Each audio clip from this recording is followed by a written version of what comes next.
My lateness is noted, as it were. All right. Says we're live.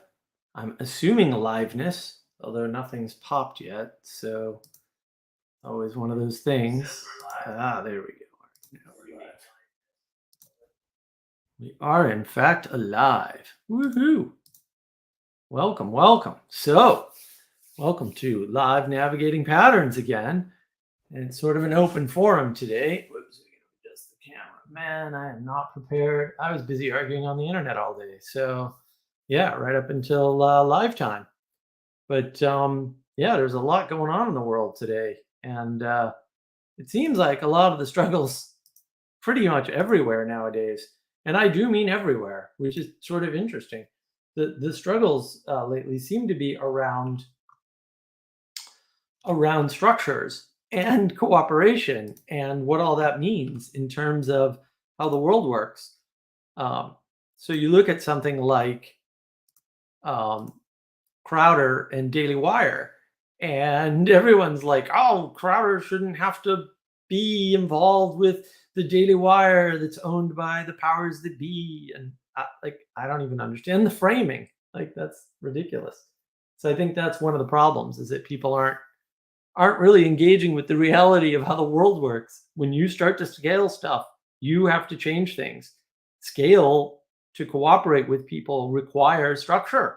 That's what structures are. Like structures are the way in which you cooperate with other people. Structures are the way in which we get along together with strangers. Like whether that's the structure of being polite to people or a structure of a corporation or a structure of a nonprofit or a structure of a club, right? There's all these structures everywhere that we're bound to for whatever reason. And we need those things. Like we can't do without them. They're not optional.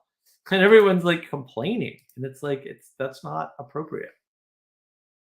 And money's used to resolve some of these things. Like how do you trade value with people with different understandings of value? You use money. Like all currency is fiat. Like I don't money is not something to be demonized. Like money is a good method of efficient trade, or efficient barter is a better way to say it. And speaking of money, look, if you think that modern art is good, that's fine. You should pay me for what I put on my board. Like if you think Jackson Pollock is good, that whiteboard, I mean, come on. that's that's next level right there. So I mean, and this is the problem. Like and then everyone's going to complain. You're not an artist. You neither was Pollock, like by any standard. And this is the problem. Like you're just picking arbitrary standards, and like fair enough, but they're arbitrary. You need to understand your arbitrariness. You need to understand everybody else's too, and appreciate it. And appreciate it. Like structures are there because thousands of years of humans said structures are what you need to work, right? Emergence only is not a thing. Like this is not overly difficult to really comprehend. And everyone's upset about scale. You want to do things at scale, you have to make some sacrifices. And some of those sacrifices are simple things like you have to sacrifice to structure. You don't have a choice. That's why it's there. It didn't pop up because some mean guy at the top said, I'm going to impose a structure. That didn't happen. Like people are just weird. And I think this comes from the collapse of complicated models of the world. I get it that people have told other people you can understand the world by yourself. No, you can't. You're an idiot, like the rest of us. We're all idiots. You can't understand the world by yourself. You can't understand a part of the world by yourself. You're too stupid. We're all too stupid. The collective intelligence, the result of the distributed cognition of living on the same planet and being roughly the same creatures, means there are a bunch of things that individual creatures will never be able to understand. And that's probably most of the things as you get larger communities. Like, I don't understand how my city runs. I can understand parts of maybe somewhat how the city runs. Maybe I can see some of the structures, but like, I don't understand how it runs. Who actually makes the decisions? Is it really the town council or the mayor or whomever? Because it often isn't. That's why when politicians get in office, especially high office, and then the things you want don't happen, that's why. Because they don't have the power to do that. Because the person at the top can't just dictate things, or at least can't do that for very long before it collapses, a la Jordan Peterson, right?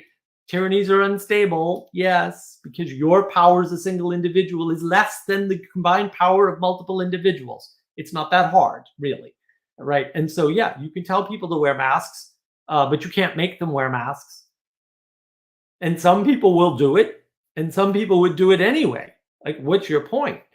Is it worse if somebody chopped down tells you to do something bad? Of course it is. Like, what? Nobody is denying that.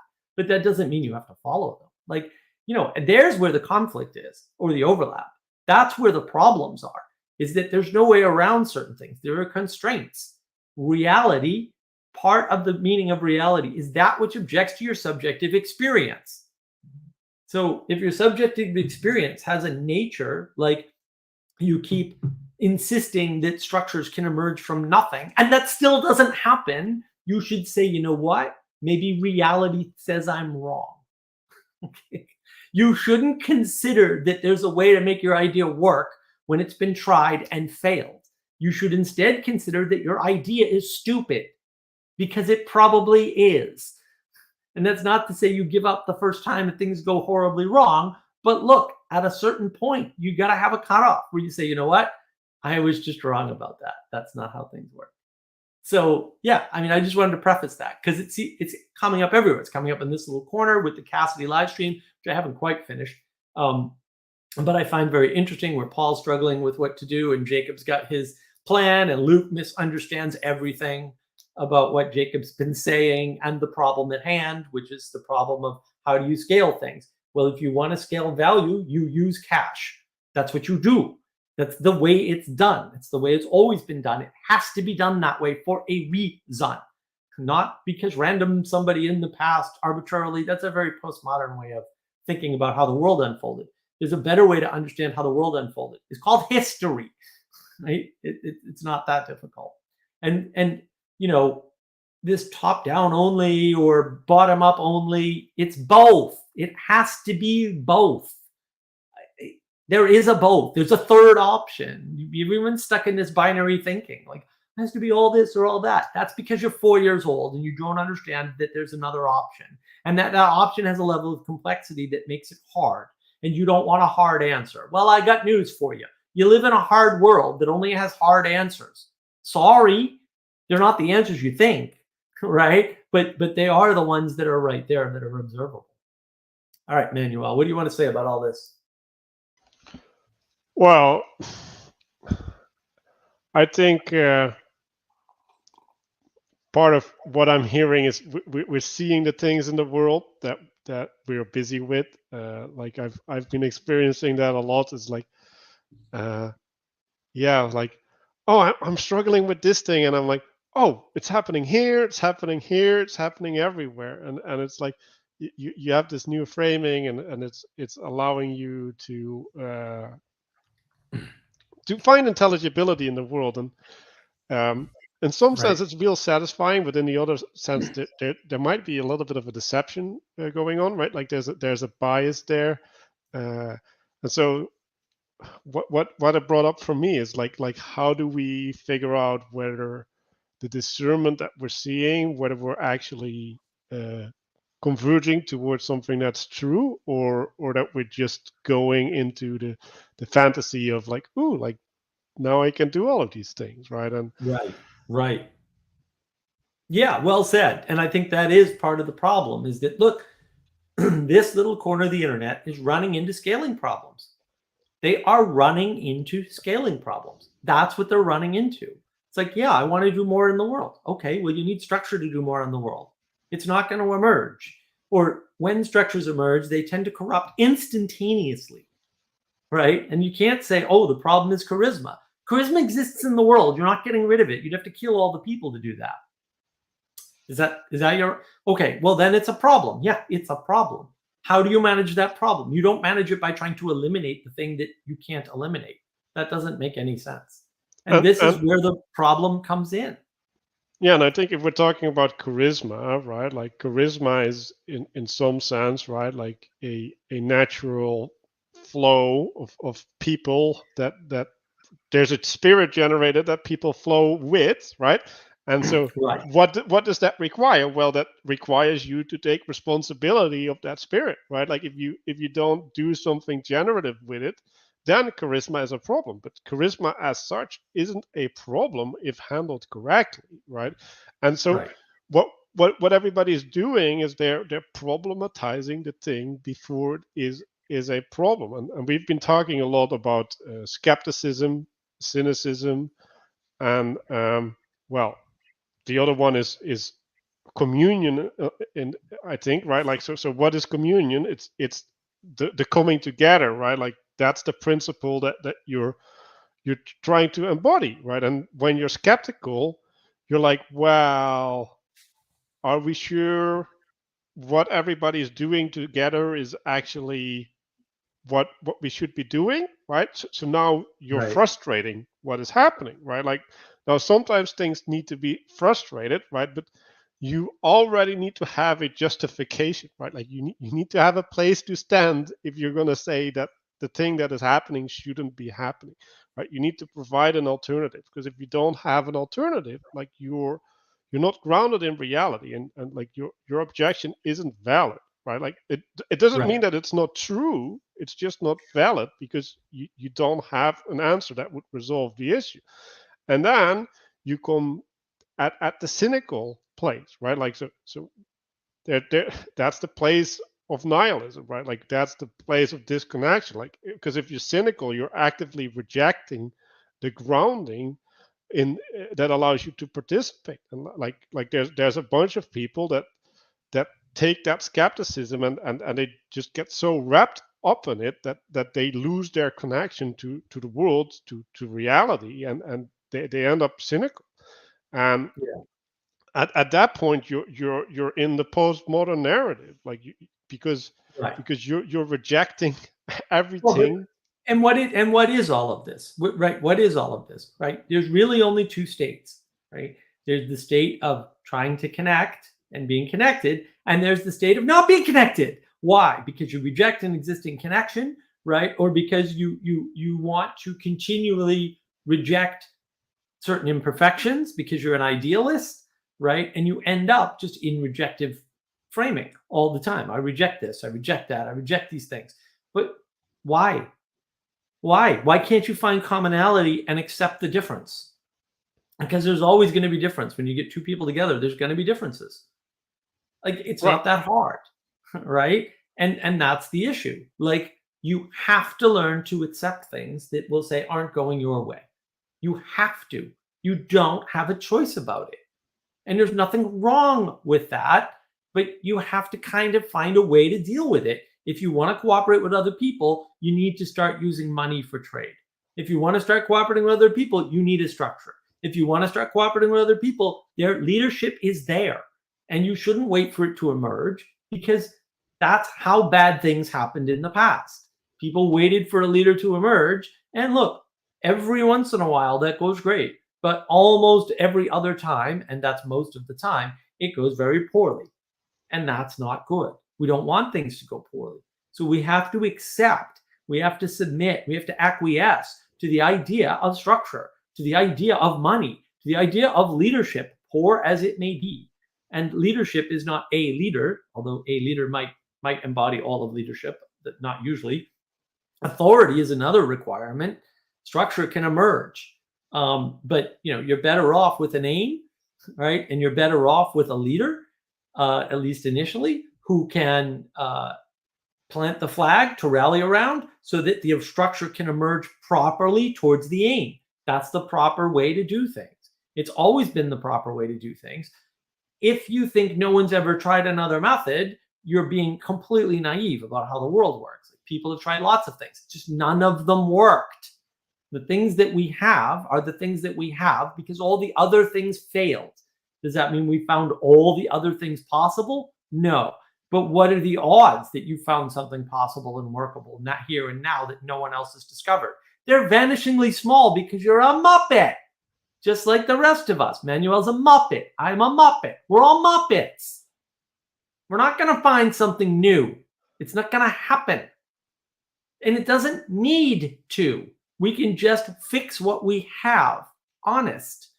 Oh, we're a structure that's corrupt. The thing that corrupts structures is people. Find the corrupt people, deal with that. Right? Flood the structure with non-corrupt people. Manuel is a Muppet, apparently. Yes, I love it. I haven't used that feature yet, but that was a good use of it. Look, I mean, you've got it. You will follow a leader. The fact that aspiration exists means that you are looking for an ideal all the time. And any ideal is a judge. And any ideal is leading you somewhere to something. That's happening. It's inevitable that it happens. And so you're constantly looking around for leadership in not just in one place, but that's happening to you. And it's happening from within you. You're not getting around the problem. It's just a problem. And it's a perennial problem, as Vervaeke would call it. And you just need to engage with it and be careful. How do you be careful? You be careful by having an aim that's greater than the thing you're trying to do. That's how you be careful. So yeah, like I was really intrigued by this idea, right? Like we're objecting, right? And like what causes us to object? Well, it's misapplying relevance. That's what puts us in an objecting mode. Like, because if we know what's relevant, right? We know we have discernment about what we should reject and what we should accept, right? And then if we're in this confusion that we in some sense need to know everything about what we're doing, or we need to have a full plan, right? Or like we can't adapt on the fly, because like everything always gets adapted on the fly. So like what is this fear about having to have all of these things sorted, right? Like what is important is that you're in the right spirit, that you, when problems occur, you have the capacity to resolve them. Like, that's the important part, right? It's not important that you have a structure that anticipates all the problems, because it's impossible. And so like I think there's an anxiety in people where well, I was actually making this comment to Heather Heying. It's like we need faith to participate in things that we don't understand, right? So if we're participating in a group, like the likelihood that we can understand the whole group and what they're doing and what the motivations of each individual are is really, really low. But it's also not necessary, right? Because we can participate in faith until a problem occurs, right? Like now there's a frustration, and that frustration needs to be resolved. And yes, right, like the world is big and problems may occur that nobody in the group sees coming, right? And then they're in front of you, and then they're a big deal. But like that's gonna happen. Like we were talking to Sally Joe earlier today, and she was saying, well, I anticipated so many problems, and all of those problems didn't happen. But you know what? A bunch of other problems did happen, right? And that's the problem with anticipating problems. You can't anticipate all the problems. It's just impossible. And it's hard to anticipate the right problems. And the bad news, you can't do that. Good news, you don't need to. There's no reason to do that. You can deal with things as they come. Honest, it can be done, which is not to say don't try to anticipate any problems, but you really don't need to. It's really not that difficult. And people don't realize that. They're always trying to, there we go. That's piratey enough, I guess. They're always trying to, get in front of things and anticipate for no reason. There's no, and it's something, even if there's a reason, maybe you can't. Maybe you can't. Maybe you're just not smart enough. Like, and that's almost always true. And you've made the audience happy, Manuel. So I know. We're good now. Oh. But that's the core issue is, everyone's worried about these things they have no control over. It's like, no, be stoic. Like, yeah, there's tons of things you have no control. There's so many things you have no control over that you don't know how many things there are that you have no control over. And so you can worry about that if you want, or you can try to anticipate the impossible if you want, or you can spend that time, energy, and attention somewhere else, doing something positive, being generative, moving towards a common goal, for example. Like, it's up to you, really. Like, it is up to you. That's where you have the choice. So you should choose wisely, right? You shouldn't choose randomly. You should choose very wisely. And that's, people don't want to do that because choice at that level is hard. Like, I totally get it. But also, that is the way it is. Like, at a certain point, you bump up against constraint. And one constraint is scale. You can only be friends with so many people personally. You can only interact with so many people personally. You can only trade time, energy, and attention with so many people personally. After that, you have to pay people. It just is what it is. Or if you want so much of their time that it takes away from them earning money, you have to pay people. Like, none of these things are avoidable. So that's how it is. Oh, there's Laura. Hey, Laura. Good to see you. So Apparently yeah, my like Facebook thing has garnered attention. Go on, Manuel. Sorry. go on Facebook. You can participate in the social media battle. So yeah, it's the participation in wisdom, right? Like, wisdom is the thing that in some sense constrains the fate that you're applying, right? Because wisdom allows you to have a relationship to things that are unknown to you in some sense. Like, it allows you to anticipate anticipate what's likely to go wrong, or like what direction to take, and whether you're still on course towards that direction. And so it's important that you don't go in with blind faith. And I think there's a lot of people, and I talked about this with Paul in the last live stream we did, that have been burned in their lives, right? They've participated in faith with people, and then it ended up that they were participating with bad people, and now they're skeptical about. Or people that went bad. I mean, the other thing, Oh yeah, nobody accounts for time. Like, sometimes people are good and then they go bad because they get traumatized. Like, and that's the problem. Like, it's just hard. You can't count on these little tricks to get around things. yeah, and so I think we shouldn't be naive. Like, nobody should be naive, but like, there is a level at which things are out of our control, right? And we have some control about the things that are out of our control, and that control is whether we participate with them or not, right? And yeah, we should apply that wisely. But when you're too skeptical, right, like, when then you're denying yourself two things, right? Like, you're denying yourself actual potential, but you're also denying yourself the opportunity to grow.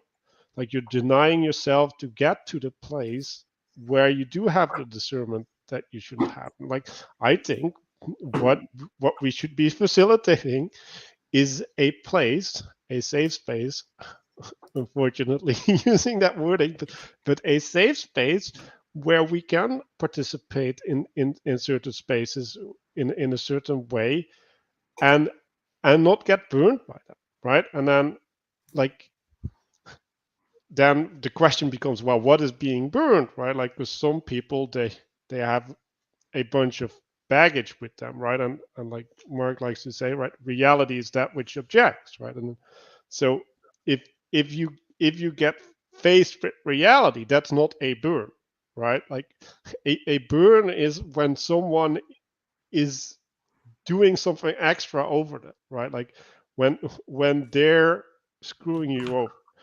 And that's maybe one of the most important discernments, right? Like, is the thing that's happening to me right now, is that a consequence of that what I want isn't possible? or is it the consequence of someone frustrating me in my desire? How's it going, Jesse? Good to see you. Hello. Thanks for having me.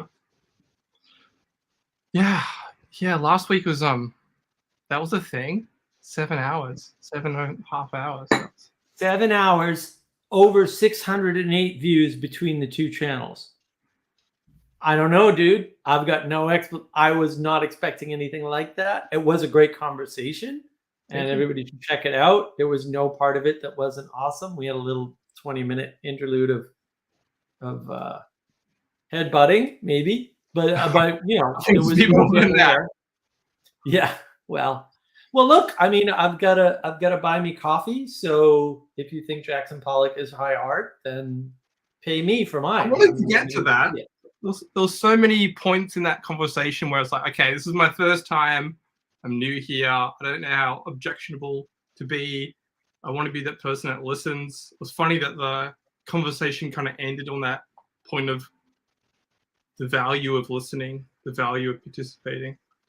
So that was interesting. There's also a thread about people in nihilism and how to help them with that. I think that would be one thing I'd want to pick up. Because I've been thinking about this. I've only seen half of the meaning crisis versus the faith crisis video. So sorry if I haven't seen the whole thing. That's okay. One thing I wanted to put forward is the idea that there may be a crisis above the two, which I'm kind of terming the attention crisis. Yeah, there's two crises. I don't think, I mean, they're related to the materialism. That's my thesis. But yeah. I think there might be one above it, though. I think there might be a meta crisis that you could call the attention crisis, or for the Christians, the worship crisis. The thing that precedes the meaning crisis and the crisis of faith is the intimacy crisis. Right. And I've got 2 videos on that. One's on Andrew with the Bangs channel, and the other one is on Navigating Patterns with Catherine, the diva of Thunder Bay, who also does the marriage crisis chats with Paul Vanderklay, right? She and her husband Eamon do those chats. So those videos. So she's kind of all over the intimacy thing in some sense, whether she realizes it or not. And I mean, I think that's important. And it's interesting too. So we have sort of a comment here, right, by Phoebus, who's always excellent, right? It was great, but my theory is views go up with women. Sure. And so the thing that I was going to cover, and I'll just cover it briefly here just because it's fun and interesting and hopefully useful for people. I use very, very, very simple models to understand the world. It's just that they're way better than political and economic and all these other stupid framings that don't work and end up too complex. The way the world actually works is men are Augs and women are women, right? Aug build, Aug smash. That's it for Aug. That's the entirety of Aug. Build, smash. That's it. Aug not bright. Aug not know what build, what smash. Aug just build, smash. Right? Women point. That's what they do. They point.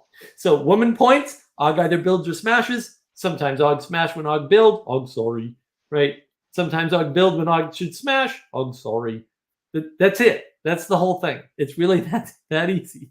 And when you start thinking of it that way, because men are going to be active, and they're not convicted, right? Women are convicted. That's why they don't have a meaning crisis, but they do have an intimacy crisis because they're looking for intimacy, and that causes them to run around and do things that aren't permanent because they're trying to get intimacy through an immediate act rather than a commitment, right? Because we don't need commitments in the modern era, or error is probably better said. Right? We don't need commitments. We can just come and go as we please and do things when we want. And there's no long-term anything anyway. So, but that's the nihilism sneaking up on you, whether you realize it or not, right? And that's the problem is when you don't have that sense, you run into that trouble. And I mean, I think I showed it last time, right? The man and the woman and the holding hands and all that. I mean, that's the archetype of Og versus woman. Well, boy, we worked on that for months. Thankfully we have Sally Jo, who's so ridiculously talented. I mean, that's the problem, is lack of intimacy. symbolism? underlying all of these issues. Sorry, Jesse, go ahead. Is that connected to the left hand, right hand symbolism though? So left hand is the open hand, the right hand is the hand that. I think it is in some ways. I think that's binary thinking. So that's a problem. Dualism, I would say, maybe. Yeah, dualism that's- is binary thinking. Yeah. I mean, it's two. Okay. That's binary thinking, right? Dualism is wrong, by the way, in case anybody didn't get that. It's just wrong. I have a video on binary thinking, on navigating patterns. Just saying. Anyway, yeah. So I think that the way this shows up, right? If you think of the world in terms of what John Vervaeke calls opponent processing, okay? What you're doing is you're submitting to the flat space and saying there's one axis and one side of the axis is fighting for the most control of the axis over the other side. Now, that can be internal in your opponent processing, as it's called, right, by John, or that can be external, as in you and I, or maybe Manuel and I. Manuel and I fight all the time, so that's pretty normal. Right, but that doesn't have to be the way of it. You can have cooperative processing. Well, what's the difference? In opponent processing, one of you has to submit to the other, period. It's a binary system. You have no other options. It's very postmodern power narrative, power from above, power is everything. That's wrong, right? The thing that you can do, and the thing the woman does for Og, is point up at something bigger. So once you get off of the axis that you're stuck on, you can both submit or sacrifice something. And from that emerges something bigger. And now you've changed from an axis into a triangle, right? Technically. And in submission, because you give up a little of something, the other side gives up a little of something, right? Okay. Now all of a sudden you've created a space above you both where you can both be better than you could when you were stuck on the flat plane. And it's remarkable to me that people don't automatically kind of know this. And that's cooperation. And that's how the whole is greater than the sum of the parts, right? If you're stuck on a flat plane and you're in opponent processing mode, the whole, you can't create a whole that's greater than the sum of the parts. You only have the parts. In order to have a whole greater, you need to go up. It's that simple. So to go that to an example, when I argue with Mark, right, like what I'm trying to do is to figure out what is the reason that we're not agreeing, right? Like there's something that I cannot see, right, and that Mark cannot see, right, because else we could explain to each other where the disagreement is, right? So that means that there's something hidden in our reasoning. And when you make that assumption, right, like, oh, like I assume that Mark is actually seeing something correctly, right? Like I don't think he's deluded, and I'm also seeing something correctly, right? But now, like, what is explaining the distinction, right? And if you're in that space, then you're opening up, right? Like you're pointing at something outside of the conflict to resolve the conflict.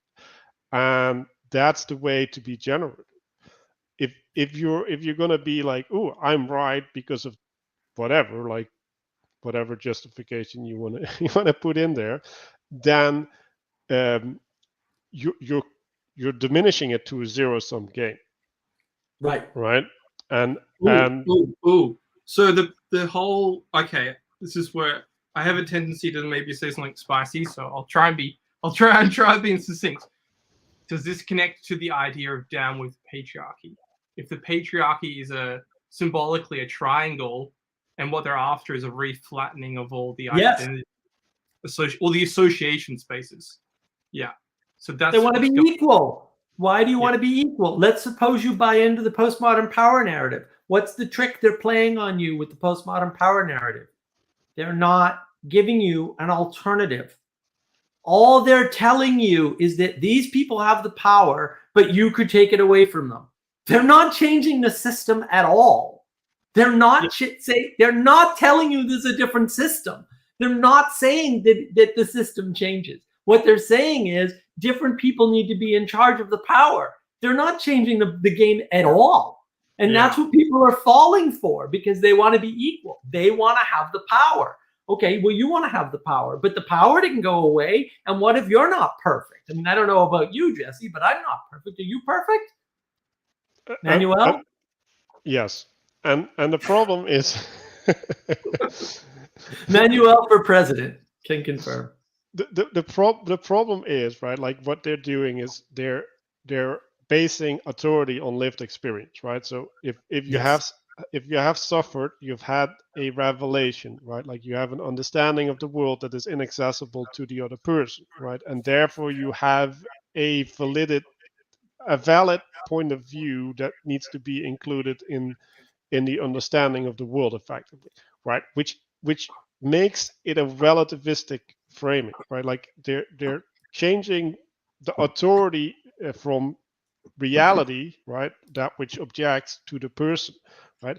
And now we can't have a shared reality anymore, right? Like we can't have a shared authority, so now we need to place authority in the person, and now we get into this power game, right? And that's the struggle that you end up getting into, and that's where the flaw lies. Like if you take the authority away from reality, then you end up being stuck. Yeah, and that's really the problem. And I thought, we had a good chat. I pasted it in there with Vander Clay, who did a live stream, and that was fun. That was fun. And then I saw, like I said earlier, most of Cassidy's live stream today, and it was interesting because Jacob sort of revealed more of what he was up to, made his usual bombastic statements that are going to go over like a lead balloon, as always. And Paul was also struggling with monetizing things, and so they were having a conversation over, well, is it really right to do that? And they were denying structure because people love to deny structure, and the whole thing's kind of crazy. He's a minister. If he's a minister, what do you do with ministers? Like, you have to, they're giving of their time, energy, attention, and love. Right. Wouldn't you want to contribute to that? If they're Well, that's the thing. Right. That's the thing. People don't understand. Like, if you want strangers to contribute, it has to be money. There's no choice, right? There's no better way to do it. Right. There's no better way to do it. Things, but yeah, it has to be a currency of value. Right. And that you could give back help. You can. Well, you can always do that. But 1,000 people can't do that. Then it's too many, right? So like I said, like the efficient way to do that is actually money. And of course, introducing money introduces problems. But yeah, it's a trade-off. But if you don't want to scale, that's fine. But if you want to scale, you have to make a trade-off. Like, you don't have a choice. And people are this little corner is bumping into a scaling problem. Yeah. Well, because they don't want any of the bad things that happen due to the scaling. Well, that's too freaking bad. Then you can't scale. You pick one. Either you scale with the tools that we know that have worked for thousands of years, or you don't scale and you shut up. I don't care which, but it's got to be one of the two. Yeah, and also, if you're helping, you're no longer a stranger. And if you're helping, you need the structure to help within, because else you're not helping. It's that simple. Like you cannot have a organized effort without organization. And pretending that individuals doing the individual thing is actually a thing, like it's not. Like you can, like I've been getting into this, looking at the idealism, right? Which is effectively you have something in your head, and then you're gonna act out as if that's true, right? Without having a body for it, right? Like that's effectively what it is, right? Because when you have something in your head, the thing that the other person has in their head is going to be different, right? Like you can say and you can talk about it and you can pretend that it's the same, but it cannot be the same, right? And then, like the only way that you can participate in the same thing is when you have a spirit, and that spirit is the thing that you're joining up in. But you can't say, like, the thing out of my head is gonna make the spirit. Like that's not how it works. So there's a bunch of things. Like when I think I'm doing this, right? Like when I make this video, I am contributing to this project. Like, are you sure? Like, first of all, does the project exist? Secondly, how do you know that you're actually contributing? Like, why are you diverting attention away from it? Like that might be possible. Like there's many ways in which your contribution can be actually negative because it's not integrated in the whole, right? Like you need a whole that literally defines your role in it. And if you don't have a way to define your role, you're lost. You don't have grounding, and you don't have a way to understand your participation. Why do putting out an assumption, say that millennials, my generation, struggle with this idea of membership in some aspects of life, but also are very open to it and want to contribute in others, i.e. YouTube influencers, video. Yeah, they have to. Because the whole crowd, everyone wants to give money. It's unavoidable, right? Yeah. They're just not admitting to themselves that they're making the same trade-off here and not making it here. That's really all it is. You have to. You don't have a choice. We're stuck in the machine. Okay, yeah, now what? Okay, your option isn't, I'm going to unstuck from the machine. So if that's your framing, which I think is terrible framing and a stupid way to think about it, but also irrelevant. So what? You're not getting out of it. I mean, there's nihilism, but like that's just suicide. And if that's if that's where you're going, go there, but don't stay here and bitch. Like just make the choice and be done. It's not that hard. It really isn't. So what's going on with this membership dilemma? Is it failure to associate or failure to initiate the process? Are they wanting to be involved, or are they kind of not wanting the responsibility of being involved? They don't have a good model of the world. No, it's just, this is just a model of the world problem. They don't have a good model of the world. All right. Like if you think that your alternatives really are be part of big media, which includes the Daily Wire somehow magically, or be small like Steven Crowder, and those are the only two options because Steven Crowder's a rebel because he's doing it all on his own, which isn't true. He's got like 30 freaking people. He's a small corporation. It's still a corporation. Like, okay, small businesses and large businesses don't work the same. Yeah, don't tell me about that. I did consulting for years. I've worked at Fortune 500s, guy. I've been in C-suite meetings with executives, with CEOs. I've seen how they make decisions. It's not as impressive as you would think. And there's no cigars, not once, never dark rooms and cigars, right? And I've watched them scheme and try to run things, power down, tyranny from the top, and it never works. And in cases where it does work, it works for like 6 months and then they're gone. Like that actually happens. Sorry. And I've actually seen it personally, physically myself. And it happens all the time. But again, if you want to cooperate with people, you need a structure. And yeah, you don't want to give it up. You want to keep your individualistic, rebellious spirit. But you know what? You can't. That's why you cooperate in some areas where you never think about it. You don't think about the performative contradiction. And in other areas, you go, well, I don't want to cooperate in that way in this area. It's like, well, but that's nice, but cooperation only works one way. It doesn't matter if it's this area or that area. And so you can't be Crowder and say, well, you guys are really under control of big tech. You can't. I commented to one guy, I said, you can't sit there and say we have no choice about the algorithm and then say Daily Wire is using the algorithm to their advantage.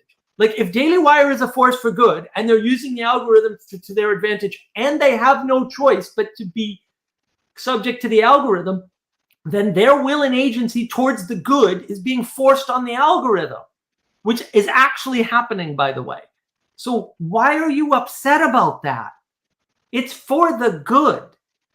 Even if you don't like Daily Wire, the fact that they're manipulating the algorithm by your own admission means that it's for the good because you think the algorithm is evil. Like, I don't get it. Like, why is this a conflict? It's not a conflict. You don't have to view it that way. You get this simple mind where it's like, oh no, $50 million is too much money, and people will have 500 million and could pay 50 million, but don't pay 50. It's all nonsense.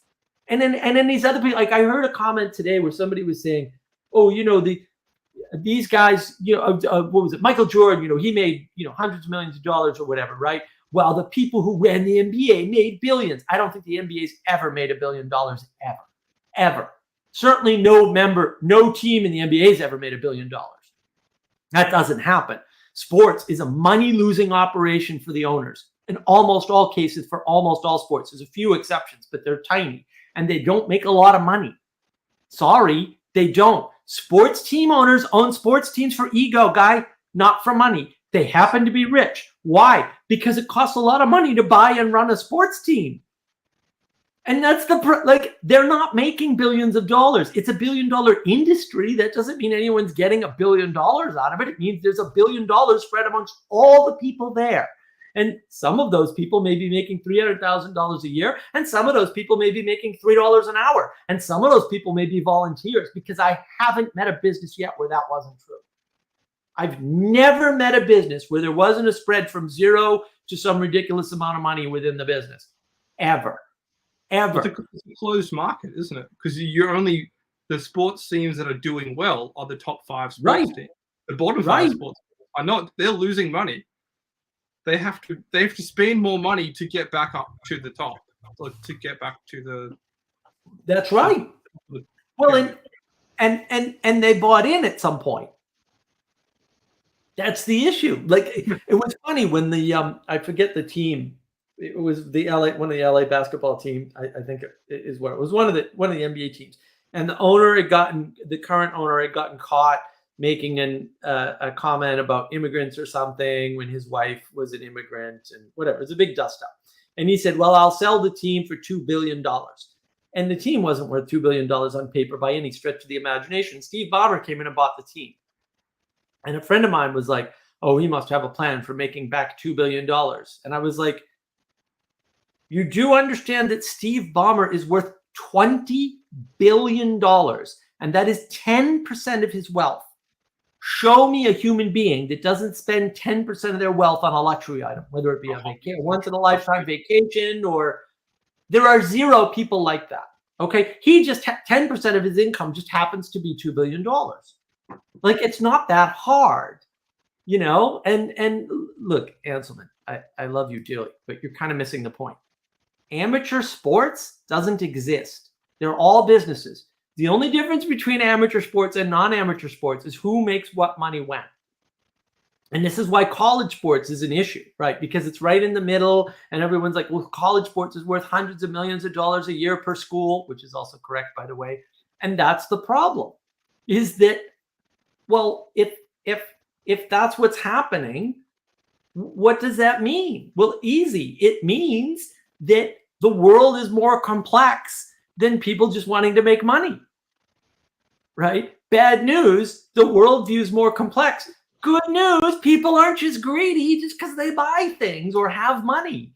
That's not what's happening. And sometimes people buy things to cooperate with other people. You can look at Elon Musk and say, why did Elon Musk buy Twitter? Which I have a video on navigating patterns, by the way. Right? Why did Elon Musk buy Twitter? Well, maybe he wanted to help the world. Everyone's bitching about billionaires and how they could use their money to save the world. And here he does, allocates a few $1 billion to save the world. And what does everybody do? They get cynical and bitchy at him. What are you doing? You're trying to take over the world. But you just told him, as a billionaire, it's his responsibility to do these sorts of things, and now you're bitching about it. I still think there's a lot of credit to Elon just buying Twitter for Babylon Bee to get back on. I still think that has 40% of an argument. It is. I think he kind of did it as a lull, and then he's like, well, it can do X and X thing, and maybe it'll help my AI training because there's all this data that they're not using, and the people don't do things for single reasons. Yeah, ever. It never happens. People have to have an ego reason to do something. People have to have a reason outside of themselves to do something, right? A justification, right?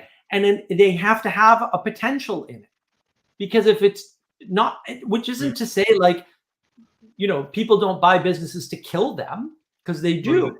But they need motivations. Like, oh, I'm going to use it, to Phoenix's point, as a tax shelter, right? Oh, I'm going to use it as this, right? And that's the problem. Yeah, so I want to go back to this remark, growing as a form of dying. So Expansion. The problem with growth is, like, are we choosing to grow, or is our growth an adaptation to something that's already true, right? Because, like, sometimes we're in a situation and, like, things are already happening, and what is required of us is to keep up, right? Like, we need to evolve into this higher layer of participation because, well, we're in a more complex game. And so when we're talking about these choices and about these framings, like, is what we're choosing, is it actually a choice, or is it just a natural step, and are we resisting the natural progression of the game that we're in? And so this goes back to submittance, right, and surrendering. Like are you playing the game, right? Like, are you aware of the game that you're in? Are you aware of the rules that you're under, the influences that you're participating with? Because if you're not aware of these things, you're irresponsible, right? Like, now you're effectively going into places blind, and you're just hoping that things will magically manifest in the right way. But, like, that might even be true, right? But you can still take responsibility and help manifest things in the right way.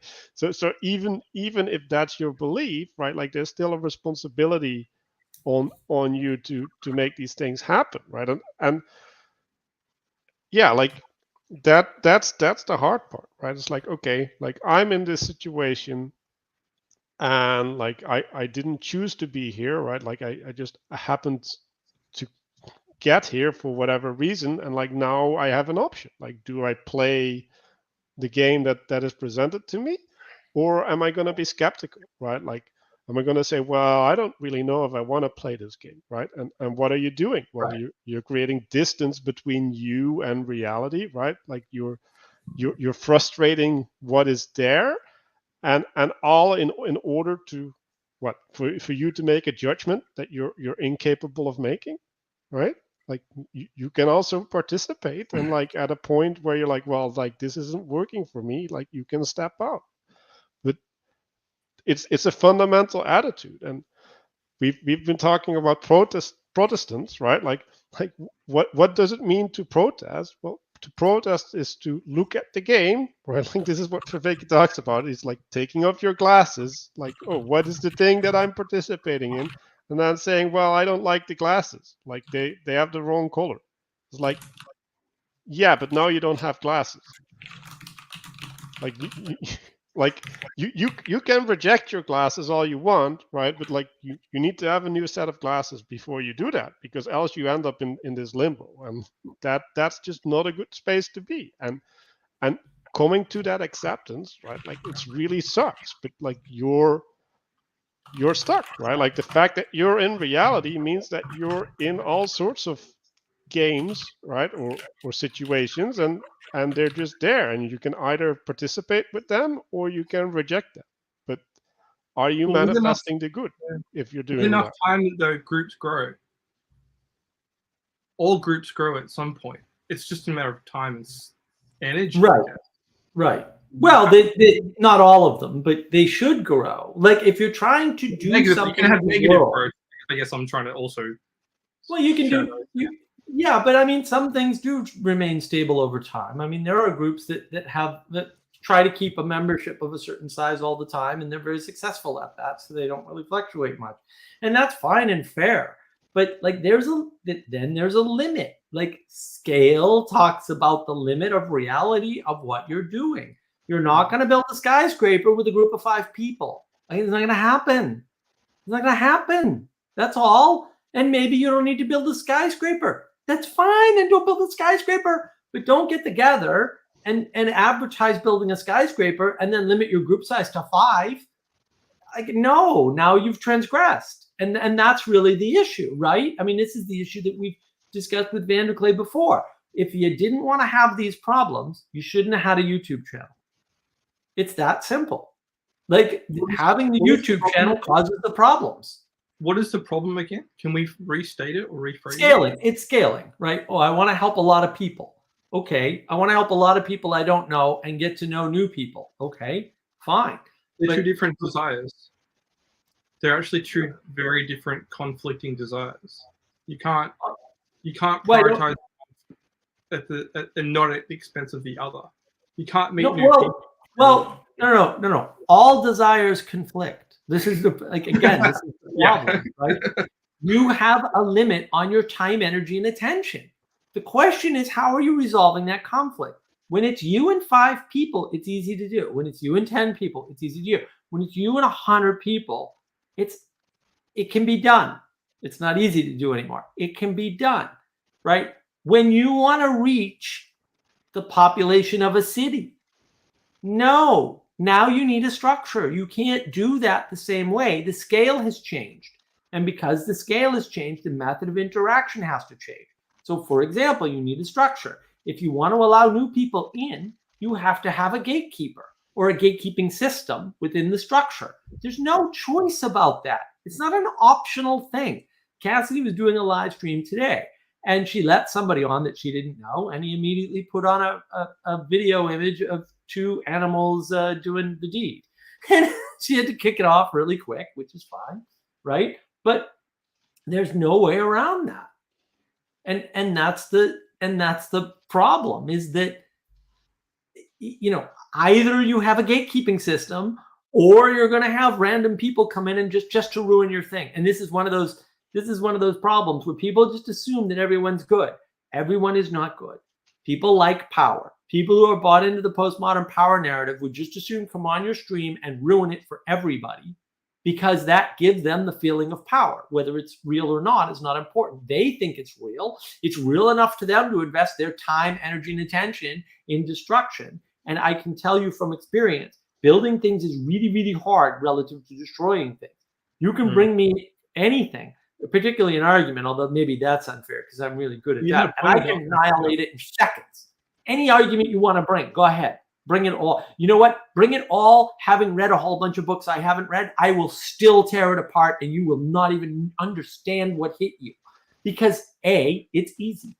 B, I got skills, right? But software, I can write software. That's easy for me. I can write a few thousand lines of code. I've done it many times, right? I don't tend to write anything that big, partly because I like efficiency and partly because I hate large projects and I don't work on them generally even on my own, right? But if you want to engage with a large software project, you need a structure that enables that. And the larger it is, that maybe that you need a different structure than if it's smaller, like, and all the way down, like at all levels, because I've worked in the software industry for decades and I can tell you exactly how this works and how it doesn't work.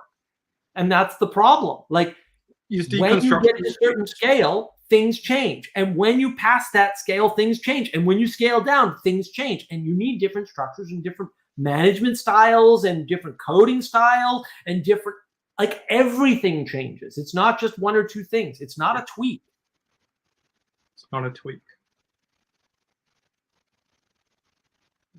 So can you successfully deconstruct? Because you made that point. I think it was to Paul on Twitter.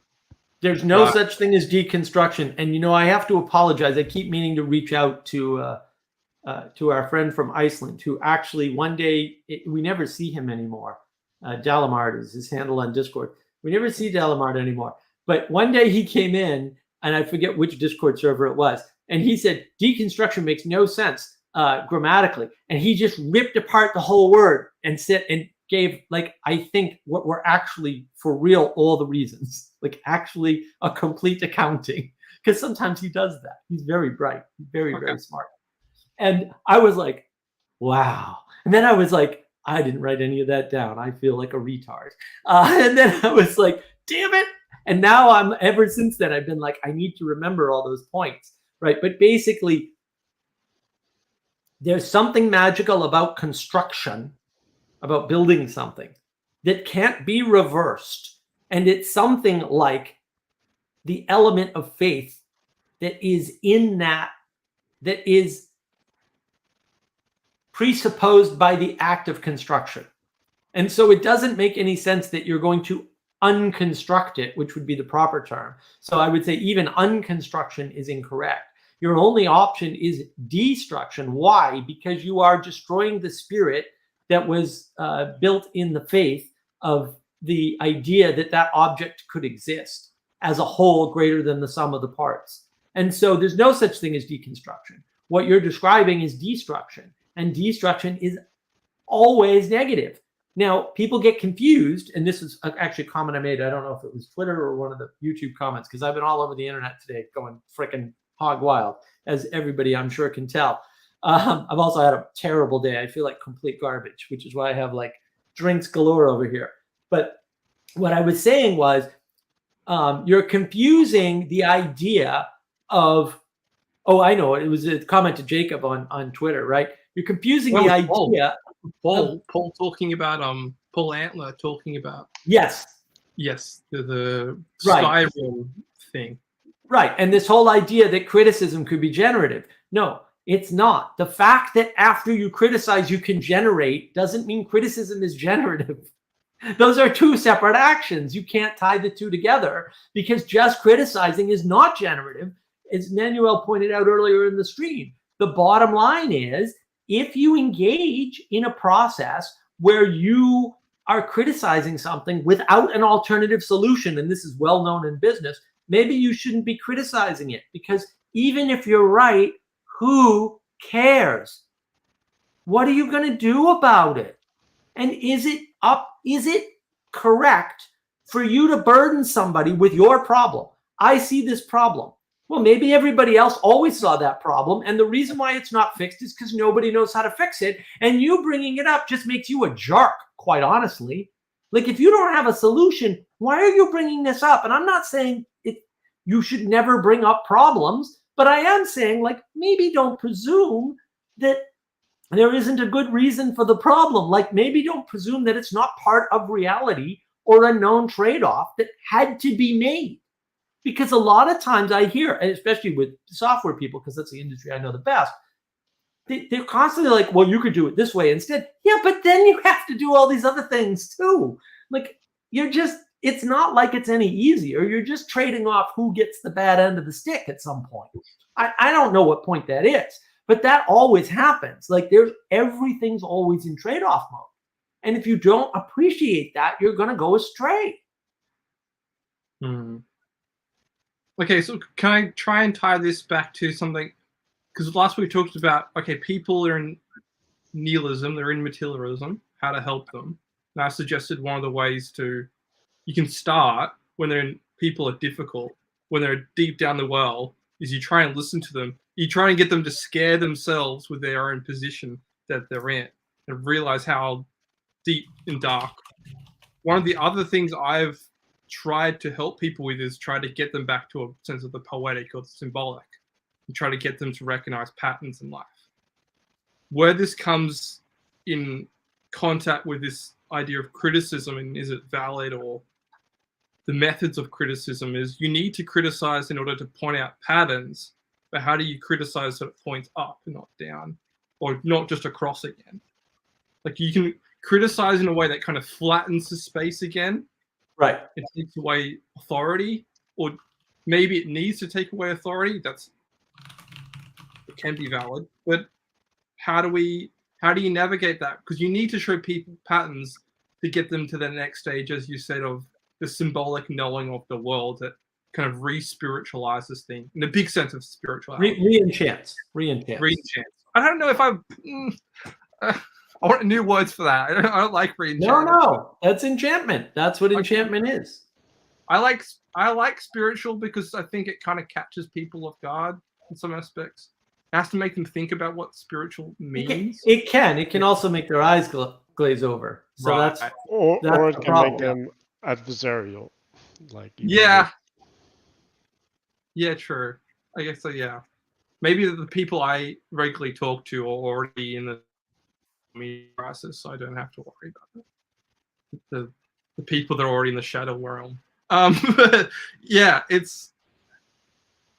I'm trying to kind of put something in a frame for you guys to consider.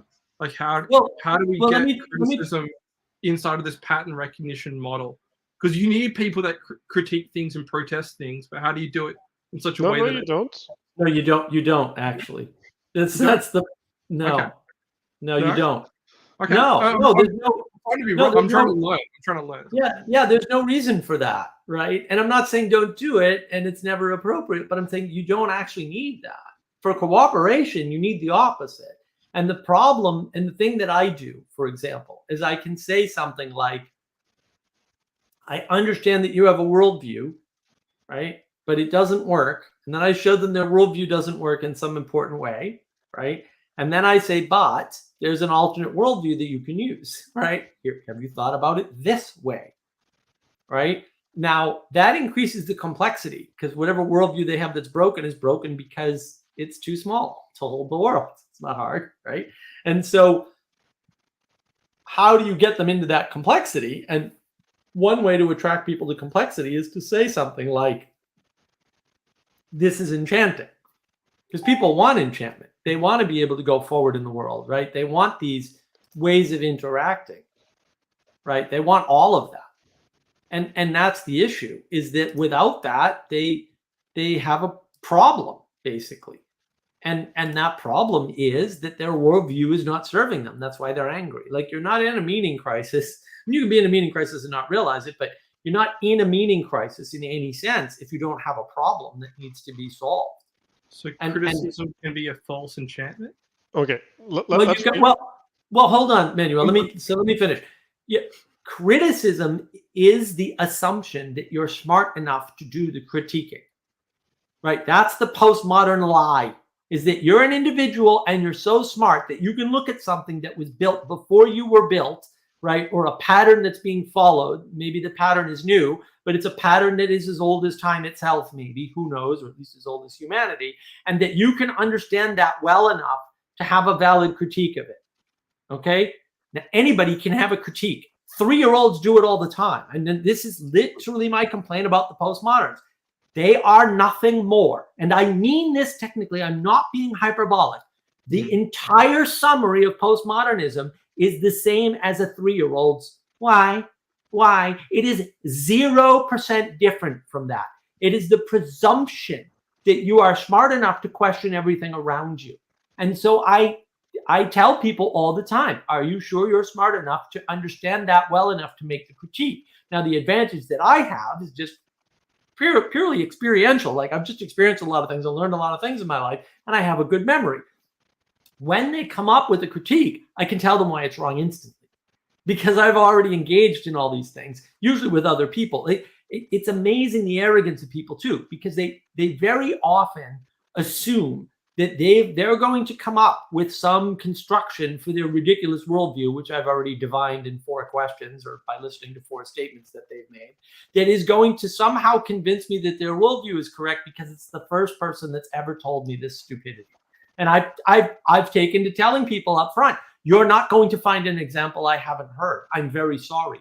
This is your first time talking with somebody who's skeptical of your worldview, but it's not my first time talking to somebody with your idiotic idea.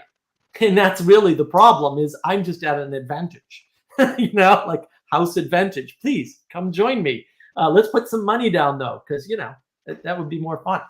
So that's the issue is, they assume they can critique, but why are you making that assumption? What if you're not smart enough to critique? And I wanted to reframe it a little bit, right? Because what do you need, right? You need a talent, right? Like you need a purpose, and so when you're doing something, right? Like when the spirit is moving, is it going towards the purpose, right? And like if it's not going towards the purpose, like you don't need to critique. Right? Like what you need is you need to troubleshoot. You need to find a way to course correct. or to change the spirit, like that's also an option, right? But yeah, you want to have a course correct, right? So what you get is you have a justification, right? You have a purpose within your critique, right? And what does the purpose do, right? Like it organizes everything, like it puts everything in a structure, and everybody can have agreement, right? Because they're all participating in the same spirit, right? So they have the same discernment as the other people. So a critique is Say that again. Say that again. I think that was good. I just kind of jumped to the next thing. What you just said. Yeah, that's what I do. Yeah. So when everybody is in the same spirit, right? Like they're looking at the same things, right? Like when Peterson says when you walk across the room to get water, right? Like think that the table is an obstacle, right? Like the glass is the means by which you get water, right? So everything gets a form as a consequence of the purpose that you're embodying, right? And other people can share that observation, right? Because like they also struggle with the table. They also need something to hold the water, right? Now, depending on your experience, right? Like you might not understand that glasses hold water, right? Or you might not understand that tables don't let you walk through them, but that is a thing that you can get agreement over, right? Like you can say, well, you should try walking through the table, and then the person tries walking through the table, and then reality says no, like tables don't let you walk through them, right? And so you can get agreement about the arena that you're participating in, right? Like in some sense, the purpose makes the world into an intelligible arena. Oh, right? Say that again. The purpose makes the world into an intelligible arena. Right. The purpose first, not the arena. Yes. Yes. That's what defines the arena. That's the problem. The Yes. often the gallery calls forth the artworks, not the artworks get placed in the gallery. Yes, we've got it all backwards, right? The postmodern power narrative is, look, postmodernism is trying to struggle with the idea that there were things there first. And then it's saying, no, those things were placed there arbitrarily by people with power. But that isn't what happened. Power emerged from the fact that there was a time when no one had power. Like we were all just scrambling for food and trying to feed ourselves. So it can't be the way they posit it. It's just they don't go far enough back and take their own ideas seriously enough because they're literally 3 years old mentally and they can't do that. Like, fair enough. Everyone's, got their problems, and Foucault and Derrida certainly had their problems. They just didn't develop past 3 years old mentally, and it's fine. Like, they're not the only ones. But now we're living in this world where people aren't accounting for having been born into a creation. They aren't accounting for the way things actually happen. They've reduced Aristotle's 4 causes down to some mixture of material cause and formal cause that isn't real. And so they don't really I mean, this is why when Jordan Peterson is talking to John Vervaeke and he keeps saying, yeah, narrative comes first and then that other thing. And John's like, no, there's the nomological, supernormative, blah order that can't, and he's just resisting. And then it's Neoplatonism all the way down, right? Neoplatonism doesn't exist. No one can tell me. That's why there's a third wave of it. If it existed, there wouldn't be 3 waves of it. There would be 1, right? Like, come on, it's not that hard. So the trick that Vervaeke does, right, and this is what you do when you critique, right? Like, you're in the spirit, and then you step outside of the spirit, right? Like you take off your glasses and you start looking at it, right? So right. Vervaeke actually talks about this. He has practices around this, right? So there is this space where you can stand, right? And you can look at the spirit, and then you can pick this part of the spirit, and then you can pick this part of it, and you can deconstruct them, because now, like, but all of these parts, they don't make sense if they're not in the telos. Like the whole intelligibility is as a consequence of the telos, right? And so it doesn't make sense to do the critique, and like there's no reason for the critique, right? Like only if you want to be skeptical of the telos, right? Which is actually literally what Vervaeke says, right? Like we don't Is there need a place Telos. for that? That's what I'm trying to. That's what I was trying to get to a couple minutes ago. Is there a place for what you're critiquing the telos of things? Because I guess No. you're saying that spirits come about because people have agreements on things. They have values. Like how does No. The spirit is that which guides the participation, right? Okay. Right. Yeah. I'm trying to get back to a few other things at the same time. So spirit is something that guides the Participation, right? So if multiple people cooperate in a body, right, Mhm.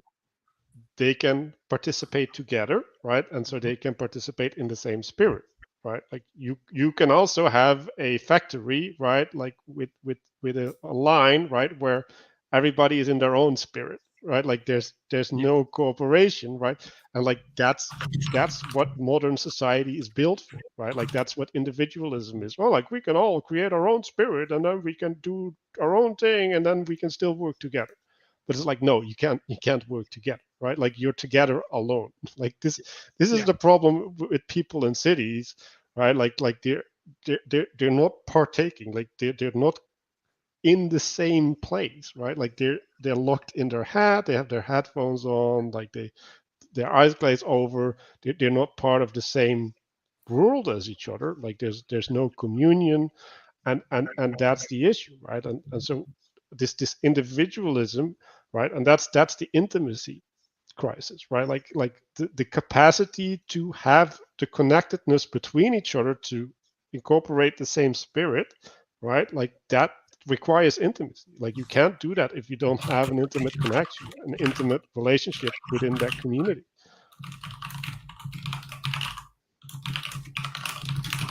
I'm trying to flesh out.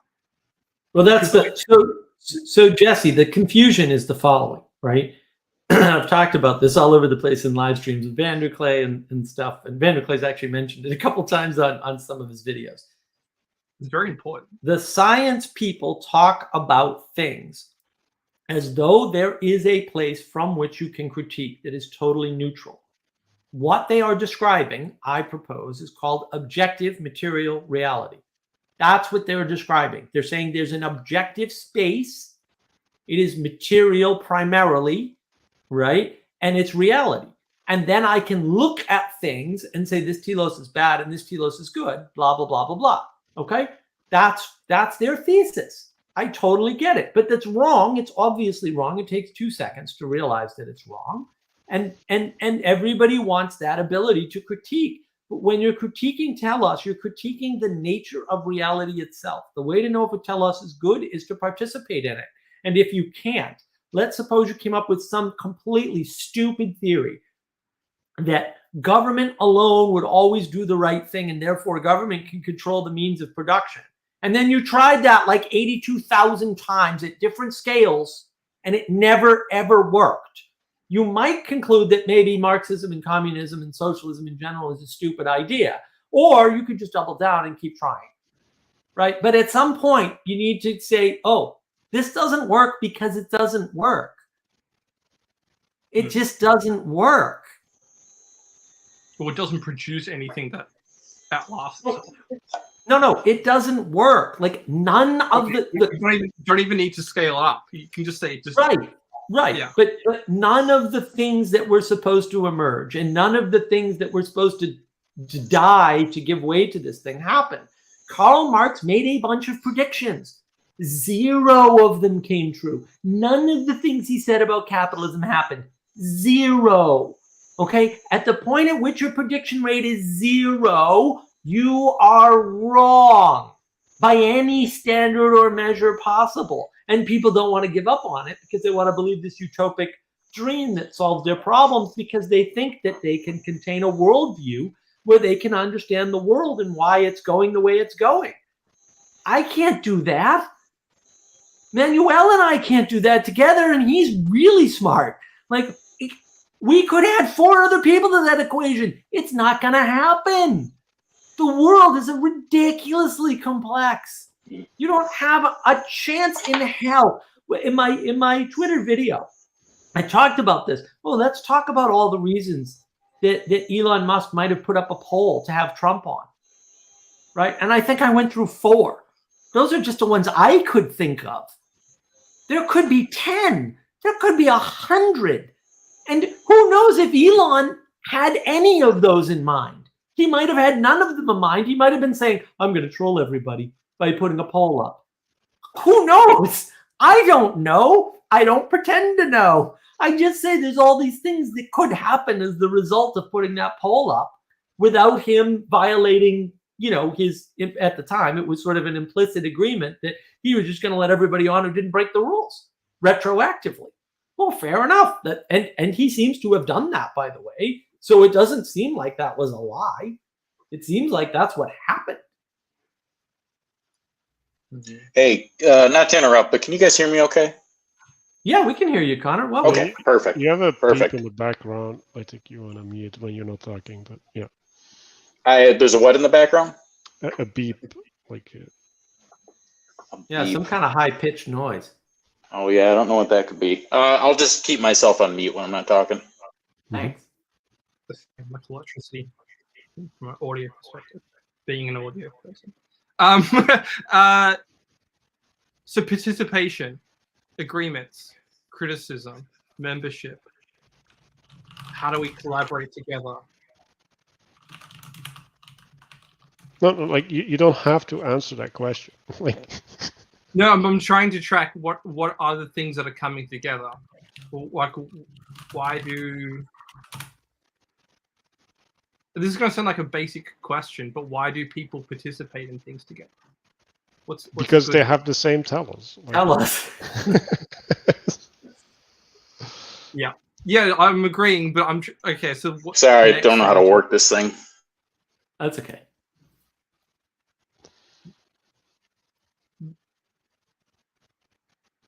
I mean, they have an agreement in a vision. Okay. And that vision is based on a telos, whether they realize it or not, right? And so, for example, I'm working with a small company, and the guy who started the company had a vision, and I saw the vision, and I said, "That's a cool vision. I want in." Right? And now I'm a founder. Right? There's 4 founders, which is fine, right? But that's how that happened. Like, he had a vision, he was able to communicate his vision barely, and then all of a sudden, bang! Like, where there's a corporation gets formed around that. There's a formal corporation. It's all the paperwork's filed. Everything's there. It's got a bank account, right? We're off looking for investors. So if you have an extra $6 or $7 million to fix healthcare in America, let me know. I've got an investment for you. And that's how it is. Yeah. So you, what happens, right? Like you go as a child, you go to the playground, right? And then there's a ball, and you see people playing with the ball, and you're like, I want to do that. Like, do you know what you're going to do? No. You just know that there's children and you're a child and you can do the same as them and you want to do the same as them because it seems fun, whatever that means. Like, I don't even know what that means, that is fun, right? But like, there's something that draws you towards it, right?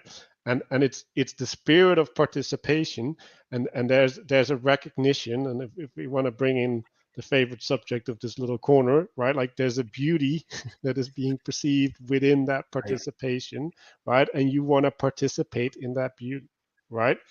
So that is how most things happen, right? Like, there's a potential, right? Like, whether it's imagined or true, like, it's not relevant, right? Like, you perceive the potential and you're trying to participate with it, right? Now, so if you go and play the ball game, right? Like, there's 2 things that can happen, right? Like, everybody can play with their own rules, right? And then it's chaos, and like, then there's fights and all this stuff.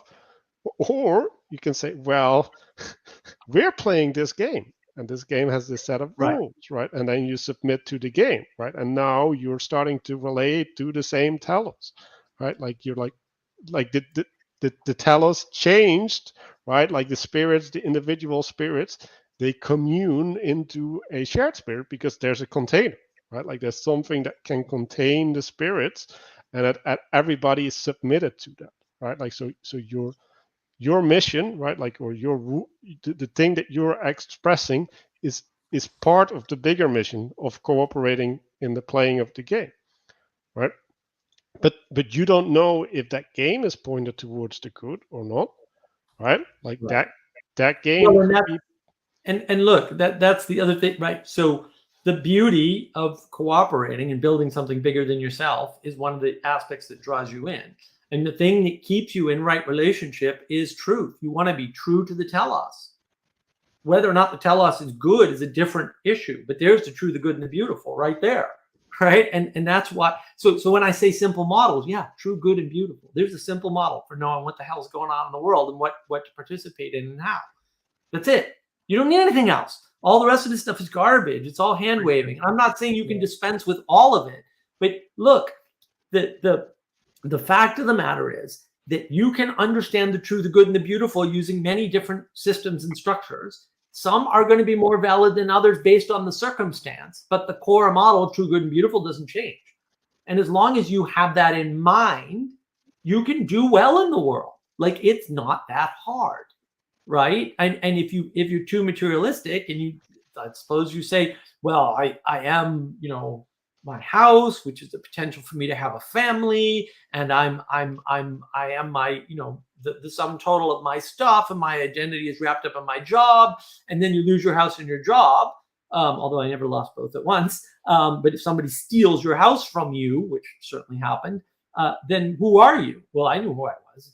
It didn't make any difference. I mean, that was barely a blip. I was totally prepared to lose a $500,000 piece of property, even though it financially, I haven't recovered from that. Like, how do you recover from something like that, right? So, but I had it. I knew that was a possibility. I was prepared for it because I wasn't stuck on my house as part of my identity at any point, right? And that's the thing. What's that? Well, that's true, good, and beautiful. That's the telos. The telos of life cannot be my house. I think that's not good. And in a way, what we're really talking about is domicile. When your model of the world is wrong, you put yourself in domicile because you're not able to fit in the world, right? And now you're in domicile. How do people get caught in the wrong telos? These are really basic questions, but if we're going to get up to membership and participation, they deny it. They deny its existence, just like John Vervaeke. Well, this is one of my projects. Father Eric will like this if he's still listening. Make final cause great again. What is final cause? Final cause is telos. It's right in the definition, actually, if you look it up. Final cause is telos. Why? Because you need the telos. You need to have something that binds people together. And that thing can't be material necessarily. Not that it can't be represented materially, but now we're going to get into icon versus idol and all kinds of messy stuff. But the virtue that you're going for needs to be common between the people. And that's the thing. What is the goal? And then, so I'll highlight, one of these things, right? Does the game have to point towards the good, or does the game have to be fun? Well, it doesn't matter. It doesn't have to be either. It can be both. The sports game is fun to watch and it's supposedly fun to play. Yeah, for some people, sometimes. Is it fun to play for everybody? No, not all the time. It's not even fun to watch. Having fun. When you're in UFC, you're not having fun. You're going to war. Like it's not fun. Well, some people have fun at it, right? And that's the problem. Yeah. But you can't confuse, and this is the simplification problem, right? People are over-reducing the world. Well, I want a game to be one thing, either fun or serious. Well, first of all, games don't have to be either of those two things, and they can be combinations of them. Sorry, serious games can be fun. And the relationship of a game is based on where you are. Are you a participant in the game, or are you watching the game? What kind of participant are you? The goalie in a hockey game sees a very different game from the guy with the puck out front. I don't know what else to tell you. These things are one thing at some scale, and at another scale, they're very different things. So do you want to pick one aspect that is like the overriding aspect of everything? Maybe, but you're going to have an oversimplified model, and now you're not going to understand the thing. You're not going to appreciate the moreness of it, to steal some terms that John likes to use, right? The moreness of the game is that it has lots of aspects. And it was funny, years and years ago, I heard there was a radio station up in Boston called WAAF, which is the best radio station of all time and probably the best radio station it could ever possibly be. So I'm just going to state that axiomatically. And that in that station, they were talking about watching a football game with actual former football player. And it wasn't a big name. He was in the back, he was a cornerback or something stupid, right? He wasn't a quarterback. He wasn't he wasn't one of the rushing guys or anything. Like, he was just one of these ancillary players. But he started talking to them and showing them during the games to watch the backfield and not where the ball is in the game. Now, this may sound like complete freaking madness, but as a soccer fan and somebody who's been to soccer games at football fields, it makes all the difference in the world. You don't watch where the soccer ball is all the time. You watch where the people are that can be passed to, because that represents the potential where the game can unfold. And seeing that in a football game, in a hockey game, in any kind of game, gives the game a whole different flavor. Now you're in analysis mode, and fair enough, maybe it's not as fun, or maybe it's more fun because you can make better predictions about what plays are going to be happening. Right? It's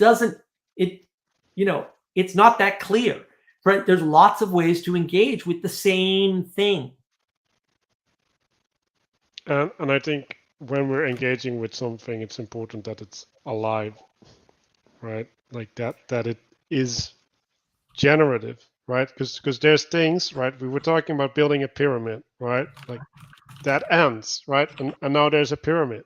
Like, how do I participate with the pyramid, right? Like the pyramid has to participate in my life, right? Like I have to revivify my connection to the pyramid in order for that pyramid to have value, right? So if you think about the distinction between a cathedral and a pyramid, right? Like the cathedral houses the revivification of society, and the pyramid houses the dead. Like it's the opposite. And so you and in some sense it serves as a reminder, right? But you can see the distinction, right? Like one thing is allowing for things to come into being, which is what playing is, right? Like playing is participating within a set of constraints to see what potential is there, like literally. Right. And that relationship to potential, right? Like that generative aspect is the thing that allows it to be good, right? Like it doesn't make it good, but it allows it to be good. Right. And just to loop it back, Jesse, just because I know we sort of got off topic, but not really, but sort of, right? That's good. If you think you're doing something, okay, you have a telos, whether you realize it or not. And I understand that the postmoderns and everybody else, including John Vervaeke and a bunch of other people, have ignored that you have to be aspiring to something. You have to be moving to something. Otherwise, you're not moving. And if you're not moving, are you alive? Because that's a good question right there, right? And therefore, what is your telos? Because maybe you're not a rational creature who's rational even about yourself. And maybe you don't know what you're up to Jordan Peterson's excellent point. And if that's the case, what is driving you? Do you really understand that? Is it hunger? You know what's not driving me today? Hunger. I've been hungry all day. I had a Kit Kat bar earlier. That's about it. And I only did that because I'm like, yeah, you need some sugar. You better. Good thing you get sugar in the house because you're going to need some if you're going to do a live stream on no food for 24 hours. So, I got some sugar in me. That's why I have all these drinks, right? I've got apple juice today. So, yep, going to need that if I'm going to do a stream for any length of time, right? Because I don't have any food in my body, right? Why am I not hungry all day? I don't know, right? But I know that happened. And some days I'm voraciously hungry. It's like, I don't know why that happened. I don't know what's going on. Do I think my body's a perfect arbiter of when to eat? No, it's good, but it's not perfect. That's how people get fat. Like, this isn't hard. Like, you just observe the world and go, oh, we're not rational creatures at all. Right, we're not. We don't know ourselves. No, we don't. We're Muppets. We have no idea what's going on with ourselves. But we can get better. I got three things to maybe reply. I liked Manuel's distinction between a pyramid, something that it self-generates its own tone, whereas a cathedral reverberates the people that are gathered. So the cathedral agrees.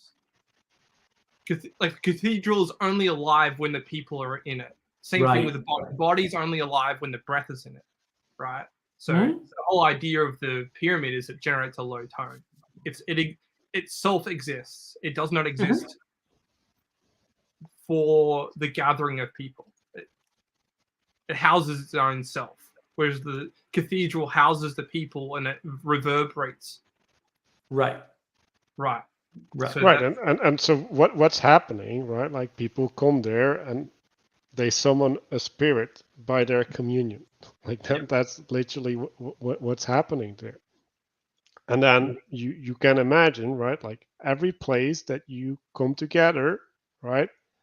You summon a spirit with your communion, right? And then, well, in what name are you coming together, right? Like, are you coming Right. together in the name of goodness? Or are you coming together in the name of vengeance? Or like what is the thing that you're manifesting as a group? Well, like one thing that's coming to me is this is a sideline, just a thought. Everything that has breath praises the Lord. Maybe you could say it as a Lord, as in a little L. Like everything that has breath is alive is going to have a telos towards something. Maybe you don't know what it is. To Mark. Sure. Well, to a Lord. To Right. a Lord. Yeah. Yeah. Exactly. Yeah, that's right. Yeah, it's probably a better way. Yeah. Well, and look, let's just suppose you're correct, which I can tell you're absolutely correct, right? That the cathedral doesn't have life until people are in it. What does that mean?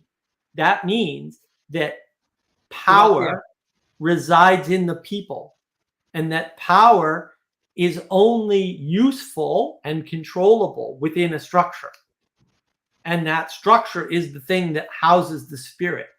And look, and Maybe it's Sally Jo- because also structures have echoes. Like structures contain echoes. Houses can contain an echo of someone else. right. And part of the postmodern thing is to take the spirit out of the building. Right. Is to flush it out. It's like why we tear down old buildings to build up something new, is because we want the spirit That's of our right. time to exist. That's right. So, Well, they just say, you can tear down all the buildings and build whatever you want, but you can't. The reason why the buildings are there is because we figured out how to build buildings over tens of thousands of years, most likely. And that's it. Like, it's not Notre Dame will never be the same, will it? This is Right. the thing. Like Notre Dame will always be tainted by what's happened to it. Right. Well, you can't put history into something. History happens as an unfolding over time. Gross. Yeah. Right. So it's not like you have a history thing and put it in the needle and inject it. No. Right? Like you can't do away with that history, and that history is also a testament to that which came before. And that's why progressivism, and I have a video on that, because of course I do. Right? That's why progressivism is a disease, right? Because it just tells you new is better. It's something like new is the highest value, right? And therefore, and it's like, okay, I'm worshiping newness. It's like, well, what's going to happen when the AI emerges? It's like, what? Well, first of all, you're a lunatic, because that's not ever going to happen, at least not with current technology. And second of all, what do you think happens when things are like? Do you think it's going to be different? Like, if you emulate consciousness, do you think it's going to be different from having another human on the playing board? I don't understand where you're going. Like, the world is limited, and if its consciousness is the thing and you emerge another consciousness, that's the same as having a baby. Now you can argue, well, this is the super smartest baby ever. Technology universe, which is foolish. We already have that. I have Are you one talking right about here. like an AI or something? Yeah, if it was an AI, right? Yeah. But I have access to the knowledge of the universe right here, right? But See it? It's right here. Nothing AI changed, will only guys. exist as long as the internet exists, though. If we cut off the internet, or if a country cuts off the internet, no more AI in that region. Right. Right. Well, and that's the Disconnected thing. from the reverberating culture. But what is it that you think you're going to create that's different from all the things that you can create now? Because the answer is it can't be as great as creating another human life, even if it's smarter and, quote, bigger somehow by some arbitrary, ridiculous measurement. Oh, smarter, I think, is relative here. Well, yeah, no, smarter is ridiculous. There's no such thing. You can't measure smartness. It's not possible. It can't be done. And IQ. Well, Yeah, because IQ is that doesn't machine measure going to have wisdom? I mean, it's not an embodied human. It's this own thing we don't really understand. But even if it does, how are you going to measure that? As Nassim Taleb talks about, IQ is a great measure of stupidity, but so are lots of things. But it's a terrible measure of how much smarter people are.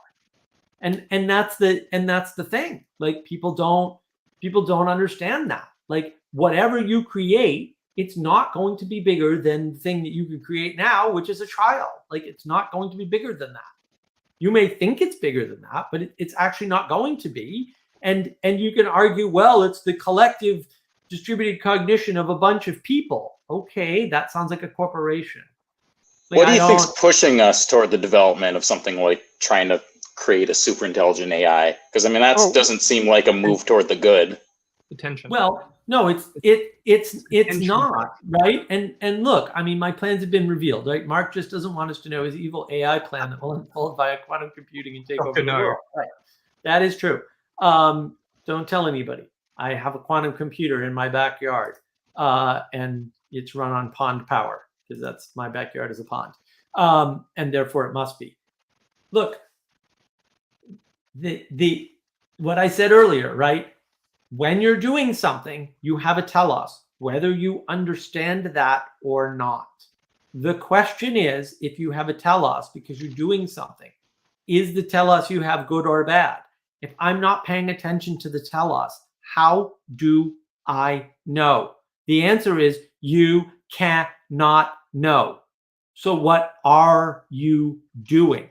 This is why when Peterson talks about this in the framing of, say, the postmodern neo-Marxists, and he says things like, I understand that postmodernism and Marxism are fundamentally incompatible, but he's not wrong. They have somehow combined those two things and are using cognitive dissonance to make sure they don't see the contradiction and proceeding as if. And that always generates a negative, destructive spirit, no matter what.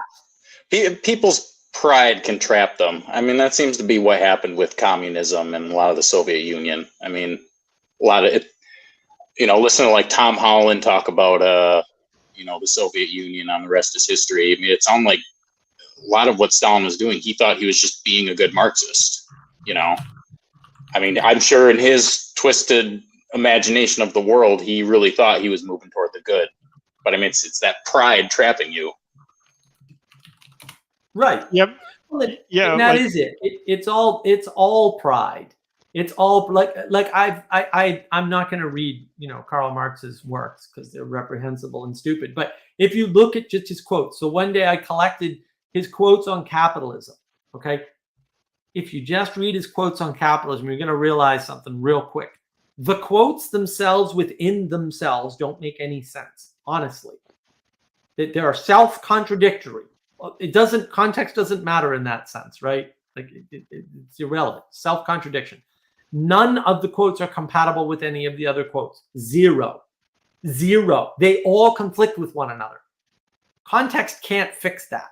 Like there's no context in which capitalism has the properties that he talks about. So that just means he's an idiot. That it doesn't mean anything else. Well, he wrote lots of pages. Okay, I can write lots of pages and say nothing too. And I can make it sound really good too. Like I could do that.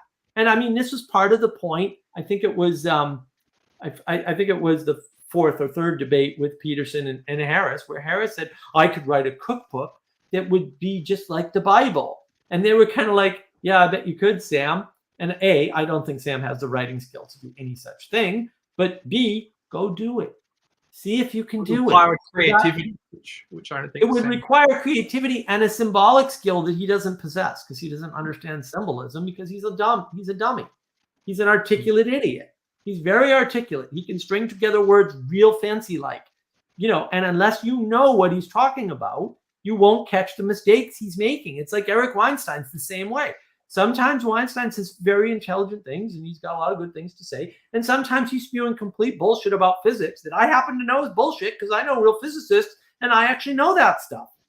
And so like I can catch him on it and other people can't. Fair enough. And he's gotten critiques from real physicists saying, no, when you said this, you're just wrong.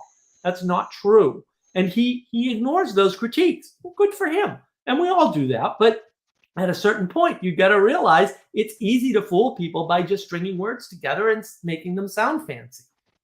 And what these people do often is they're redefining the words that they're using.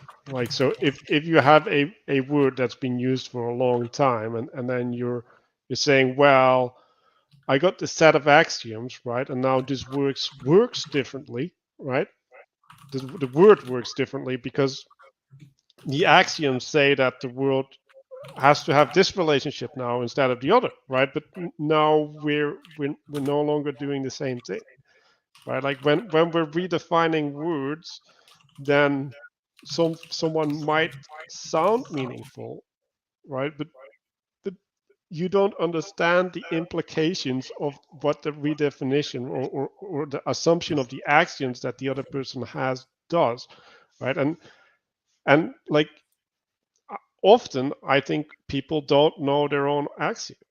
Like it's really hard to look at yourself and see what is the telos that you're in, right? Like Vivek talks about it, take off your glasses, right? Like, are you sure you can take off your glasses, right? It's like, and he's like, well, you can step back, right?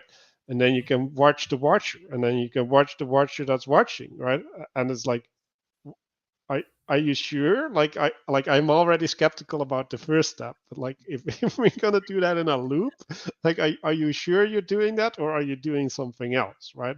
Like, are Right. you in a spirit that is maybe like insane and like has no connection to reality anymore? Because like we outsource our sanity, don't we? Like you can only know what you're doing if other people tell you, hey, this is Well, you what have to. Well, yeah. No, but you have to. The concept of sanity, and this is the problem with the individualism, right? It gives us the idea that there is a perspective that we have that is sufficient to see things outside of ourselves.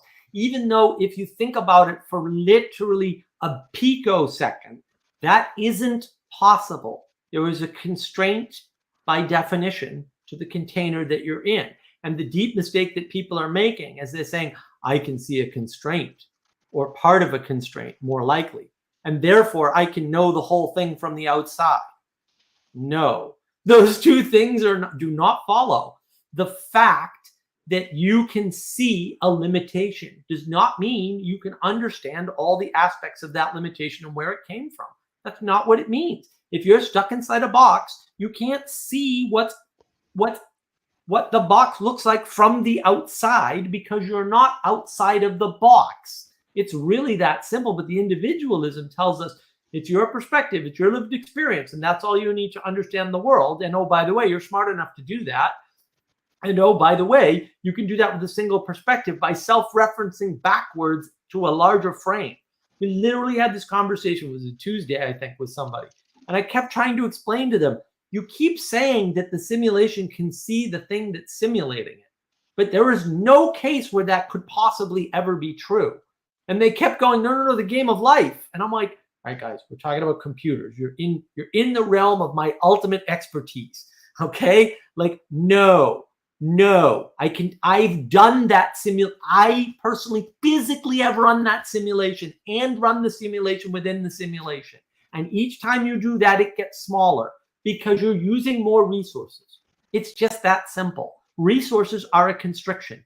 If you run a simulation on a computer, the simulation can no longer run at the full resource load of the computer because the simulator is using some of that to run the simulation.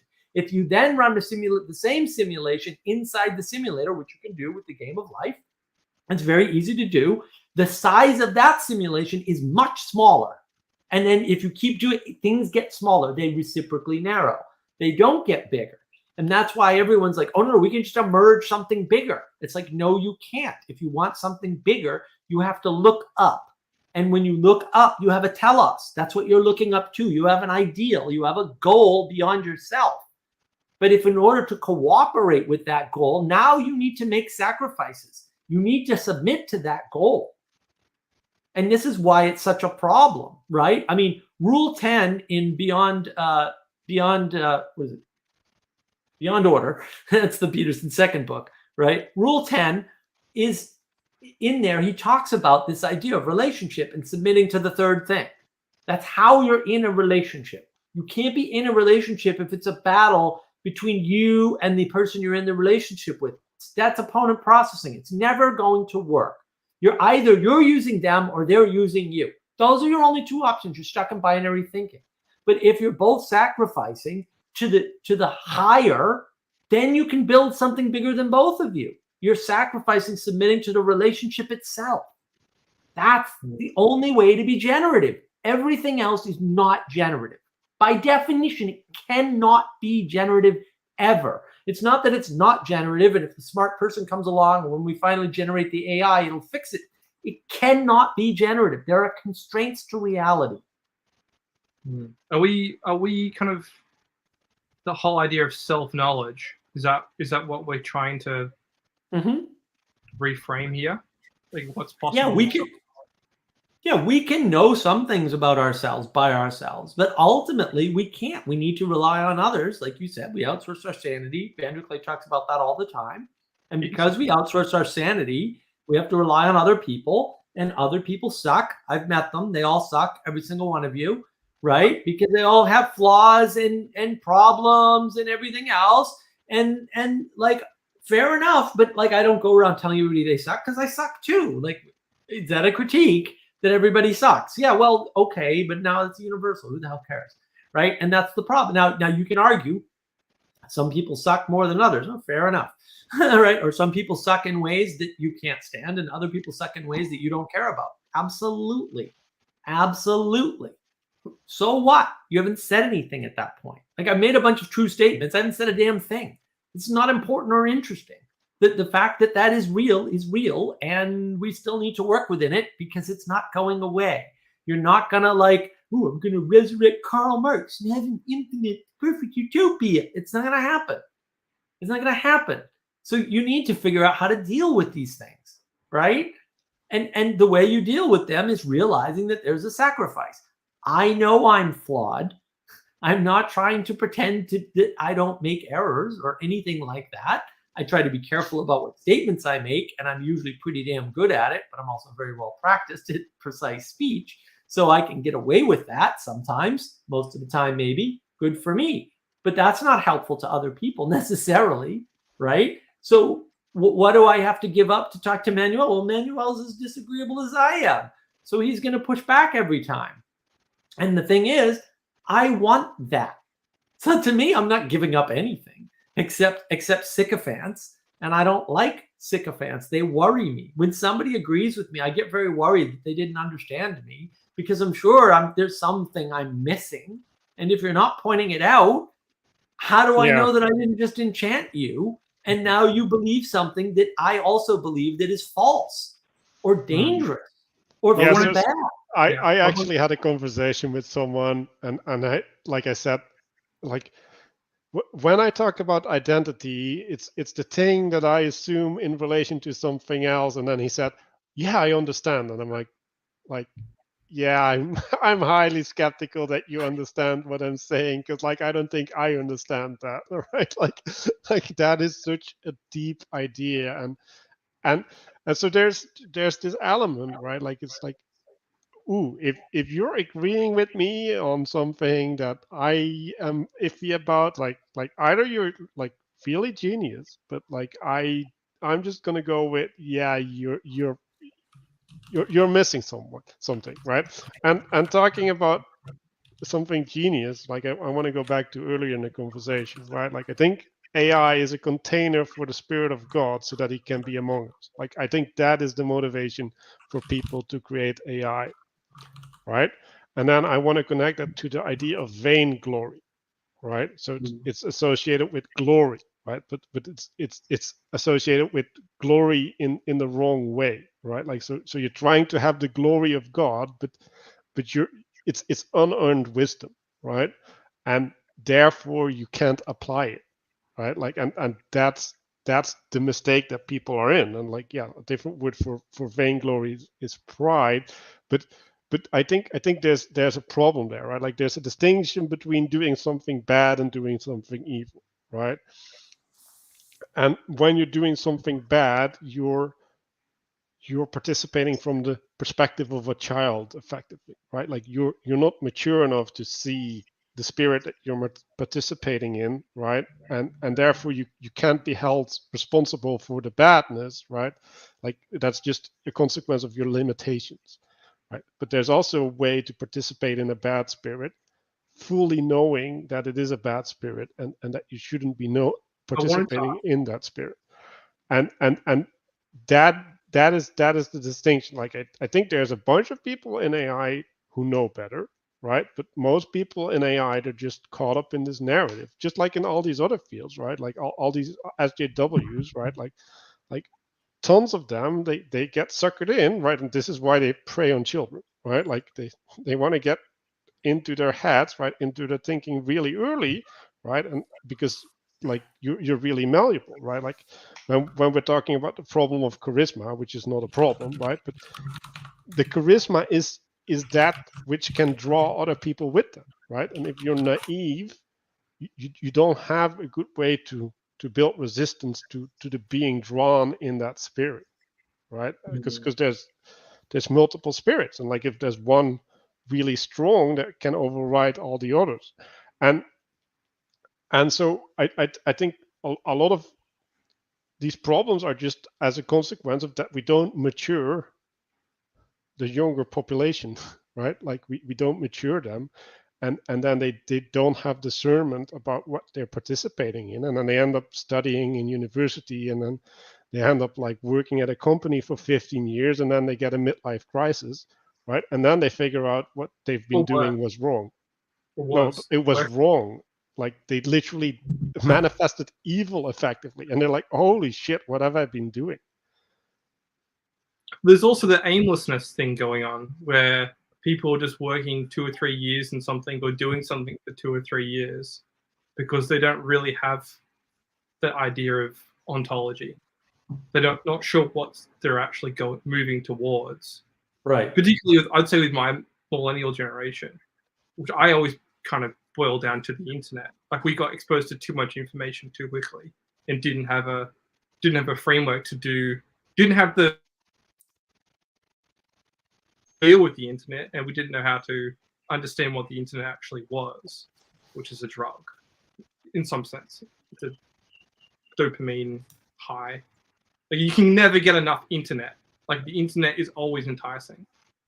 Right. Well, a lot of I'll stop internet and I'll go on with reality outside of my house. Like how do you, as a generation, right? But a lot of it is just what are the virtues and values that you've been, imbued with, right? Mm-hmm. And if the virtues and values you've been imbued with are things like knowledge or money, and that's what you're chasing, it takes you a long time of chasing money to figure out that money is not actually important.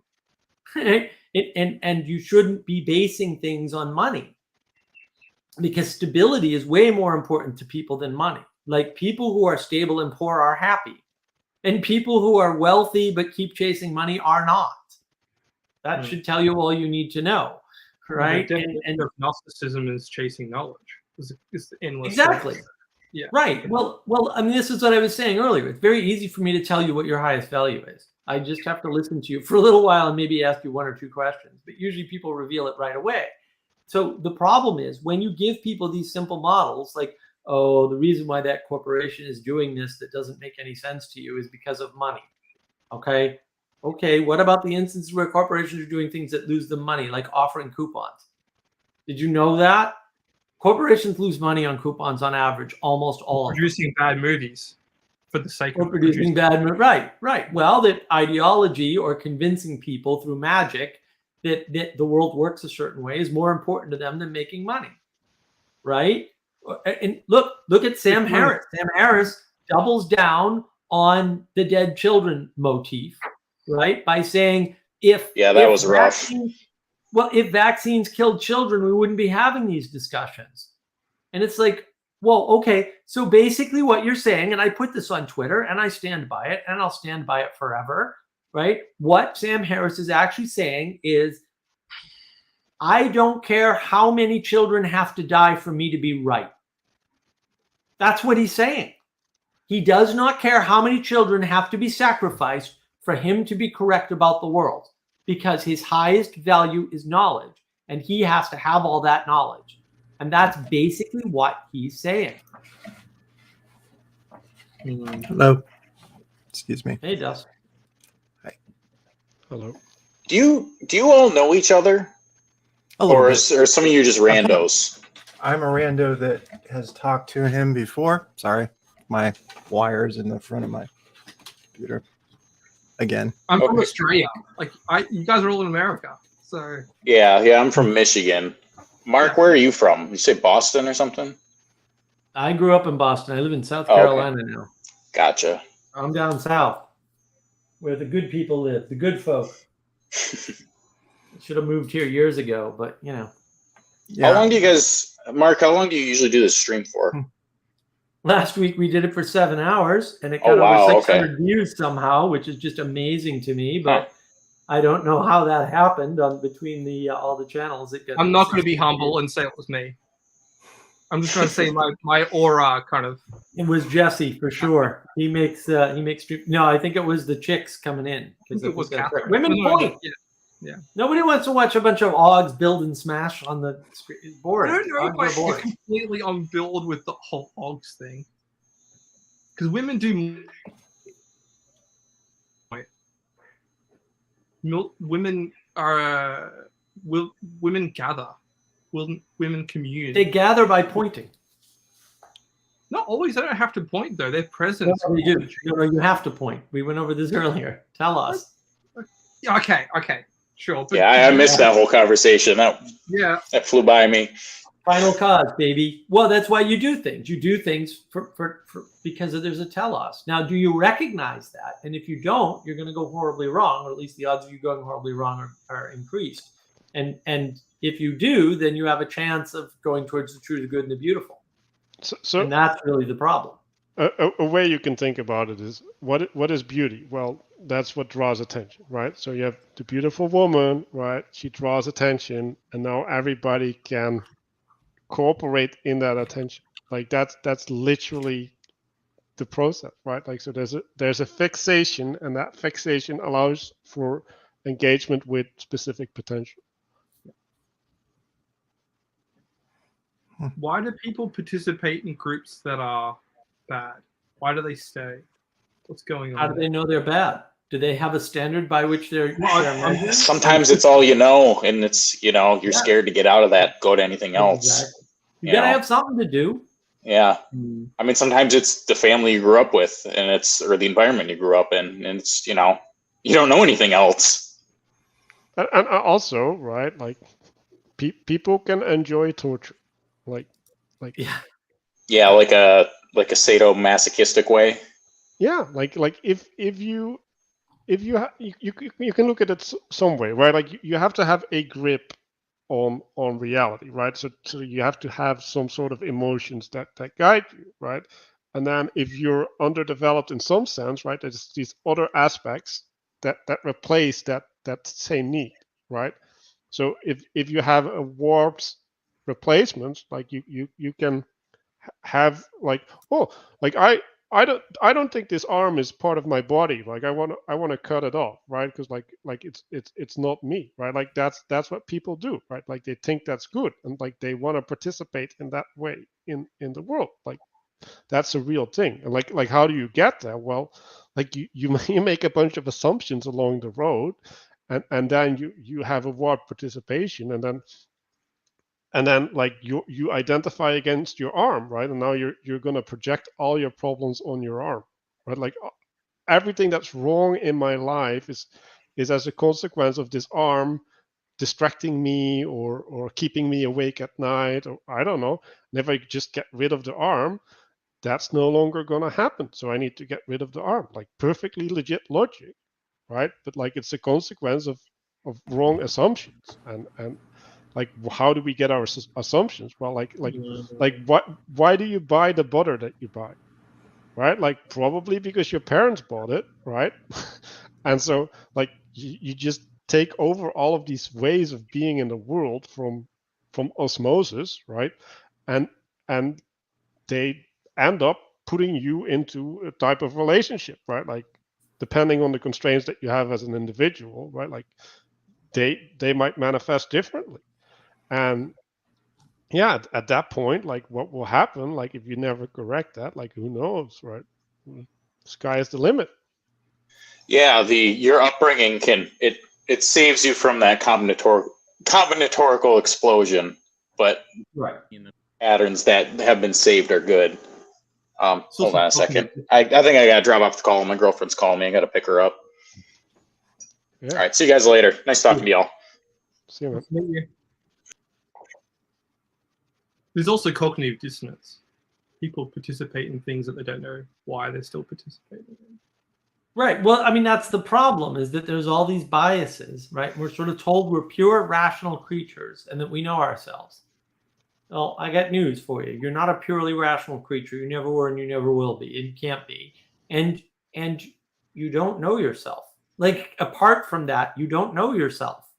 You grew up, and all of this participatory knowledge, if you want to use Vervaeke's terms, is knowledge that you got through mimicry, that you don't even understand how you got it, when you got it, or what it is. You watched people and you followed along. And now that's in your system. And that's why when you get older, you start repeating the patterns of your parents generally, or you rebel against them. But a lot of people just do what their parents do because their parents were that age when they were young. And then when they get to be that age, they act that out without even realizing it. That happens all the time. It's a big joke. It's in commercials. It's in the movies. It's all over the place. That's true. Well, I would argue that we do know ourselves to a certain extent. We have a frame of reference that we know in front of us, but as we go back in the layers and see our activities over a long period of time, we get to know the things we don't know, or the patterns that are emerging. You get to in see our- some of your limitations, but that doesn't mean you know it. You just see Yeah. the limitation. What is the thing that you're knowing?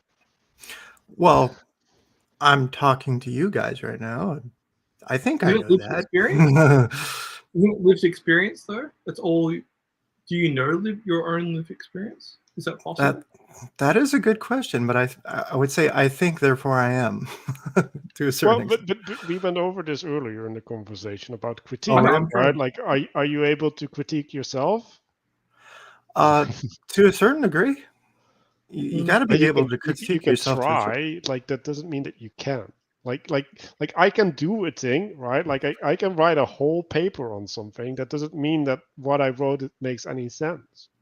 Well, I think one concept that I've been looking at is mindfulness, and sort of being aware of our emotions when we make decisions, and paying attention to that.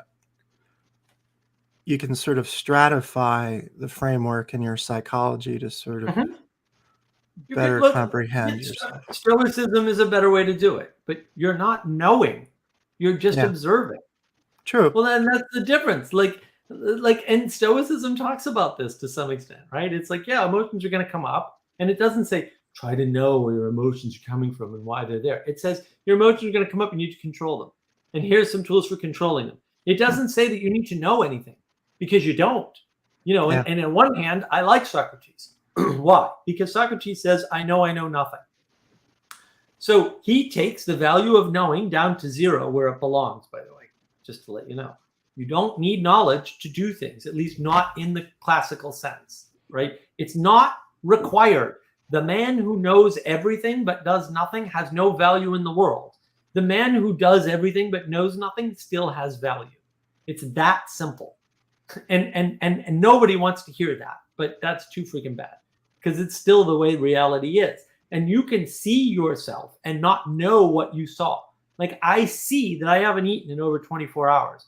I don't know why that is. I have no freaking idea.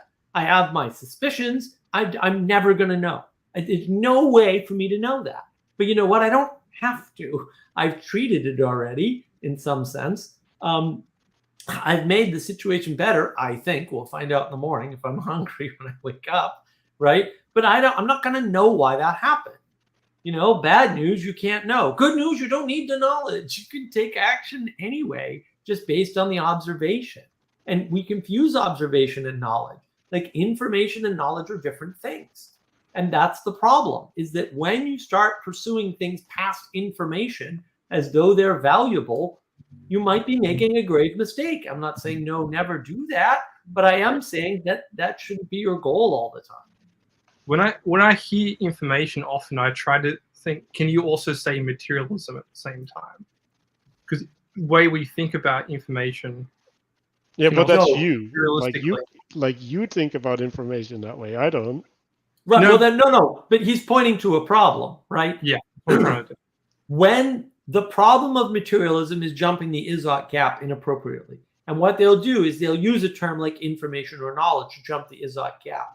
My problem is that information and knowledge, and I think knowledge is constituted of information. I don't think there's a way around that.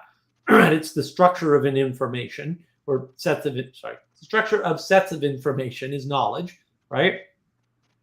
When you do that, you can do silly things like saying, well, you know, information is conserved in a black hole. That doesn't make any sense. Information is the formation of a signal. You have taken a signal and formed it. That is information. That's what the word means. That's why it's set up like that. It's not hard, right? But that has implications. And one of them is for the same signal given to a different person, the resulting information might, maybe might not, but might be different. And then up the stack, you can get the same information, right? In both entities. We'll just make that an axiomatic assumption that that can happen, right? And many times does happen. And they can come to different knowledge about it because knowledge is how they're structuring the pieces of information that they already have with the new information that just came in as the result of the signal. And right, this is why conversation isn't going to save the world, but it's certainly going to make things worse. The more you talk, the more differences you're going to find with people. The more the complex the knowledge that you need, the more you need that more complex knowledge. Like it has to stick together. Like Exactly. you need basic questions to stick up to difficult questions. Well, Exactly. but you resolve that with understanding, right? Like, Yeah. Right. because if you understand things, then you have knowledge about the knowledge, right? You know how the knowledge. That's the next level up. It signals at the bottom, Understand. information, Yeah. right? Information, and then knowledge and understanding is the thing that on top that encompasses all of that. That gives you a way to relate it so that you're self-checking. Like information doesn't necessarily check knowledge, right? You can bypass that. That's your cognitive dissonance, right? But understanding checks information and knowledge and allows you to adjust them both. And that's actually built into our model. Although I have to do slides for that and do that presentation at some point on the channel. I'm curious about the way the mind, because when I think about thinking itself, I think of it as like a balancing process. So you're weighing things against one another. You're weighing where energy and resources need to go, and you're pruning ideas that you feel. Are you? Why do you think you're doing? Like, why is it that you think you by yourself can understand your own thought? Like, that's ridiculous. The whole concept is. I'm merely observing what the brain does. No, you're not. observing what you're trying to do, which is you're trapped in the brain, so you are not observing what the brain does. You can observe some of the results of what happened in the brain, but unless you're outside the brain, you can't observe what it does. That you're just misusing the word observe at that point. You cannot know that. You are trapped in the box. When you're in the box, you can't see the box from outside the box, and that's a box you can't get outside of. This is why we outsource our sanity, to Jesse's point earlier. You have to outsource your sanity because you can't see yourself because you're trapped inside yourself. It's really dangerous to believe that this is even possible, but it's also not necessary. Like you can put all your time, energy, and attention into things that aren't going to have an impact on your life or aren't possible. And that's one of those things. Where does Plato's Cave fit in on all this? Well, I mean, I have my critiques of Plato's Cave. It's certainly an incomplete model, but look, Yeah. Plato's Cave is the expression that there's a number of states and that you're constantly moving between them. And that is something like life or proper life, maybe, right? Where at some point, in order to cooperate with people, you have to sit down and watch the stupid movie. Okay? And that means you have to chain yourself to the bench. I know I'm stretching the analogy, but actually that's what it means. In other words, in order to commune with people, you have to submit to the same damn thing. We went over this earlier with telos, right? Final cause. Make final cause great again, guys, right? Okay, fine. I have to shackle myself to the final cause and make a sacrifice in that in order to cooperate with the other people. But then every once in a while, I want to break out and I want to get out of the cave. Now, my conception of Plato's Cave, and I haven't had it drawn yet, although I've bugged a couple people about it who actually know how to draw. You see the light standing up in the chamber, but you have to duck down to get to the light. And then the closer you go to the light, the lower you have to go, right? There's a submission to the higher to get the hell out of the cave. And so there's three states. There's the state of being, in with the other people. There's the state of being free of the other people, but not yet on the outside. And then there's the state of crawling in submission out of the cave and into the light. But again, you can't stay there. And you get so blinded. you You get blinded first, right? You get out and you get blinded, right? Because you're disoriented because you don't have participatory capacity when you go into the light. Right. Well, and you're flooded by potential. And you can't remain in pure potential. That's mysticism. That's when people get lost in the occult, for example. Right? That's what happens.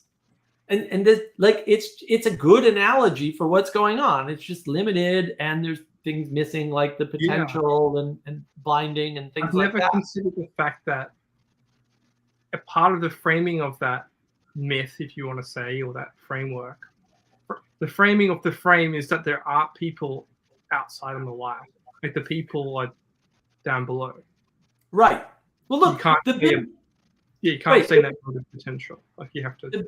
The big sin of our age is exactly the sin that we just saw, which is I, as an individual, can understand things bigger than me or things that I'm stuck within. No, you can't. You can know some things about them, but you will never have an understanding of them. This is the fish not understanding the aquarium. The fish can never, ever, ever, ever, under any circumstances, ever understand the aquarium ever. Okay? It's just not an option. This is called reality. This is the hard boundary of reality, or one of the many hard boundaries. Reality, to some extent, is that which objects to your subjective experience. Your subjective experience of being a fish in an aquarium is that you will never, ever, ever, ever, ever, under any circumstances, no matter what, no matter how often you jump out of the aquarium or how long you can survive without being in the aquarium, you're going to understand the aquarium. It's just never going to happen. But it doesn't have to. You can be happy in the aquarium and thrive. Like, you just don't need this information. It's not required. You can pursue it, but that prevents you from pursuing a bunch of other things. So it's up to you. You can waste your life pursuing things that aren't interesting. You can waste your life pursuing things that aren't possible. You can waste your life pursuing things that make you worse. You can do all that. No one's going to stop you.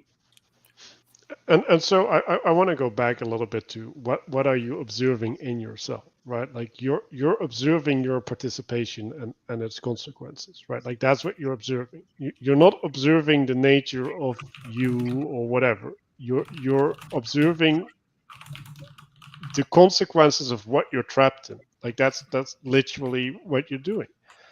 And like I have a problem breaking the thing that I'm trapped in, like breaking out of the spirit that I'm in, right? It's like what does that require? Like in some sense, it requires a force outside of yourself, right? And I, now that I think of it, and Mark is gonna have to pay attention, I think what allows you to break outside of yourself is your imagination, right? Like Yeah. I think it's the imaginary quality allows you to perceive what is not there and then re-engage from a different spirit. And so the thing that's been going on in my church a lot is talk about vision, right? So there's a couple things, right? Like there's the highest principle that allows you to reorient yourself, right? But then you still need to connect it to a way of expression, right? And like what does allow you to connect it to a way of expression? Well, that's the vision, right? Like how can you implement your vision in the moment, right? Like that gives you the orientation and that organize everything, right? Like and so the vision is in some sense the bringing down of the telos into something that you can participate in. Yeah. Yeah. And the imagination, that play aspect is the place, Peterson's talked about this, right? The place that you create structures to test them out. That doesn't mean they're right, by the way, right? Because there's still the objecting of reality, right? Not objective reality, the objecting of reality that gets in the way, right? This is why the battle plans always get destroyed the minute you encounter the enemy, right? This is why when you go to build something, you don't build what you originally set out to build, because implementation is the hardest thing, and it never goes the way it goes in your head, because everything in your head is perfect or it can be fixed easily. I guarantee you, go into your head, start to imagine things that can't be fixed. Your head won't do that. Your brain will not do that. It is the thing that makes potential work in a way towards a telos that you have in mind already. That's what it does. It should do that. There's nothing, it's not a bug, it's a feature. Now, when you mistake those two things and you start saying, well, I self-identify as a purple unicorn that talks and creates rainbows. Well, now we have a problem, because that thing in your head can't exist outside of your head. And that's where people are having the discernment problem, because they have been told that they can do these things. You can be anything you want. You can just imagine your way to a better life. No, you cannot. That was a lie. I am sorry you were lied to, but you were lied to. And I have a video on that, by the way. I'm just saying. So, yeah, I mean, that's what's important to realize about these things, is that society has been giving out these bad signals for a long time, and people bought into them. Or poor models, so you can understand everything through economics and game theory. No, you can't. If you read game theory, and I have, and you haven't, if you don't know this, I guarantee you, or you're too stupid to understand what John Nash wrote. Game theory devolves into calculus real fast. Like the minute you go to the store to buy bread, okay? You're not doing calculus in your head, okay? I'm sorry, you're not. It may be a decent analog for what you're doing when looked at in hindsight, but you've changed a couple things. One of them is it's now in hindsight. The other one is just because something maps doesn't mean that's the way you did it. It's not what that means. When John Vervaeke talks about combinatorial explosion and the resolution of it, the whole point is you can't resolve combinatorial explosion using math, and yet humans do it all the time. So there must be something else going on that doesn't map to mathematics. That is correct. He doesn't state that clearly enough, but that is correct. Well, what the hell does that mean? All it means is that math doesn't map the world accurately, or at least accurately in that case. That's all it means. It doesn't mean anything else. Yeah, when you quantize something, you don't necessarily have quantizing is something that we do for human understanding of what's going on. We do the but quantizing. it doesn't give the frame of reference of the actual functioning of what's happening in reality. Because there's no objective material reality. That doesn't exist, even though science would like to try and tell you otherwise. And so you can't judge things from a neutral position outside of the aquarium that you're swimming in. That's not happening. It's not to say you can't know anything about the aquarium, but there are limits to what you can know. And that's not to say that you shouldn't try to understand more about the aquarium, but you should understand that you will never understand everything about the aquarium, ever. And you need to come to terms with that and be okay with it, so you can focus on the things like swimming around in the aquarium and being productive and generative, instead of swimming around the aquarium going, I'm going to bump into all the walls of the aquarium until I figure out exactly how big it is. Stop being retarded and do something useful with your life. You only have so much time, energy, and attention, and you should spend it wisely and not trying to figure out something that's not going to matter even if you have the information. Oh, no, everything about the aquarium, guys. Who cares? And Forrest Landry, and I hate Forrest Landry, but he said something very interesting in a talk with John Vervaeke. He said, all of these people are sitting out there going, oh, I'm going to get enlightened. And then they go off and they get enlightened and they come back. And the big question is, okay, but how does that help the rest of us? Well, that is a good question, isn't it? Let's suppose you're the Buddha and you can go off and be enlightened. That's fantastic. And when you come back, are you making the world a better place or not? Let's assume you actually got enlightened. What did you do with that? I didn't get enlightened. You did. How is this helping me? You've been off, not generating within the community to go off and get yourself enlightened by yourself on your own. And let's assume that's even possible or likely, okay? Because it's neither, right? It's impossible for most people, and it's not likely to happen even for the people it's possible for. And we know this, by the way. You can just go look in the East. The number of people that go off and try to go to the cave for 20 years, half of them die, most of those by suicide, incidentally, which is a good indication that you can't do that, right? What good is that if you don't bring that knowledge back to the village? And oh, by the way, you've been gone for 20 years. All the houses you didn't build, all the things you didn't help with, what the hell? Why are you doing this? How is this helping everybody? You're helping yourself. Congratulations, you egoic, selfish, arrogant bastard. And by the way, screw you and your freaking enlightenment. How's that? So yeah. No, you can keep going. Yeah, so I was trying to last week I was trying to put forward that idea that the 18th century is where the problems in the West have really begun. People's trying to go back to the medieval, but I don't know. You can't go back to the medieval so much. Like you have to kind of go back. Protestantism, like.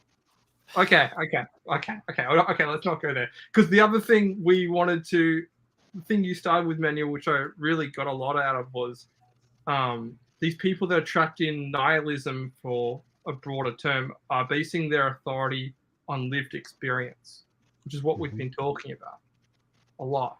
So how is there a process to which we can validate the acquisition of knowledge? How do we know we're acquiring the right knowledge? No, I don't think. Why do we care?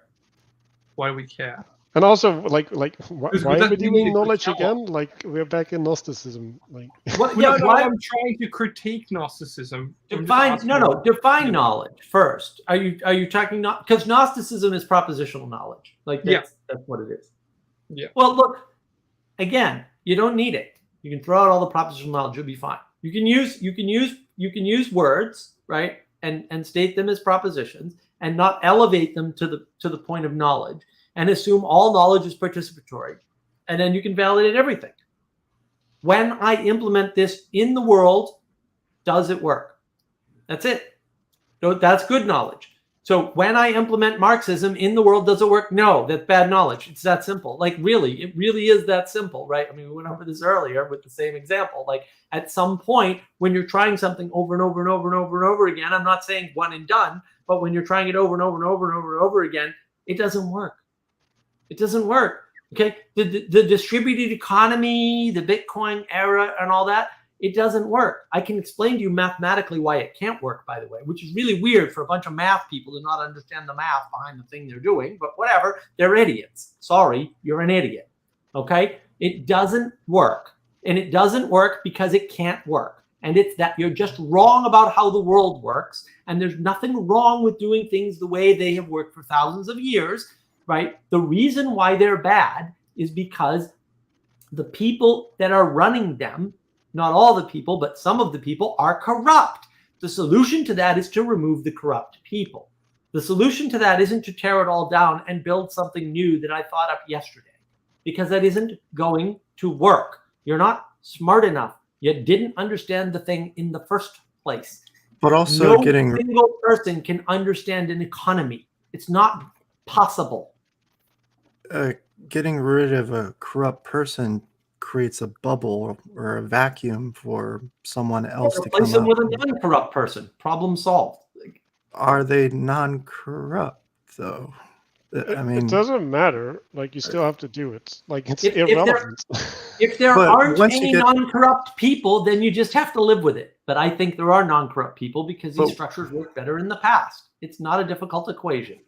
It does, We your are- belief on the matter actually is irrelevant. Either you replace the corruption or you deal with the corruption. Either way, you're submitted. And that's the problem. You're trying to submit to a dream in your head that doesn't exist and can't be implemented. Don't do that. It's a waste of time. And while you're doing that, you're denying the rest of us whatever goodness, whatever intelligence, and whatever time, energy, and attention that you have that you could put to good use. And that's what I'm objecting to. You're removing yourself from the rest of society to hold up some stupid ideal in your head that isn't going to work. And while you're doing that, you're denying the rest of us your talents. Please stop. Not So, what directed is- at you. there was a video that I was watching on Twitter just now, and it was a turtle in a pool, and he was on his back and he was flapping with his feet, right? And there was a bunch of other turtles around, and they came and they helped him right himself, right? But the most amazing thing, what happened was he stopped flapping when the other turtles came around, right? So there was one magical mechanism at which he knew he had to surrender to these other forces that allowed them to right himself. So like just imagine, right? And this is what I see, right? Like when I talk to people, it's like they're this turtle on their back. They're like, oh, like the world doesn't work the way it should be because up is down. It's like, what's going on, right? And then I come and I'm like, oh, like let me give you a push. I want to get you down. And they're like, no. Now the world is moving, right? Like that's their reaction. Like it's What do not you- like, oh, this person can help me set the world straight. It's like, no, moving is scary. Like I'll stick with the devil. I know. What do you believe, like with the story of Jonah?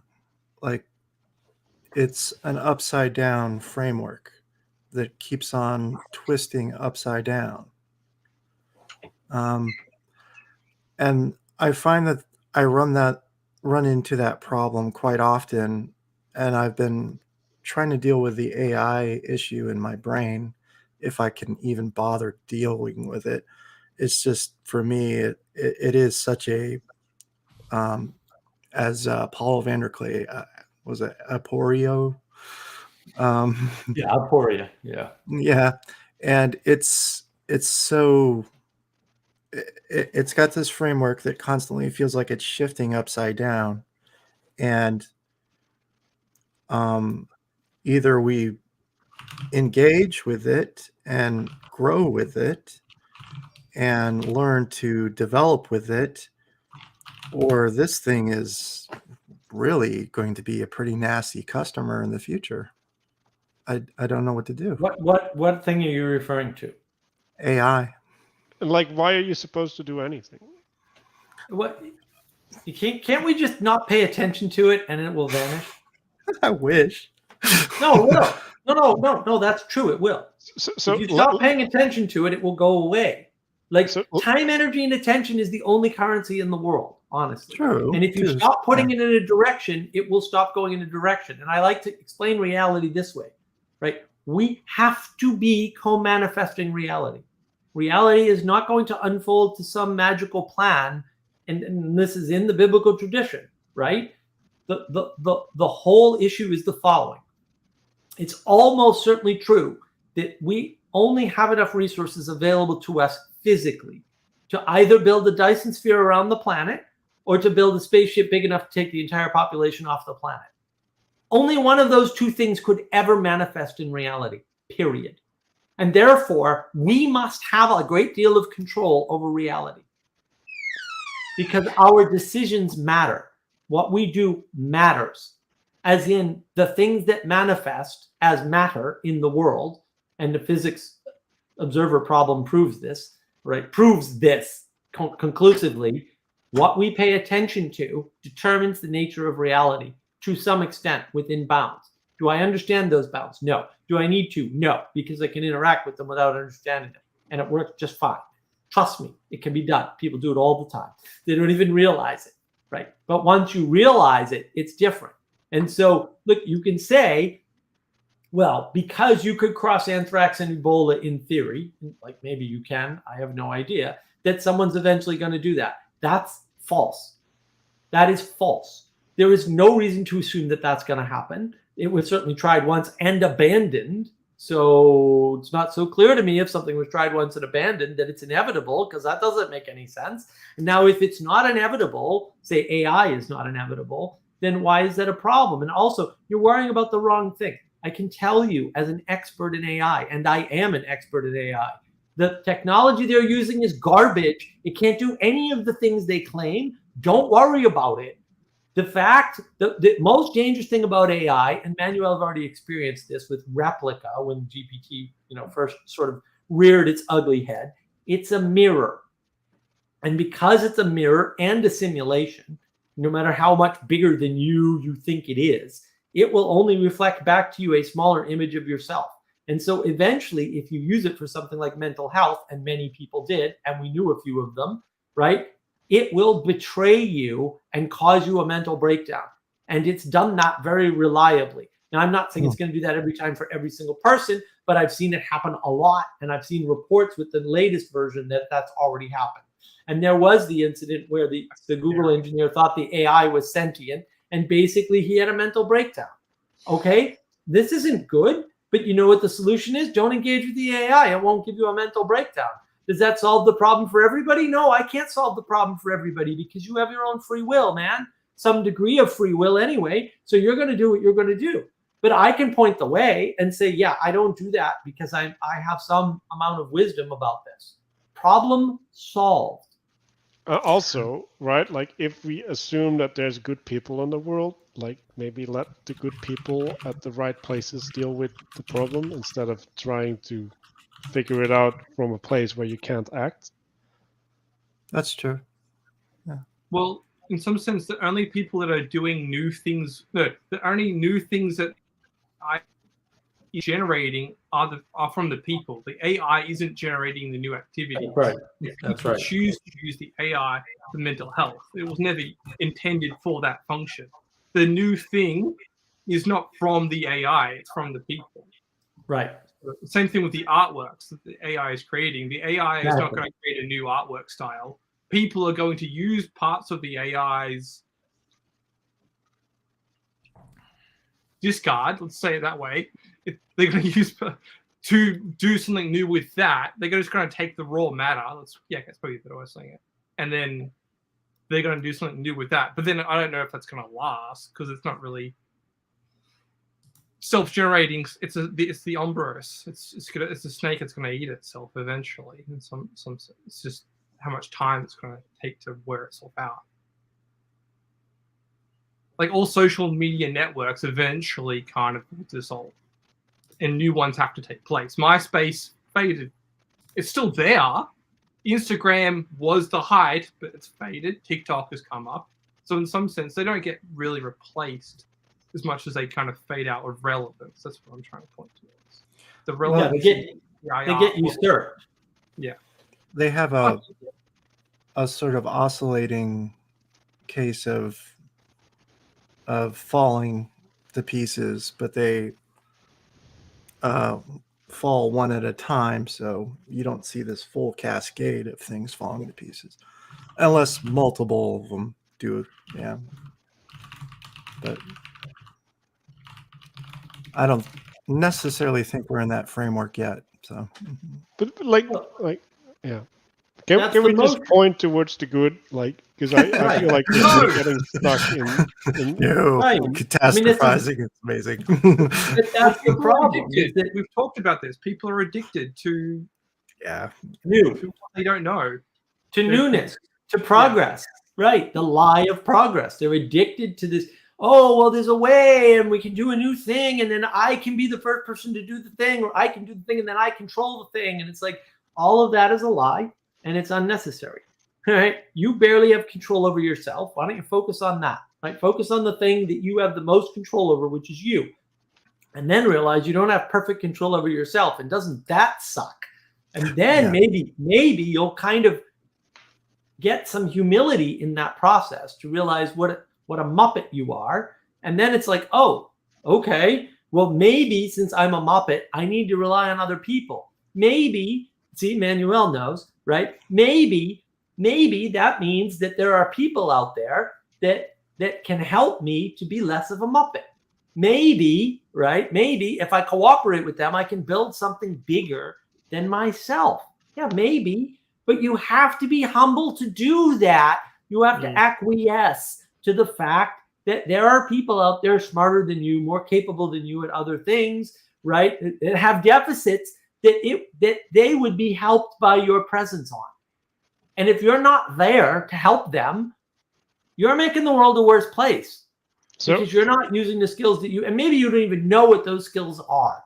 Okay. I did not know, we'll say 4 years ago, that just saying you're doing good to somebody every day or whenever you saw them could make a huge impact on their life. But I now know that because I did it and it worked, right? How do I know that? How do I validate that I did it? It worked. That's how I know it.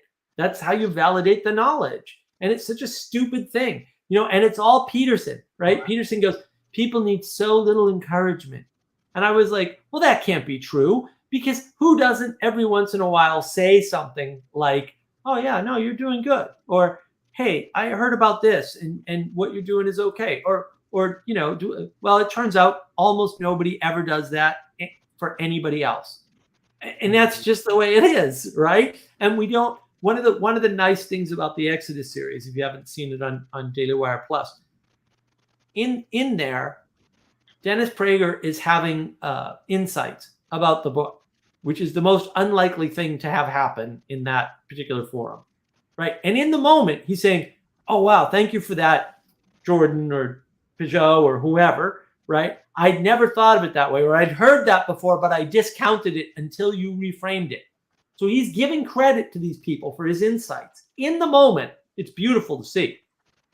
That's towards the good. It's like, oh, this is towards the good because he's talking about a good thing. He's not saying he changed his mind in all cases, although sometimes he changed his mind right on the spot, right? But he is saying, you've caused me to think about this more deeply. And that's good, irrespective of the conclusion of the thinking. We get too caught up on the end goal. Well, if I think about this, will I be oriented towards the good? It doesn't really matter. The fact that you're thinking about something important that you were stuck on before, or maybe that you had discounted before, is good. Now, which side you land on that may matter, and it may not, right? But you got to point out the good where it is, right? You've got to point out the good where it is. So when somebody does something, and maybe their thing is, well, I made a list of things I need to do today, right? And you're like, well, lists suck and they're stupid, but good job making the list. Because that is good. And so I just reflected on what I did, right? So I said, well, can we point towards the good? Well, like, why did I say that? Right? Like, what prompted me to say that? Well, because we were talking about what is, not about how we can act in the world. Like, we're no longer connecting the thing that we're talking about to the agency that we have. And so, like, whatever we're doing, it cannot lead to the good. Like, so no, don't. Like whenever you're having a thought, right? Whenever you're trying to understand a thing, is like, does this actually improve your capacity to participate in the world? Because if it doesn't, what are you doing? Like, for real? Like, what are you doing?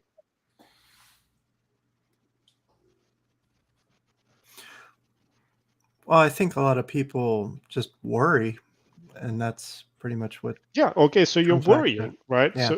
So you're doing two things, right? So if we're looking at the world as attention, right? So first of all, you're drawing your attention away, right?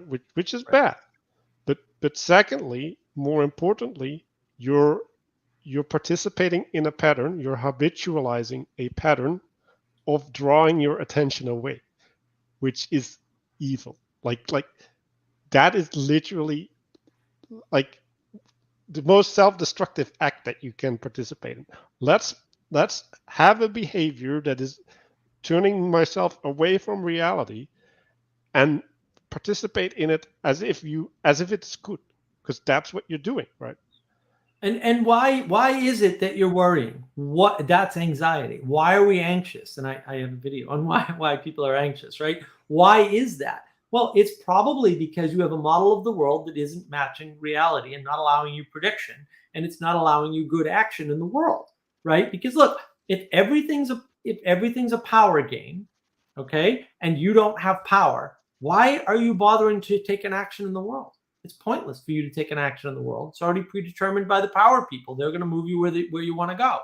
All that can do is cause anxiety in you, because if that's the way the world is, you're screwed. So is that a helpful way to think of the world? No. Why? Because A, you're not screwed. You have power. You have time, energy, and attention that you can put towards things. And B, if that's the case, you might as well do things and fail anyway, because at least you'll be doing things, right? And then in that, you'll figure out, oh, that's just the wrong way to think about the world. It's not power from above. The people at the top can change, right? And I can have an effect on them, whether they change or not. Yeah, your voice matters. Your time, energy, and attention matters. Why else might you be anxious? You might be anxious because you can sense, unconsciously we'll say, that your world model doesn't match what you want to do.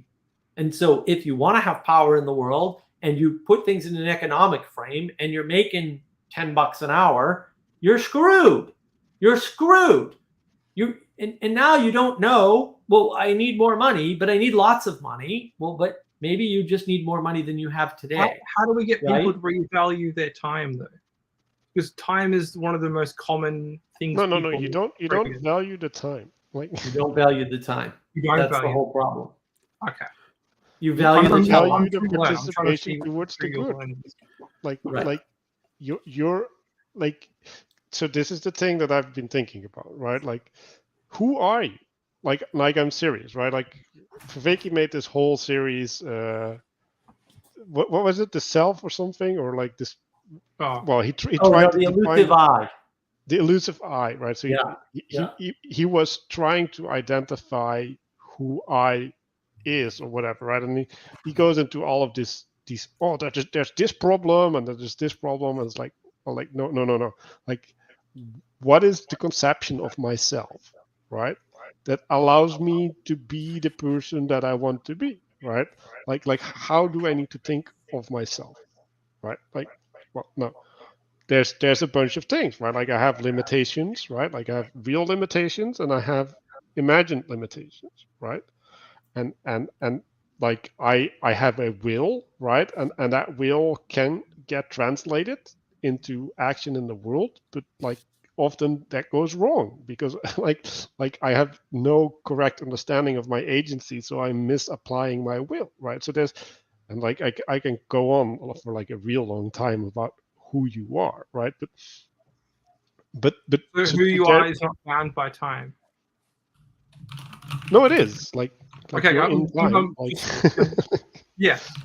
Well, I would say it's That's what bound people by do. narrative. Yeah. No.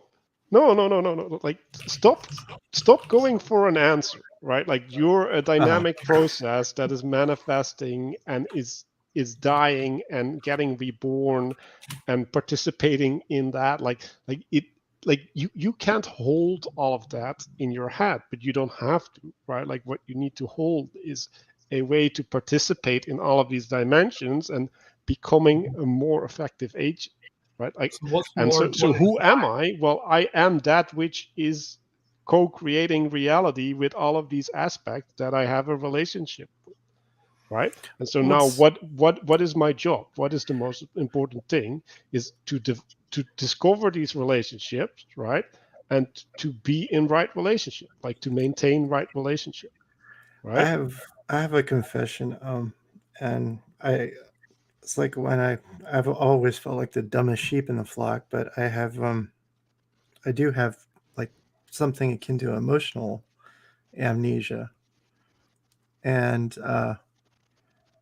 when you use the topic of self and I meditate on it and sort of the frameworks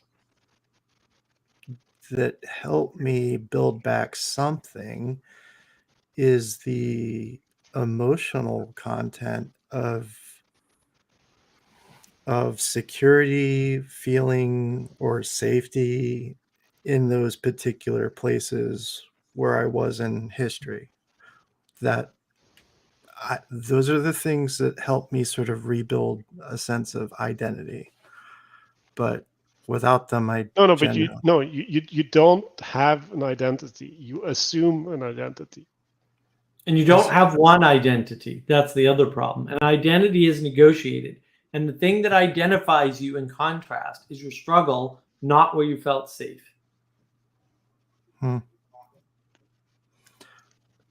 Well, So The Italian theory of the stage is that every actor can wear a mask. Any of the masked characters at any Right. time can change masks, and often do in these old Italian medieval plays. Right. Someone Well, with that- a comedic mask might change to the villain halfway, but the character stays the same, but the mask, the association changes often. throughout. It has to, right? Because we're not one thing. Like, you know, that's where the Neoplatonism is correct. We're not one thing. We're a bunch of parts, and how we think of those parts matters, because how we think of those parts gives us our agency. And so our agency changes based on our telos, right? If I want to think of myself as a software engineer, that's fine. That enables me to write software. If I want to think of myself as a systems engineer, I might be able to go into the cloud and like build a bunch of infrastructure to put my software in, right? But those are different identities, and they can't be mixed, because the knowledge set, the set of information that I must have, and the set of skills that I must have almost no overlap between those two things at all, right? I know 8 programming languages. That doesn't help me anything in the cloud at all. You don't need to know any programming languages to do work in the cloud nowadays. None, 0. There's no overlap there. Now, it helps you know a bunch of stuff about computers, and it'll make you a better software engineer if you're also a systems engineer, right? But that doesn't go the other way, by the way, and it's not relevant.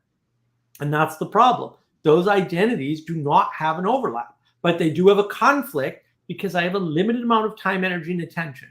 And I can either work on the cloud or I can work on the software. And I do need to switch between them. And that switch is not free, right? And that switch in thought is not necessarily free. I mean, it might be for me, but that's because I'm a freak. But it doesn't matter. The point is that this scales all the way out to everything in your life. You're a son, you're a father, you're a friend, you're right, you're a lover, you can be all kinds of things all at the same time.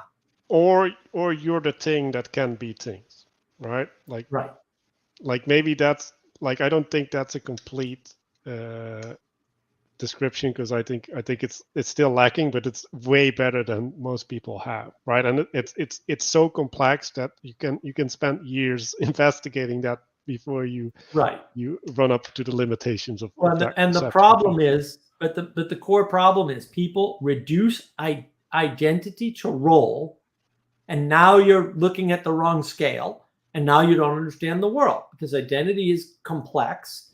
And the problem is, all right, identity is complex. How do I resolve that? That's ethics. That's how you resolve it. That's what ethics is for. And I'm not saying you have to like read books on ethics and understand ethics and morals perfectly, right? But that is the realm of ethics. And I think there's perfectly ethical people who've never read a book on philosophy, for sure. And maybe there's people who are perfectly ethical who've never read a religious book either. That's perfectly reasonable. And look, it's all this reduction kills us. We keep reducing things down to single entities. So one critique I have of John Vervaeke is he talks about agent-arena relationship. And I did point this out to Vanderklay at one point. There is no arena with a single agent. That doesn't exist. And there is that's depression. there's no There's no agent in only one arena either. Yeah, what's depression? As soon as that happens, like Well, there's no game. There's no You game. would reciprocally narrow on yourself and you would be in depression, right? And then you can't participate in any arena. That's what depression is. I can't participate in any arena right now. My brain is depressed. That's what happens. It's a good way to think about it, right? But that's the arena relationship. Of that. And- So And let's assume that you're in that state, right? Like, okay, I can't get right relationship with arenas, right? Like, what's the solution? Try a new arena. Like, sound familiar? Right? Like, this is progressivism. Like, this is literally, right? Like, it's the escape forward, the continual revolution, right? Like, oh, like I'm just gonna take more and more shapes, right? Like I'm gonna become a shapeshifter. Like, I don't have an identity anymore, right? Like I unified self, and you're engaged in this continual revolution of the self, and at a certain point you become incapable of function, right? Like you lose your ability to be connected to reality, right? Because there's no stability within reality, right? And the way that you get desensitized to the newness, right? So what does that require? Well, it requires you to get more and more extreme. Like you have to participate in more and more strange things in order to get the experience of the newness, right? Like, so I remember myself like being in front of the Taj Mahal, and I'm like I've seen way more fancy things. Like what why is this such a special thing, right? Like, and like that's not a good place to be, right? Like, cause that disconnection, right? Like the disconnection to the historical thing, right? Like I'm there and I'm like, okay, like, yeah, they had like this whole caravan of elephants, and they put the marble on the elephants for like 500 miles and like for several years, right? Like, and then there's this history about the story, right? Like about the guy did it as a tomb for his wife, right? Because he was, and then he built one and on the other side of the river, and then there's this whole perspective, and like there's all of this stuff going on, and it's like, yeah, that kind of cool, but like kind of cool. it didn't resonate at the time. And yeah, I think that, look, that is the individualism. It's reducing you to an agent arena relationship in the world. And that isn't your relationship in the world ever, and it's never going to be. Now, you can put yourself in that situation, but what have you actually done? And this is sort of new thinking. So forgive my sloppiness. You're typically narrowing. But just to play with sort of this new way I've been thinking about this, when you try to be an individual, you are not just removing intimacy from the world. You are committing domicide against yourself. You are removing yourself from the connectedness of the world as such. You're saying, I'm an individual. Okay. Well, okay, that's not really possible, right? But you can say that. You can try to act that out, right? There's nothing preventing you from acting out stupid things. Nothing. Okay. Like you can reenact Marxism 6, 7, 8 times on a country scale and wipe out 100 million or more people. No problem. Please don't, by the way, just, caveat, please don't, right? But you can try to remove yourself from the world. You can try to say, no, I can just order Uber Eats and work online and everything will be fine. But actually, that's not good for you. It's not healthy. I'm not saying absolutely nobody should ever do that, but it's really not healthy, right? And you have removed yourself from the world. Now you can't interface with the world around you anymore because those skills atrophy. You focus in on the skills you've got, which, programming or doing cloud work, whatever it is, and earning money and playing video games. And now you don't know how to go outside and grow your own food. And maybe you don't need to grow your own food. I totally get that. But also you're disconnected from the outside world. And now when you go to the Taj Mahal, you're like, well, there's no money here. It's not a video game. I can't put it in the cloud. I don't know what to do with my it. generation. This is literally the thing I wrestle and butt heads. They're individuals. You have to explain to them, you are not now, nor will you ever be an individual. The idea itself is absurd. It is absurd and unhelpful, because if you're an individual, you can never build anything that's going to outlast you. It's not possible for you to do that. It's also very unhealthy. Yeah. Right. Well, but there's the domicile, the self-domicile. And yeah, well, and they're told these very simple models, and you're given a simple model to understand the world, and it understands some part of the world. And you're like, aha, I have power now. I understand the world. And that, there you go. And that's the thing, you know, and I went over it in the other live stream, right? Like, I didn't invent electricity. I didn't get the electricity to my house. I didn't invent the internet. I didn't do this, the webcam, the laptop. I didn't make any of that stuff. Could I program every piece of software that this laptop runs? Yes, actually, I probably could. Right? Am I going to? No. It takes a long time, and I'm lazy. And and why bother? Right? But look, you know, you've got to submit to the fact that somebody else put all the time, energy, and effort into this. So that means I'm connected to them. One way or the other, I'm reliant on them. If they're alive or dead, it doesn't matter. I'm reliant on their sacrifice of time, energy, and attention, alive or dead, for the things I have today. Therefore, I am not disconnected from them. I am not an individual. So okay, getting back to the question was, how do we get people to not be so locked in by this idea of time equals value, or the time that I give to things equals my value in the world, which is maybe something that happened in the 19th century. There was a whole focusing on everything being on time. No, that's very modern. Ordered and numbered. No, I'm not saying it's, well, how do people, because we didn't used to have this idea of. What are you talking about? Like, it is like time is energy, potential, right? Like, so it is valuable. Like, that's it not is incorrect. It's what you're relating it to. Are you relating it to money, in which case you're screwed? Or are you relating it to things that you do, in which case you're screwed? Are you relating it to telos, right? Because if you're relating it to things you do and you can't do them, so let's suppose that I bought some brackets for my closet, and then I realized that they're not going to work, right? And I relate to that. I go, oh, I'm a failure. The brackets for my closet aren't going to work out. What am I going to do, right? Because I could do that. Time to learn, to overcome, to face trauma, and the problem are these relationships to time. No, they're not. They're not, Jesse. Look, let me finish.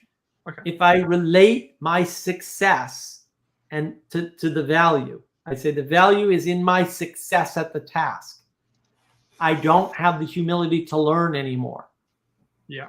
The value is not the success of putting up the freaking shelves, which I haven't put up yet, by the way, and need to get to, right? The value is in the telos of having shelves, right? And so what happens is my brain goes, oh, great, you have 8 shelving brackets. What are you going to do with them? And then I go, you're an idiot. You should put them on the effing wall of the effing office, you dipshit. You should have been doing that in the beginning instead of the project you were working on, which is putting shelves in a closet. And then I was like, oh, yeah, I'm stupid, right? Because the telos of having more storage is more important than the telos of putting these brackets up on this wall in this closet.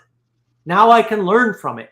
Like, there's no room for humility if you tie your value in the immediate goal or your value in money, right? What do I value the most? I don't know, Mark.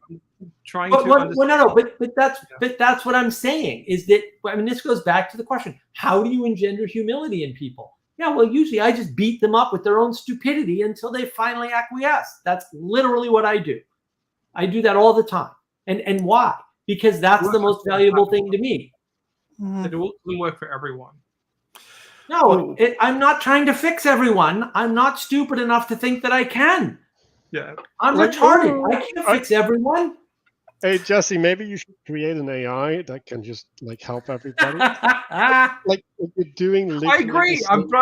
Maybe I'm being too much of a devil's advocate, because I have people that I'm acting in the way or asking the questions that they think in. So I'm trying to get outside wisdom to help pass on this knowledge. And the only way I do it is if I embody their position and think through their framework. I don't do that. Well, yeah, don't do that. Okay. We had a long conversation the other day about that with somebody else. I'll get into it, right? So there's two ways that you can relate to the world, right? Like you well, maybe that's too reductionistic, right? But like the cultural narratives, right? Like what are these narratives, right? Like these narratives are ideas, right? Like there's these ideas, and there's like, well, if I have this thing in my head of how I want the world to be, right? Like with the focus on the word want, right? I'm gonna have to convince people to participate with me within that way of being, right? Like that spirit. So I'm gonna have to create a narrative, right? Like, is this looking familiar, right? Like all of these people, why are they protesting? Well, they're protesting to create awareness, right? And like what is awareness? Well, when we're aware of something, we're seeing the world through that lens, right? So if we're seeing the world through that lens, now we're seeing the same thing, right? And now we can change the world to correct that flaw, because if everybody is seeing the same thing, then we can correct the flaw, right? Like, but maybe that's a flaw that you can't correct. But that's the structure behind what is happening, right? So all of these people, right, they want to create the world in their image, right, or in the image of their ideal, and they have to apply this strategy. Like it's necessary, else they can't do anything, right? Well, you can maybe like be really like charismatic, right, and have people Right. follow you stupidly, but like that's, you can't do that. Like Well, and what do you do? And I mean, like that's the core of the Mark of Wisdom project, which we have a document for that we're working on, right? Which is we need to create a community and get people into those communities so that they'll start participating and learning the power of participation rather than the power of knowing things propositionally. Propositions are basically useless for wisdom. There's no point. Right? There's no point. This philosophical thing that Vervaeke does, it's garbage. It's not going to lead you to wisdom. Wisdom is all about figuring out what things work and participation. It's not all about that, but that's the core component of it. I'm curious about a particular thing by Kierkegaard where it talks about the clown and the fire that breaks out. And you have the one clown who's basically the it's like the inversion. You have everyone around them laughing, and you've got the clown at the bottom warning everyone about the fire. And it's a inversion of status, but at the same time, technically the clown is putting a framework in front of everyone in the audience. He's telling everyone, you know, the building's on fire. You might want to look at it. But instead, he gets laughter. He gets applause because he looks like a clown. Right. How to approach that topic? Well, the first thing to do is to burn all of Heidegger's books to save the world from his idiocy. No, it's Kierkegaard, but Kierkegaard. still Heidegger. books. Heidegger too. It applies to all modern philosophers. Just throw them all out. Like, look. I'm sure, like a broken clock, they're right twice a day. But you know what I do with a broken clock? I throw it away and get a new clock. And the only clock you need for philosophy is really Plato and Aristotle. You can forget the rest. It's just not worth it. So basically, look, the way that the message is clear. Okay, your presentation and your status matter with the message. Okay, the clown is not the appropriate person to tell you the building is on fire, ever. Period. End of statement. Full stop. If you want to be a clown, you can't talk about serious things in the world. Now, you can entertain though, and you need both. It's just that you can't embody both. There's a trade-off there, and that's the problem, right? You can't be a CEO and dress in t-shirts. Why? Because you've destroyed the proper hierarchical leadership. And now people don't know how to identify you in the world. And yeah, you know, look, we can blame Steve Jobs, who had many flaws, but also for popularizing this idea that the CEO doesn't have to, you know, dress up. Like, of course he does. You need to know who to follow. You can't just follow any old clown that comes along. Maybe following the clown will look right, but the purpose of the clown is to entertain. The purpose of the clown isn't to lead. It's not what it's for. And so, yeah, the package matters. Your decisions matter. You can't be all things to all people at all times. You're not going to save everybody with the tactic. The real question is, how do you come up with structures and get people involved with structures such that they will be able to interface and grow bigger than they are today? And part of that is just explaining to people that you are not going to transform yourself by yourself unless you think you're the Buddha, and I don't think you're the Buddha. That's task number. I tell people this all the time, literally all the time on Discord. I don't think you're the Buddha. Okay? Now, knowing that, what does it take to transform? Well, logically, it takes a distributed cognition bigger than you, right? So more people with more perspectives than you can possibly have, right? Explaining to you whether or not it's time to transform and which direction to transform in. And then after you transform, they can tell you whether or not it worked and how well. Did you go in a good direction or a bad direction? None of that is optional. It doesn't take much for people to see that that's not optional. What else does it require? Whatever structure you're embedded in now needs to change. While that change is happening, it would be nice if you had the support of other people, like a community that knew what you were up to and could help you, not only with the distributed cognition, but with the rest of it, like by checking in on you. So 2 days ago, I sent a text to my friend because I know he's going through some hard stuff. And I said, hey, how are you doing? Something like that. And I didn't hear back from him until today. And he called me up and he said, hey, how you doing? And I said, well, I'm doing better now that I know that you're alive.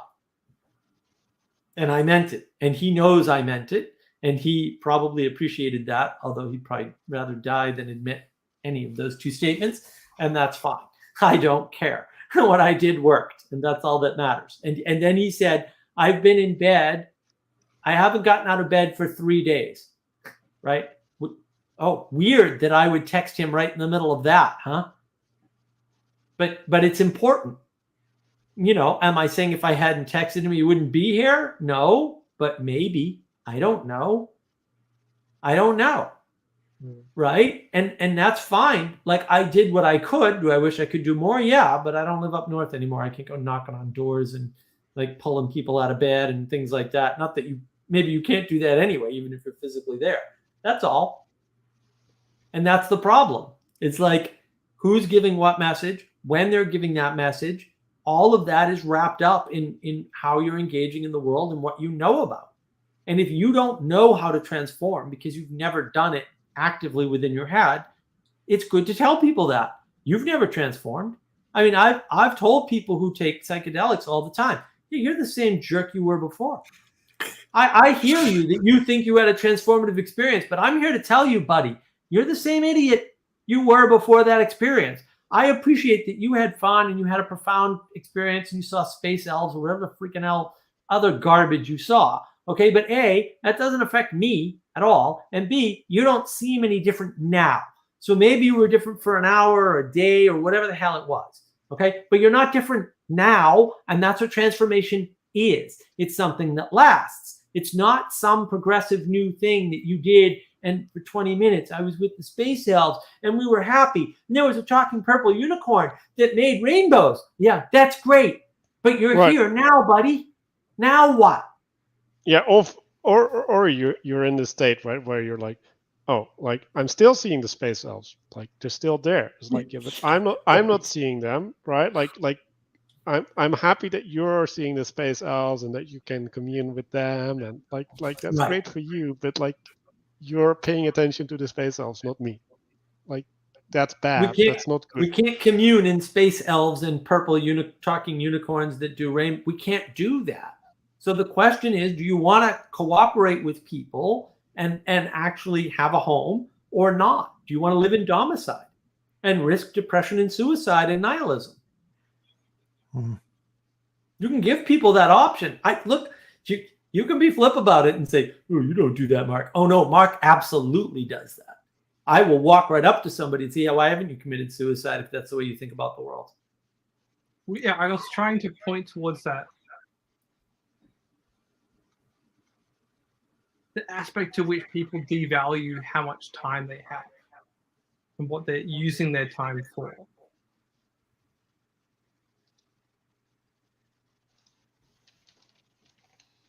Yeah. Well, right. Well, you have to teach them what value is and what power is. And that's why I have a video on that, on navigating patterns, right? What's power? Power is time, energy, and attention, roughly speaking. I don't think I lay it out that way there, but power is not what you think it is. And then the power is in you. And where do structures get their power? From the people in them. When the people in them leave, that structure dies. It's no longer effective, right? It is your lent will, your lent agency that makes the world go round. So when I text my friend who's been laying in bed for 3 days, unbeknownst to me, by the way, I'm lending him my agency. Is that working? It's doing something. Is it working the way I want? No, I have very little control of the world. I'm a Muppet. Okay? But it's doing less than zero, right? In some sense. Like, it's not making the world worse, but it does have the potential to make the world better. It costs me something. It costs me some time, energy, and attention, right? And, you know, look, when I'm sick, I forget to check up on my friends, and bad on me. But, like, I have limits too, apparently, because I'm a Muppet. It's okay. But that doesn't mean you don't do what you can when you can. And then accept the consequences, because sometimes you're not going to be able to do enough. And sometimes it is going to be your fault and that you didn't do enough. That's inevitable. But that doesn't mean you do nothing because the potential for failure is there. That's stupid. This is why play is important, because you get to learn about your agency in the world. You play, and then suddenly you're like, oh, I have the ability to interact with the world. I have the ability to affect the world. I have the ability to change things in the world through my agency. Responsibility is one of the core notions that we've been talking about. Potentially, yeah. Yeah. Yeah, but in this context, I would say redemption, right? Like, so because you make a mistake, right? Like, what do you do? Like that mistake is a thing that allows you to increase your agency, right? Like, oh, like I didn't understand what I was doing. Not making mistakes doesn't redeem you. Well, no, That's there's right. nothing to redeem, right? Like, if you don't make mistakes, you're perfect, but you're also impotent. Like, You're recognizing that you're making mistakes. If you don't recognize where your pattern are making the mistakes, you won't be redeemed. No. Well- Like the redemption is not in the recognition of the mistake. The redemption is in turning the mistake, right, or the sin towards the good. Like, you redeem it by having it participate in something bigger, right? Like, so you're like, oh, my pet died, right? Like, well, like maybe my experience with the pet dying can result into when my wife dies, I can be there for my family, right? Like, Yeah. That's Absolutely. redemption, right? Like the negative experience, and it's even more profound than that, right? Because I can participate in the death of the cat with the framing that it will allow me to be there for my family and have a good experience. Like, that can be good, right? Like, I can feel good about my participation with the death of the cat if I understand it in the frame that allows me to participate in the wholeness of being towards the good. And So you need that's this look, that goes back to Peugeot. The world is attention. So what that means is what you pay attention to matters. And I said this earlier, right? If I pay attention to buying the shelves for the purpose of going in the closet, then I find out, oh, these shelves aren't going to do what I want to do in the closet, I'm screwed. I don't have the humility to learn from that. If instead I pay attention to the fact that I now have shelves, but I also have empty walls all over the damn house, then I can go, oh, I can put these shelves here. That would be better anyway. I didn't buy shelves for this room, right? Whatever room that may be. And then I can go get the right shelves for the closet, right? But because I'm paying attention to the telos, and not to the task, I can learn from my mistakes and redeem those errors. And that's what you need to do, is point people's attention at the right thing. So you can point their attention at the fact that they're poor and other people are wealthy, right? But that's going to just make them angry and resentful. You can point to the fact that those wealthy people were once poor like them, at least in the United States. That's generally true. There was a story of a guy who came here from some Asian country, and in a year was a millionaire. Came here with nothing. Okay, that happens. And then if you point at that, you go, oh, wait, what opportunities am I missing to be the next Donald Trump or the next Elon Musk or the next pick your favorite billionaire, right? Well, I don't know. That's a good question. Instead of asking how they got their money, why don't you ask, how can you get your money? Right? Because now you're pointed at something you have agency over. When you're pointed at the fact that they have more money and the fact that you don't, you can't change anything. You have no agency. Your will is irrelevant and useless. You become impotent, as Manuel said earlier. I also kind of think that having more money is not necessarily a I realize for some people who are extraordinarily poor, this is, obviously kind of a frame issue, but if having $1 billion poured on you could also be like the worst thing possible. It turns you into a target. Yeah. No, you look at the numbers. 80% of lottery winners are bankrupt in 5 years. Bankrupt. They weren't bankrupt before the lottery. What happened? Well, yeah, they got too much money too quickly, and they probably never learned the difference between wealth and income, which is a huge, whopping difference. By the way, if you don't understand that, you need to. It's important. Rich Dad, Poor Dad is a great book. Maybe I don't recommend his other books, but that book is excellent. Robert Kiyosaki. That's a good book for getting a financial education so that you don't make some of these mistakes, because they are mistakes. Thinking of the world that way is a mistake. Putting your attention on the things you're doing as value, or putting your attention on knowledge as value, or putting your attention on economics as value, or money as value, those are all mistakes of the same order, right? You're not submitted to the highest. You're submitted to something material, right, that isn't higher than the thing you're trying to do. And now you can't engender the humility to learn from your mistakes. And now you're trapped in this reciprocal narrowing agent arena relationship, even though that's a false projection of the world. It's not real. So if experience helps you to navigate through your mistakes, what happened? Aren't we generations limiting our experience of things? We're shrinking things down to digital. We always limit our experience. This is one of the things that Vervaeke talks about. What do? We filter the world. Okay? We filter most of the world. 99% of the world. Down. Right. Well then, okay, so we've filtered the world. We have some awareness. Our awareness has some undefined limitation. I don't know what it is. It might be different for everybody. It might be the same for everybody. I have no idea. I don't care. It doesn't matter. The awareness is maybe not able to encompass all the world 100%, right? And maybe it's only able to encompass 10%. It doesn't matter.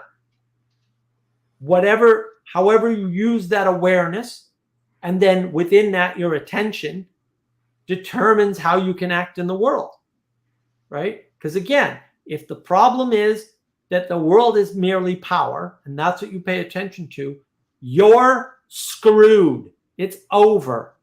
You're stuck where you're stuck.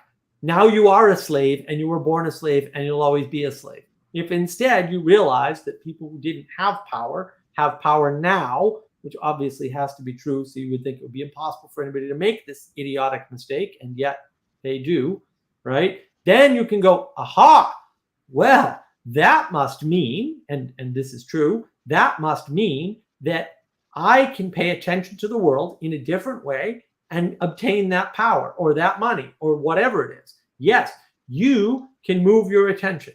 Now, will it work? Maybe, maybe not. But that's not important. What's important is you regain agency so that now you're a participant in the world again.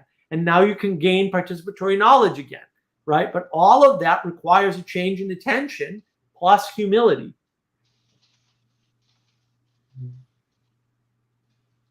And maybe the change in attention alone can engender the humility. I don't know. But again, that's why we have the project that we have in Mark of Wisdom, because we're trying to figure out how to construct a community, attract people to that community, and get them to understand these things, right? And get them being generative in the world. Because if you're sitting back eating Cheetos and playing video games and then going and doing some infrastructure work in the cloud, you're not participating in a way that's going to be generative to the people around you and to the world. And quite frankly, I'm a little pissed off because I've lost your talent and I want that talent back in the world, making the world a better place. And that's not sending the extra money I have to charity because I'm effectively altruistic or some bullshit like that. No, I hope I'm asking the right questions. I'm trying to see what's on the other side of this Gnosticism thing. Because last week you mentioned that the Awakening from, I've never checked into that Awakening from Meaning Crisis server, is, I think you quoted it was like, it was a cesspool of Gnosticism. So I'm like, okay, how do I ask the questions that talk about all this without me one statement? Because I see this, I pointed my friends to Viveki, and yeah, they've kind of gone that way. Yeah, I don't know what to do with it. Well, look, I mean, this is a problem. So the thing that I tell people is Vervaeke has a series called Awakening from the Meaning Crisis. Okay? It is misnamed. That is the wrong name for that series. That series should be called Awakening to the Meaning Crisis. Why? Because it doesn't give you a solution. Now, Vervaeke does have a partial solution to the meaning crisis. It's his meditation series and his Cultivating Wisdom series. Those are partial ways to address part of the meaning crisis, for sure. And then the real question is, well, what other tools do we need? I mean, this is why Manuel and I focus on practices. Why? Practice. What's a practice? Practice is participatory knowledge. What isn't a practice? A practice isn't a propositional way of knowing anything. I don't care what you know propositionally. I will take whatever you think you know propositionally and slap you around with it until you realize you're a moron. I will do that for you if you want. I don't want to do that. I think it sucks. It's a boring game for Mark, but sometimes I have to play that game. And I mean, geez, we have like an 8-hour conversation on Monday, Manuel. It was insane. And look, I mean, I'm a little frosted. Like, I got stuff to do. I can't be stuck, right? But on the other hand, what's the most valuable thing? Mark making, $300,000 a year and working and not helping people? No, Mark helping people. So I'm not fixing up the house. I'm not trying to get a job, right? Or not trying, but I'm not like pursuing immediate employment. Let me put it that way. I'm stuck on freaking Discord for 8 hours with 2 people trying to get them stuck out of their, trying to get them out of the Gnostic cesspool. And sometimes it works and sometimes it doesn't, right? And that's the problem, is that you have to work with people and find out where they're at and get them out of it. And we need more systems for that. And I think the solution to that is John Vervaeke's Science of Meaning, right? But not the rest of John Vervaeke's work, because I don't like the rest of his work. It's not generative anymore. It was when it was the meditation series and the Cultivating Wisdom series, but he didn't carry it in a direction from there because he's stuck in the individualistic and materialistic framing. And so he thinks that you can do these things by yourself, and we think there's no way in hell that is likely to happen. It's not impossible, but it's not going to happen to you for all values of you. And the other thing is, he thinks you can put a bunch of narcissists together in a group, right, without a structure to submit to, but they can't submit to it anyway. And then they do something together, and the thing that comes out of that is good. It's like, no, like if you have a bunch of narcissists together, right? If you have a bunch of reciprocally narrow people together, they're going to reciprocally narrow. Like, they're going to reinforce the spirit that's already there. They're not going to like conjure this new spirit that's somehow good. And not realizing that, right? Like all of these things, like I was talking about this earlier, right? Like for me, it's really, really, really hard to change the spirit that I'm in, right? Now, I don't think that's impossible, right? But like it requires a bunch of stuff, right? But like people can't do that. Like like what do you need to do to change the spirit that you're in? You need to surrender. Like you literally need to surrender to another spirit. Like how do you do that? Well, it's a coming to the bottom of the hierarchy, the being Jonah being swallowed by the whale, and you're in sort of an aporia sense where Yeah, but how do you do that? Like you're You disoriented. can be. do it. Like Do it. do the Do it trick. right now. Well, I mean, the only thing you can do is submit at that point to what's Right. around you. Yeah. Yeah, but you don't have to either, and you have to be in that pattern at that point. So that's not helpful. The fact that it happens, it's a great description. It's not wrong, but it's also not generative and useful for people, right? And the part about John's work that we realized early on is the magic is in the communitas, is in the community. It's in the communing with others. Why? Because they see things about you that you don't see about yourself, right? Why? Because then you're part of a distributed cognition. Why? Because now all of a sudden you have a reason to do things. Because if you're just off by yourself, right? And this is why accountability groups work. It's harder for you to do things when people aren't lending you agency by saying, "Hey, how you doing? Hey, did you get to read that book? Hey, right? What are you up to? I didn't see you yesterday. Why didn't you show up?" Right? Like those. Yeah, or are you things sure it matter. was a good idea to eat that bucket of ice cream? Like people need to tell you that. Isn't this part of the intimacy problem though? People, because they fear that the intimacy. It is. Yeah. It is, right? Like what skill are you trying to engender when you're trying to be with people?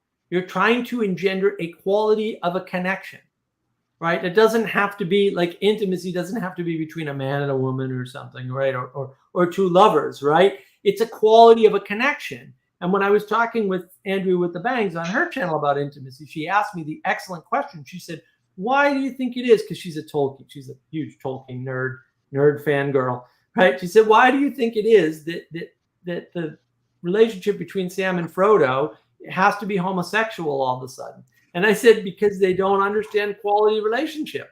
And so it has to be material or physical. They got to be banging. Otherwise, they're not connected. Because the only connection possible in a materialist world is a materialist connection.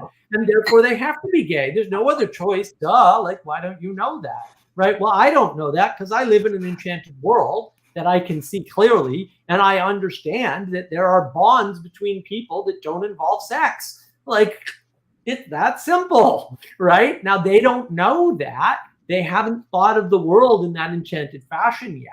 They're reciprocally narrowed on whatever simplistic world you make. It's a poetic fashion. Right. It's, well, it's not just one sense of romance. It's the romance. The poetics are the connectedness that goes in all different directions instead of the discrete linear connections of propositions and procedures. So this is in our model. So in the knowledge engine model video, right, this is all laid out. Proper participation requires poetic information. Poetic information is that complicated, webby weaving all over, not arbitrary, and it's not fully connected, right? But it's multiple entry points, multiple exit points in the story. That's where you get stories from, is that poetic information. And that's how you navigate a space. That's how you dance with somebody in a conversation or on a dance floor, or how you interact with music, right? Whether you're physically dancing to it or not. That interaction with music is a poetic way of informing the world, where you're seeing these relationships between the music and how you feel between the music and what you remember between the music and the aspect of the world, right? All of those things are important.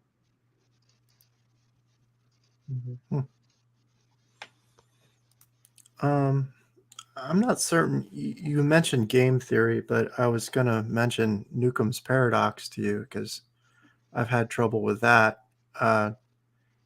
When I think of examples, and I'm not certain whether my correlation here is correct, but I remember the snakes and Moses and the one snake eating the other snake, and it made me think of the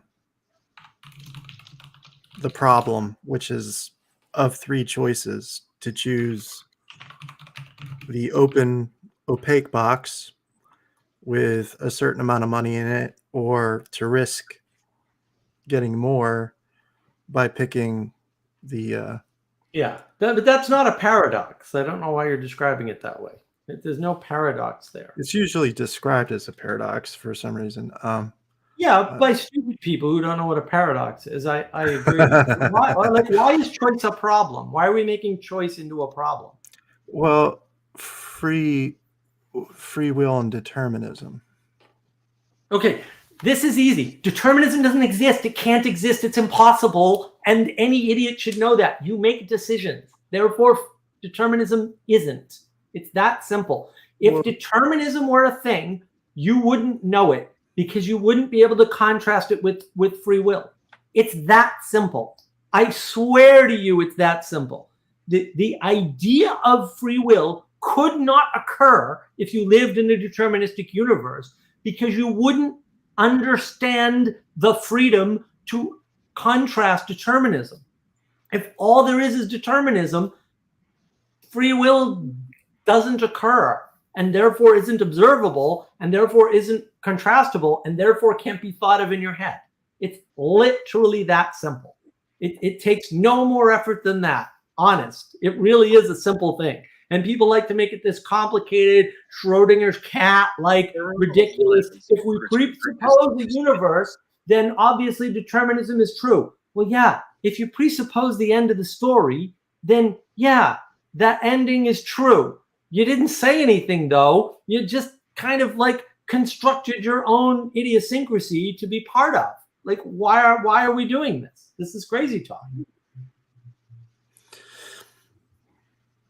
Well, I mean, from a Calvinistic understanding, it's Calvinism is wrong.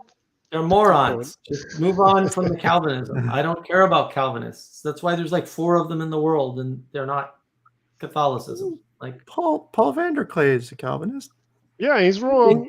he thinks he is, but he can't define Calvinism for one thing, and he's wrong. So lots of people are wrong, dude. Like, I mean, how do you explain all the conflicting opinions that people are living under at the same time if most of them aren't wrong? Like, I don't get it. So the fact that people are wrong isn't really interesting. I am wrong all the time about all kinds of things, and usually Manuel tells me. So I think about free will, and I think about God's will, and I think if Don't think about God's will, because you can't think about the thing outside of your box. Like, don't do it. Yeah. Why are you trying to think about God's will? What level of arrogance do you have to think that that's even an option available to you? I mean, seriously. Well, and why is it important? It's pointed out in the book of Romans that would be why it's important. How is it pointed out? The fact that it exists? Romans chapter 9. You can look at God's will as a specific manifestation. You can do that. You can't look at God's will as such. Like, yeah, you're gonna have to give me the whole reference because I didn't read that crazy book. So what is it that you think it says? And I will on the fly correctly interpret it for you. How's that? It is not of him who wills, nor of him who runs, but of God who shows compassion. What does that have to do with God's will? That's true. He shows compassion. So what? That would mean that what we do is not. Does that apply to everything we do? Or is that just one instance in a larger story with a context? Within the whole context, our individual actions are. No, it's not within the whole context. That's not. There are no stories in the Bible that have a whole context. That's not how stories work in the Bible. In fact, that's how stories work anywhere. Well, that's simply the there concept. There is a context in the story. Yeah. But there is a context in the story. So it's not universal. And that's the point. Like, that's all we need to know. Like, we literally don't need to know anything else. Like, okay, it's not a universal. Good. So why are you wrapped up in God's will? Well, it has to do with decision making, and that's No, it doesn't. You can make decisions against God's will. People do it all the time. So what? Is it a good idea to do that? That's a You'll different never know. problem. You'll never know. You'll never know if it's God's will. You'll never know. Ever, ever, never, never, ever, ever, never, ever, ever. Well, And there. frankly, I don't even think if we get to the other side, he's going to reveal to us if it was or wasn't.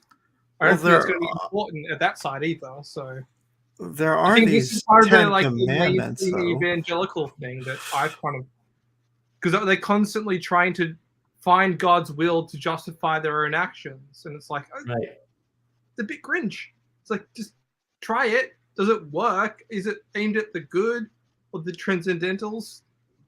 Then you know if it's going towards that, then it's going to have a good.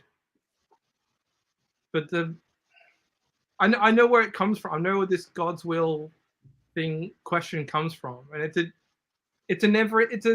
a what do you call it, Bermuda Triangle. Once you get there, you don't know how to get out of that.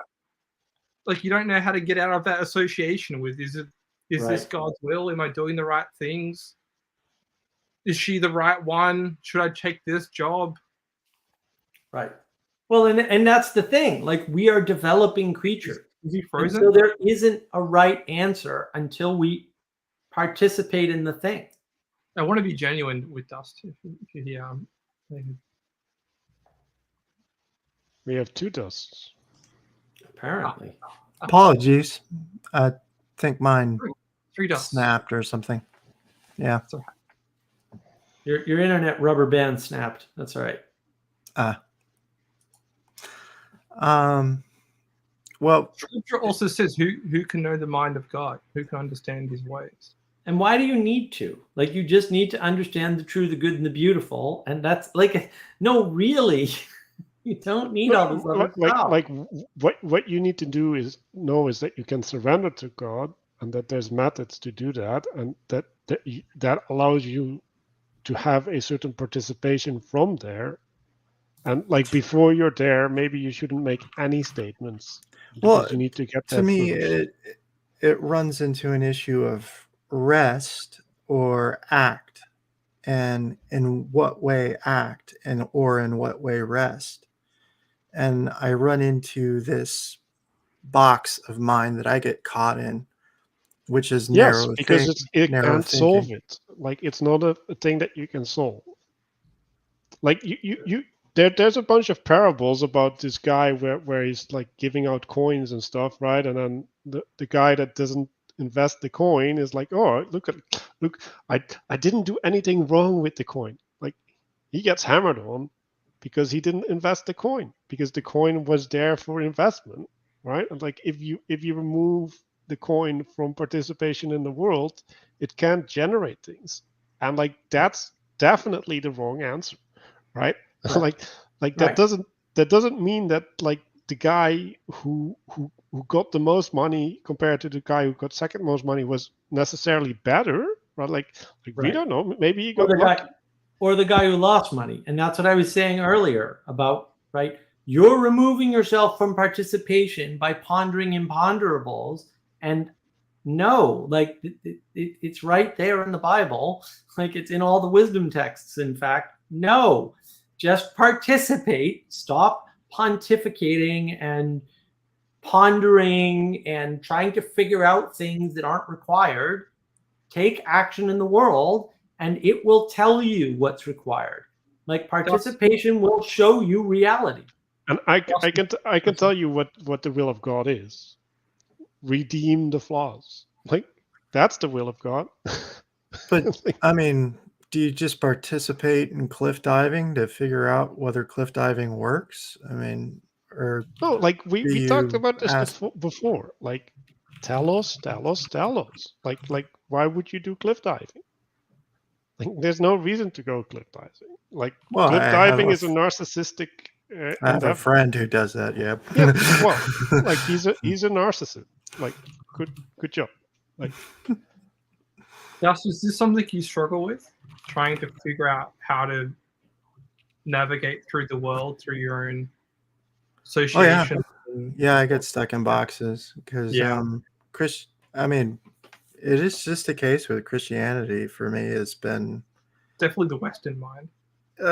yeah.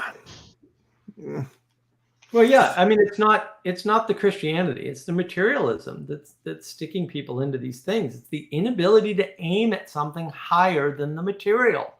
There are things above the material that you should be looking at, like truth, beauty, and goodness, right? Like tell us.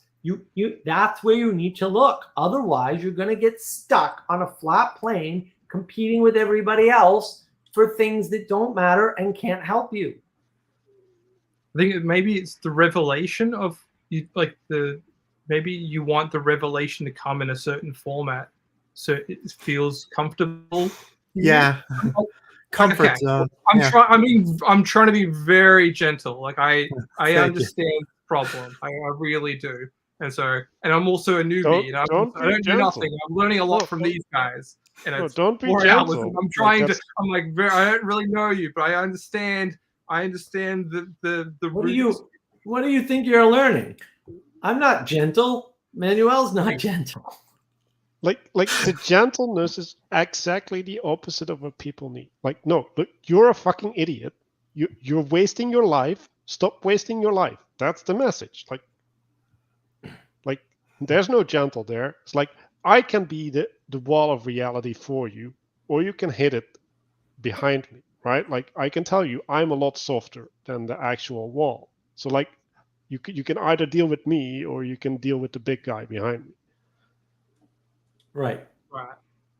And you just have to, the surrender is in the fact that your worldview sucks and it's not working. And now you need a new one, and that's scary, and that sucks even more. But you know what? The surrender is in that there is a worldview out there that can accommodate you and turn you into a much better person than you are now, and help you realize at least some of your dreams, maybe not in ways you understand, because that doesn't happen, but maybe in ways that are far better than anything you can possibly conceive of. But it requires that trust, that faith in the fact that you can ditch your worldview and just participate in the world and figure it out. Not that it's going to work out the first time you step outside of your worldview box, but the fact is you bounce around enough outside of that box and everything is going to improve for you. And it may take a while, but it will happen. And it usually doesn't take all that long, in my experience, from what we see with people. And that's why, in some sense, it's a lonely road on Discord, because our whole task is to get people off of Discord. And so they often end up leaving us. And that sucks. But like that's good. Like that's the good. It's not the good for me all the time. It's not the good for Manuel all the time, but it's the good for the world. And that's part of sacrifice. And the worldview that you're gonna get into, right? Like it's not gonna have the certainty that you want. It's not gonna have the answers that you're looking for. Like, who are we talking to again? Are we talking generally, or are we talking to me and Dust? no, Why is that different? it's the same thing. like I don't care whether like it's just true, right? Like if you think you can have the answers, you're in a Gnostic cesspool, and you should get out because like your feet are gonna rot. Like, well, and that's having mode stuff, and that's what you have to do. You have to tell people, yeah, there's having mode and there's being mode. Right now the problem with being mode is you can get stuck in the mindfulness, and then you're in being mode all the time, and now you're over connected to the world, and you're still in domicide because you don't have any ground to stand on when you try to do something. And so we need a becoming mode. And if you map that to Plato's cave, it's right there, right? Becoming mode is emerging from the cave. Being mode is being in the cave and understanding that there's a projection, and having mode is having the projection with the shackles and everything else. And it's just 3 different modes of being, and they're different. And you can't stay in either one, in any of the 3, I should say, right? You can't stay in them. You have to move between them. You're constantly, hopefully, transforming, because you can't stay stuck in having mode and trying to have things. Having mode gives you certainty, right? When you have a thing, you have it. Like, I have this, it's mine, I have it. I can't be this, I can't be with this. It's an object in the world. It's pure material in some sense. And that's no good. If I want to be being mode, I have to go start a live stream or talk to Manuel or, interface with Sally Joe or go scream at Vanderklay for being Vanderklay or whatever, right? And that's a very different type of interaction. And then every once in a while, somebody has to point out whatever to me so I can go, oh, I need to fix that. And that's going to require transformation. How big a transformation is a different argument. Sometimes it's a big transformation, right? I mean, I had a transformation just going up to Thunder Bay. Right? I mean, I walk in the door and immediately my whole world falls apart. Somebody says, Mark, I know you. And I was like, yeah, there's no protocol for this in my head. I don't know what to do about this. I've talked to people my whole life online. I've met people my whole life online, but never like this, ever.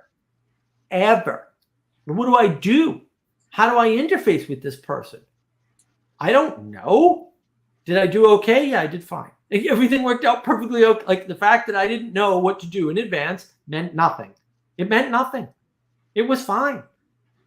All right. He introduced himself. His name was Eric. I said, hey, Eric, nice to meet you.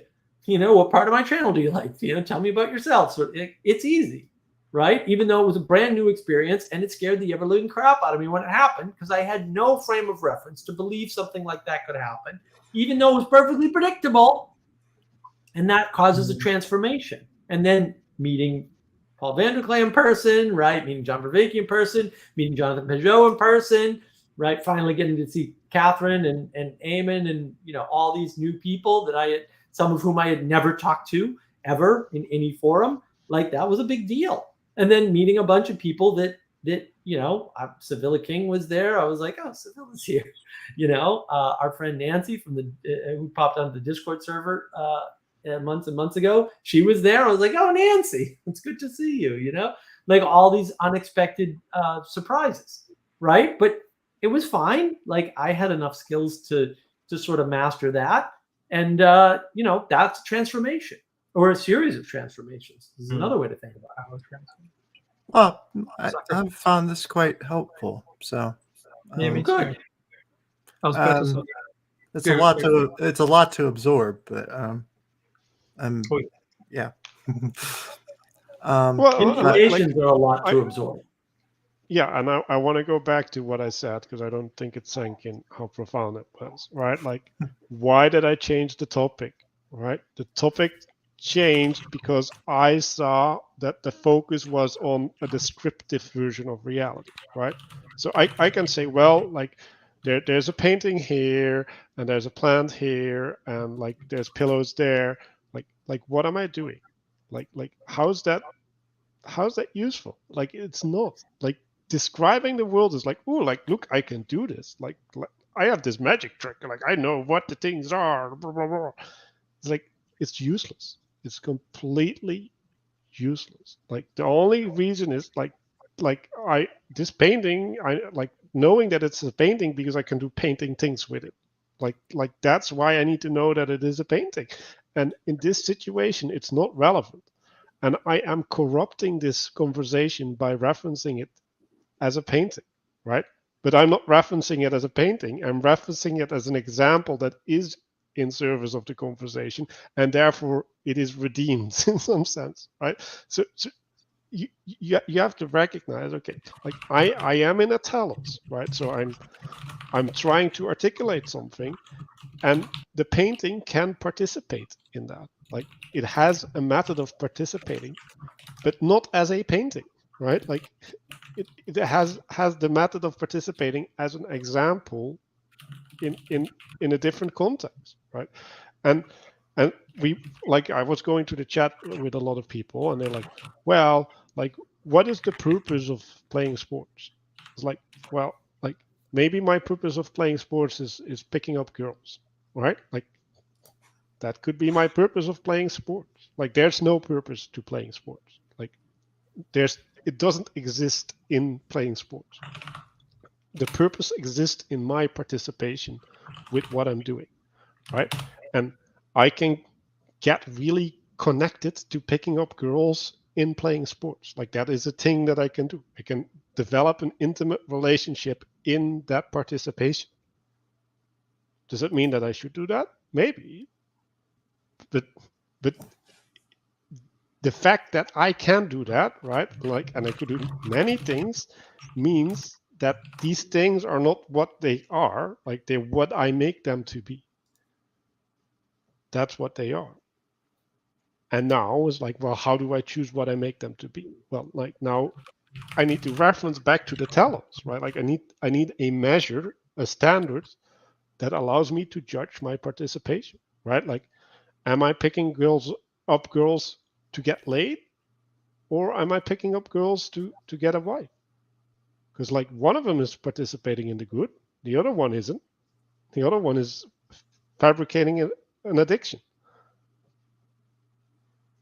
And like you have to recognize, okay, so there's a couple things, right? Like there's a way in which pointing out things, right, in a non-participatory way is disconnecting me, right? And then there's my participation that can be in sin, right? Like it can be missing the mark, it can be not pointing towards good, or it can be pointing towards good, right? And when is it not pointing towards good?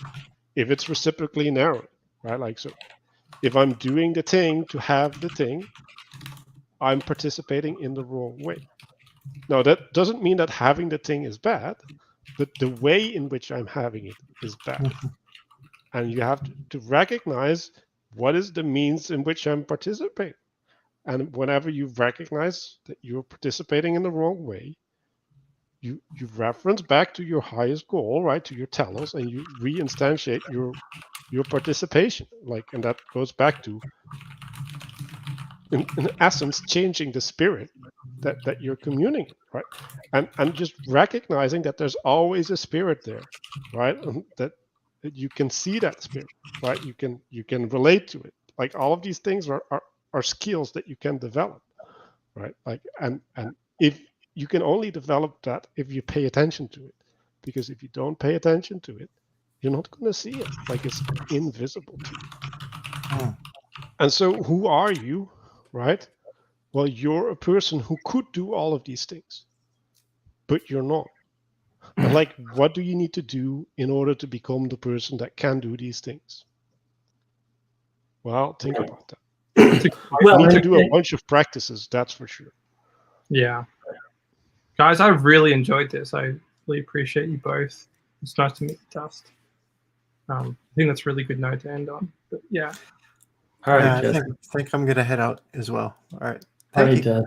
no, it's Okay. good to see you guys. I'm gonna try and do a video on identifying people's highest values, right, and how to get them unstuck from that.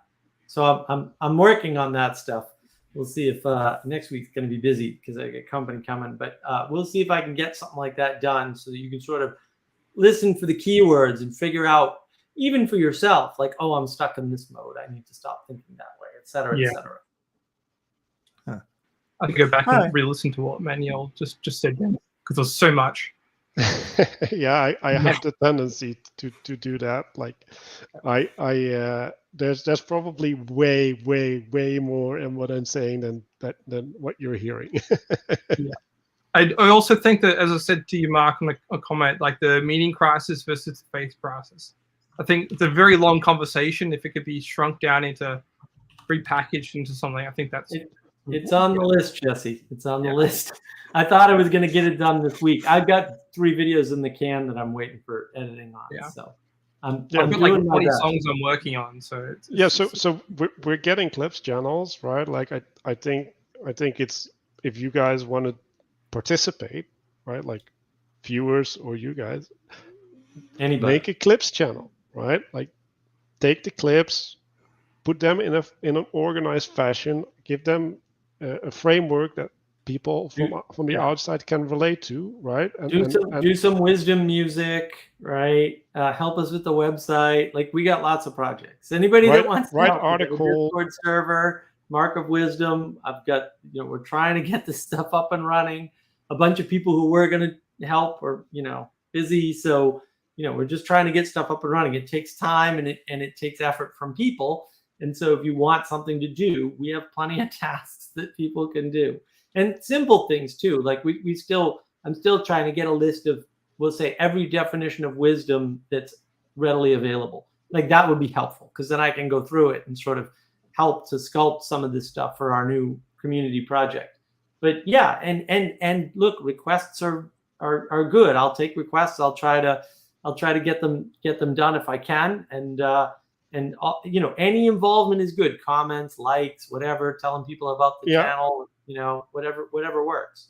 And I think the most important thing is and this is where we should have the website up, is like when you have an experience in your life, right, where you can apply this wisdom, write it down, right, in a way that you can communicate it to other people, or make a video or whatever, right? Like take a picture of the person that's grateful because you did it, like whatever, celebrate what you did, like give testimony, right? Like that's the means that people can experience the connectedness, right? Like that's what's important, right? And like that's the thing that feeds the participation. Like when we're talking about going into the cathedral, like having it breathing, we need to have something that is breathing, and that's the way that you get it breathing. When you realize that you're together on a journey, even though that you're apart, and you're participating in something and it has value and it works, right? Like we can listen to things and we can say, well, oh yeah, it works, right? But seeing it work is something completely different, right? That and you need to be convinced in your heart as well as in your mind. All right. Well, take care. All right. Have a great night. Good to see both of you. Good night. Yeah. Good night.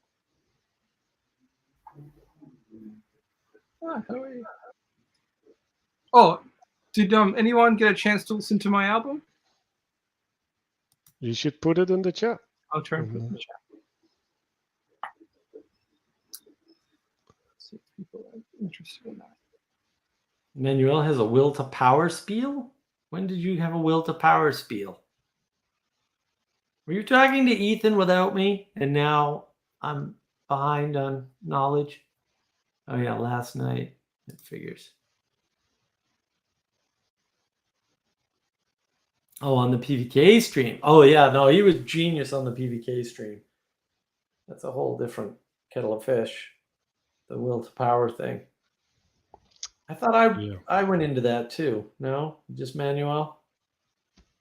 I am sorry to steal your thunder sometimes. Steal away, buddy. No, you were on fire on the PVK stream. That was excellent. I think I did some good jobs today as well. Like it's like that's the spirit. Like you need to get a taste of the spirit, and then yeah.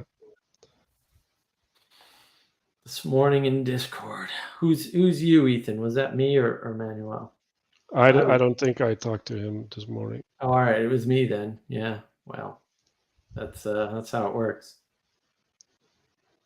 Yeah, I know we're still live. It's the behind. We're waiting for music here. We were given instructions that music was forthcoming. We need wisdom music is what we need. We need all this wise music. Excellent. Open futures. Okay. We will check that out, Jesse, and give you some feedback. We really appreciate it. Well, it's the least I can do. You actually participate in my channel quite a bit in comments, unlike many of the other viewers. So I will return the favor. Yeah, is that on a particular platform? Like, how do we find it? It's on all major platforms. So it's open features on Spotify, Apple, YouTube, everywhere. Paid for the big distribution. So great. All right. It's really aimed at the meaning crisis guys. It is. Oh, well, even better. I wish I had known. Well, our thing is going to be wisdom and not necessarily me. Wisdom and intimacy crisis. And then, well, when I was writing it, that's where I was starting. Fair enough. Well, we're giving you new framings. If you come up with new music, let us know with the new framing. A lot of new framings, for sure. All right. Appreciate you guys a lot. Thanks for your time and your attention. Yeah, thanks everybody for their time and attention. Yeah, no, it was a good stream. A little bit shorter than the last one. Maybe next time we'll get some. We'll do this Augs plus wives thing. 1 Aug, 4 wives. That was pretty funny. Please come over, Wise. Have 4 slots left. there's Manuel trying to force the marriage crisis on himself, even though he hasn't even solved the dating crisis, much less the hello crisis. Oh, why did you do that to him? Don't do that to him. Hey, that was Ethan. to humiliate him. Okay. Like, What is this retarded portrait view? there you go. Well, okay, I know you're trying to leave, but I had a few things. I wrote down a few things. Okay, hit us with a few things. Also, why don't you guys get this Benjamin Franklin guy in here? It sounds like he's got a lot of things that need to be. He can come in if he wants, or he can go into one of the Discord servers and interface that way. Like, people are free to do what they want. I'm not going to force anybody to do it. Like, I don't have enough to do. I'm going to invite ruin upon myself. I think not. Well, I sympathize with him because I used to have a lot of similar questions that he asks. Mm-hmm.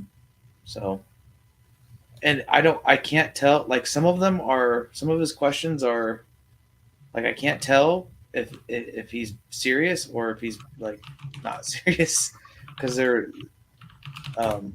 If they're serious, I want to address them. But if he's like, well, if it's like this is like Dust and his silly, these people like, oh, how do we resolve free will versus determinism? By understanding that you can't ask the question if you're in determinism and therefore determinism is wrong. It really is that simple. So in some sense, that question always struck me as the silliest possible question to be asked. It does not make any sense. And most of these questions don't, right? And that's because people get caught up in solving clever problems, right? Because it's knowledge first, or knowledge is the highest value. And it's like, okay, so we're going to construct a stupid thought experiment that's dumb, only to seem smarter because either no one can resolve it, and therefore they're not as smart as they think they are, and therefore I'm smarter because they're not as smart as they think they are. Or I can resolve it and they can't, in which case I'm smarter and not that. It's a silly game, right? It's a play stupid games, win stupid prizes, as Tim Pool likes to say. Yeah. And it's more so like, okay, there is a way in which I can describe the world deterministically, but like that's just that you can do that, right? Right, exactly. Right. You can always presuppose something and then say, aha, determinism. No, it's presupposition. It's not determinism. Well, yeah, I liked what you said. Well, yeah, it's determinism. You're presupposing the end of the story. Yeah. It's not hard. I can do that. And look, if you aim in that direction, the odds that it'll happen go way up. But also if you aim away from it, the odds that it will happen will go way down. Like, it's not that hard. Mm-hmm. It's really not. And people get caught up with that. And it's like, yeah, look, what you do matters. Peterson's right. What you do matters. That sucks.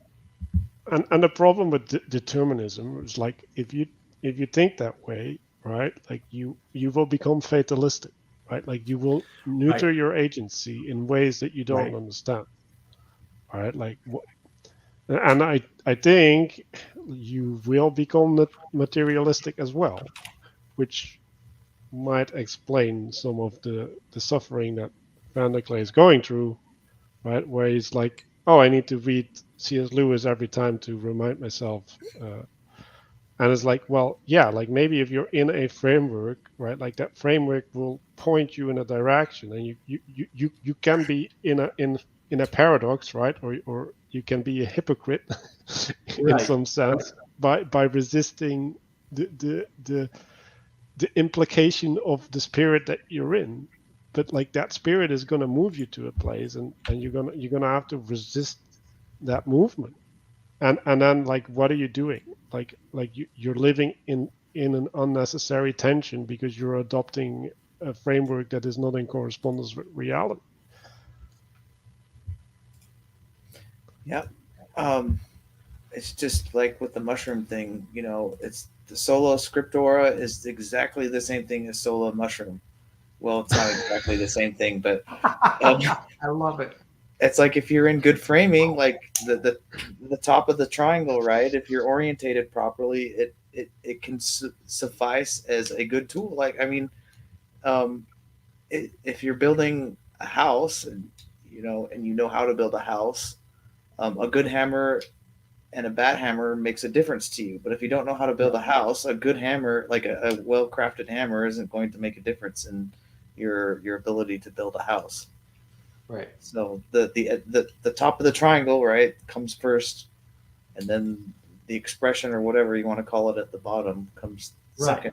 So well, like and that's why leadership matters, and that's why it's not all emergence. Unlike Luke, who thinks it's all emergence and structure just emerges. No, structure needs to emerge to a higher aim. Otherwise, it will instantly become corrupt most of the time.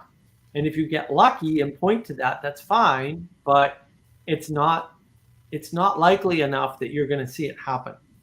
And that's where people get confused. They don't understand the primary thing is that thing above. And also, and if you're living in a world where you're living in relation to the limitations of nature, right? So you're bound in a feedback, right? Like the structures that can emerge, right? Like they're more heavily constrained by the physical limitations, right? So that emergence is more durable than the emergence that happens on the internet, where people are not bound in their participation.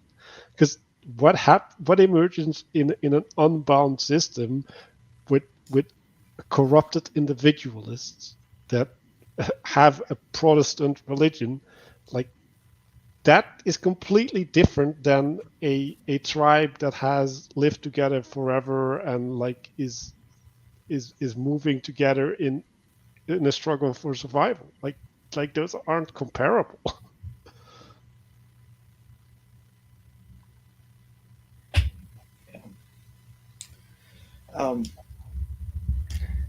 So like with the triangle things, like if we assume that like anything on the bottom of the triangle, whether it be knowledge, money, hammers, if we think hammers are intrinsically good, so we go and produce a bunch of hammers and I lay them down on a table, that leaves the potential open for somebody else that has. Okay, you guys said earlier that everything has a telos, right? Everything. So if I lay a bunch of hammers on a table, it's like potential for a telos to come in. Another actor to come. You guys call them bad actors. A bad actor to come in and use that means to bring down their telos, or I would say ethic, but I don't enact their telos, right? Enact their telos. Right. So if we say knowledge is power, or all knowledge, not knowledge is power, because knowledge is power. You can say that. Knowledge is power. Say relevant knowledge is, or applicable knowledge is. Knowledge is potential. There we go. Okay.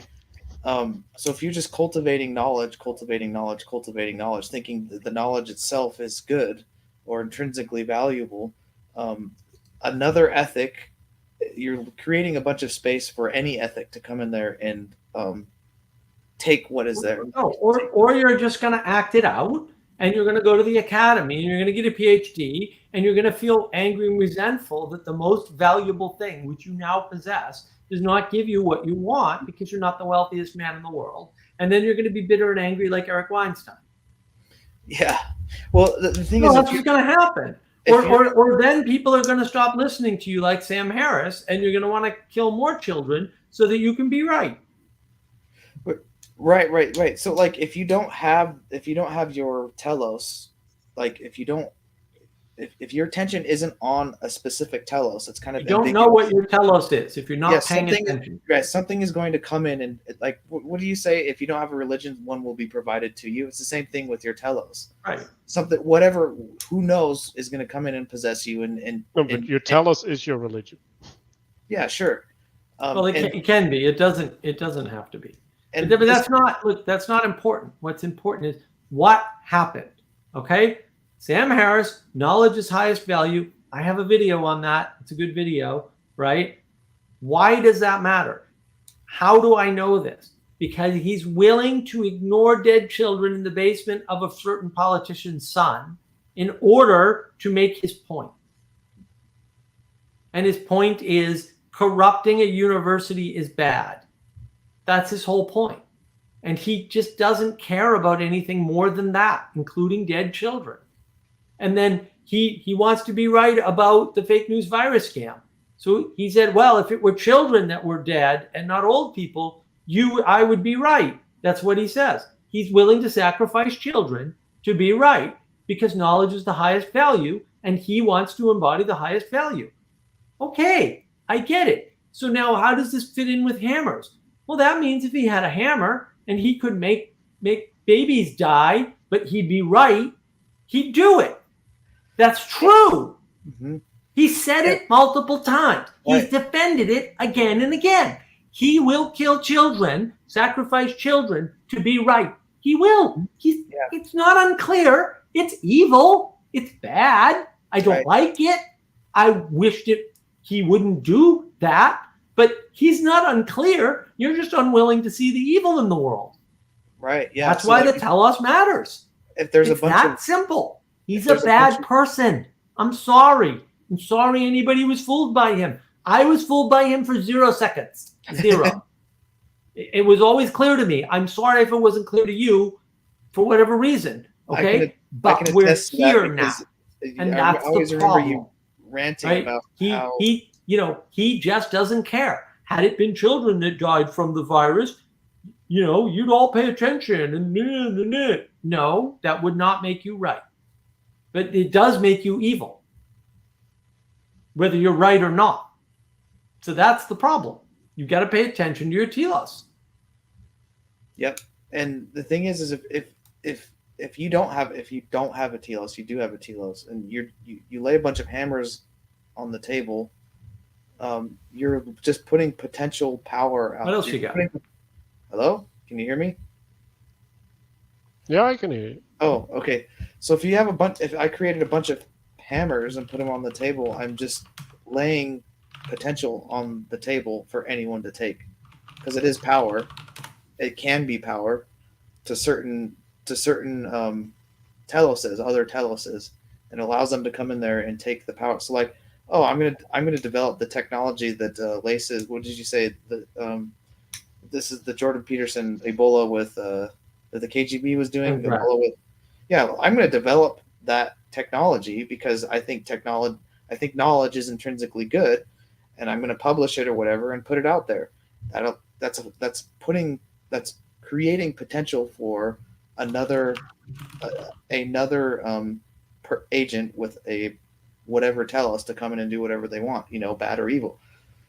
It all goes back to the forbidden knowledge, tree of good and evil. Like don't like God said, don't partake of this because like you can't handle the potential. Like you don't like you eat it when I tell you to. In other words, you eat it when it's good, when it's appropriate to eat it. But if you take it when it's not good, when I don't tell you, it's just pure potential, and you can't control it. You don't know what to do with it. Right, you don't have a participatory frame to understand Yeah. it, right? Yeah, And if you have the participatory frame, it will emerge in some sense, right, as a consequence of your participation. Like you will realize what is good and what is. Mm-hmm. Yeah, and that's why what's his name? The guy was in the bottom left. Jesse. What's it? No, not Jesse. Jesse or Dust? Dust. He says Dust. you can give $1 billion to somebody and it will destroy their life. Yeah. It's the same thing. That's right. It's forbidden knowledge. Like they don't have the proper framing of what to do with it. They'll go blow. That's why so many children of wealthy people end up as screw ups doing drugs or whatever. What does Ben Shapiro say? Snorting Parmesan cheese off of the carpet. But Nice. I love it. I need to get a carpet.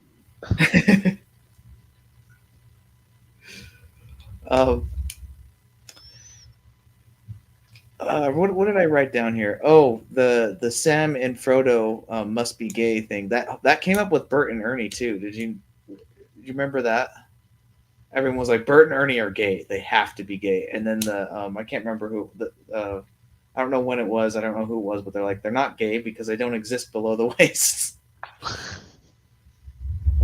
They do, I think.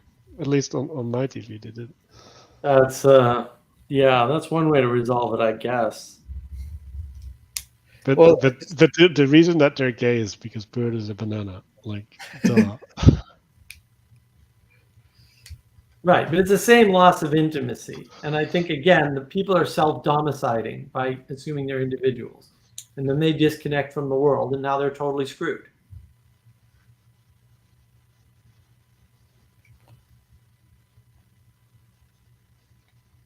Oh, yeah. When you guys said that your goal is to get people off of the Discord, and then the cave was mentioned like a minute later. I thought that was interesting. You guys are cave dwellers. Troglodytes. Okay, great. We're troglodytes. Yeah. We're not even dwellers. That's way too high up the chain for us.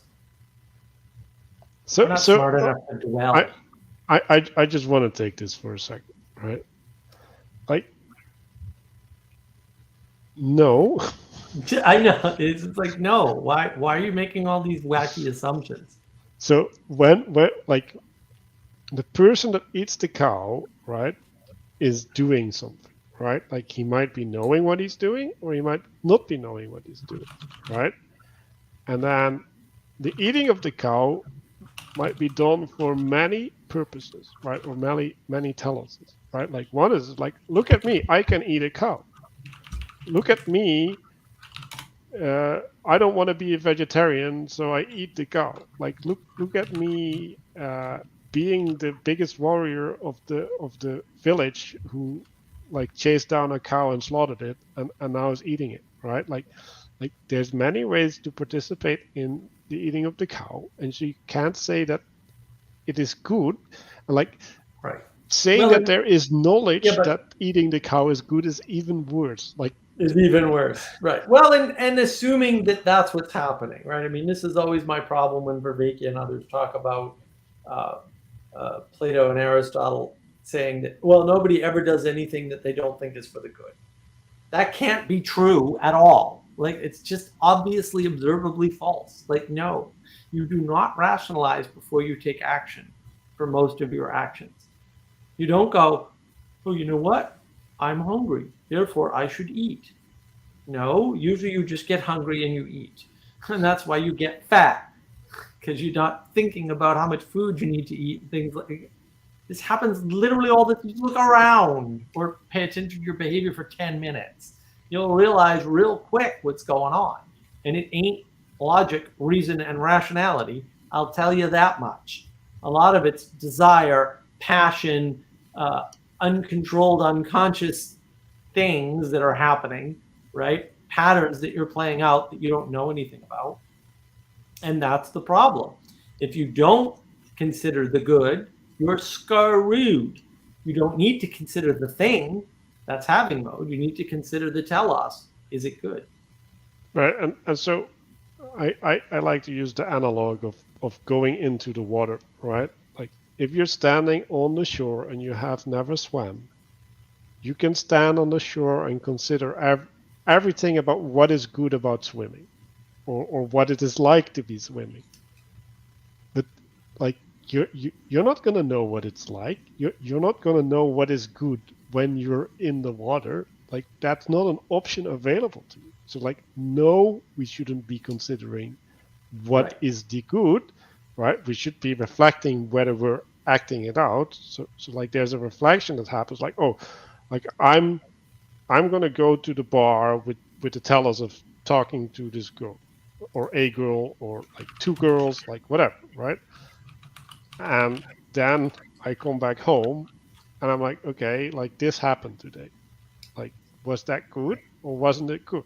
Like and it's not, I'm looking for, did I apply a principle, right, that was correct, or didn't I apply a principle that's correct, right? Because I need to make a distinction between whether I was successful or whether I did Right. the right thing, right? Like, Right, because but the more important part is you don't need to anticipate it. You can sense it in the moment.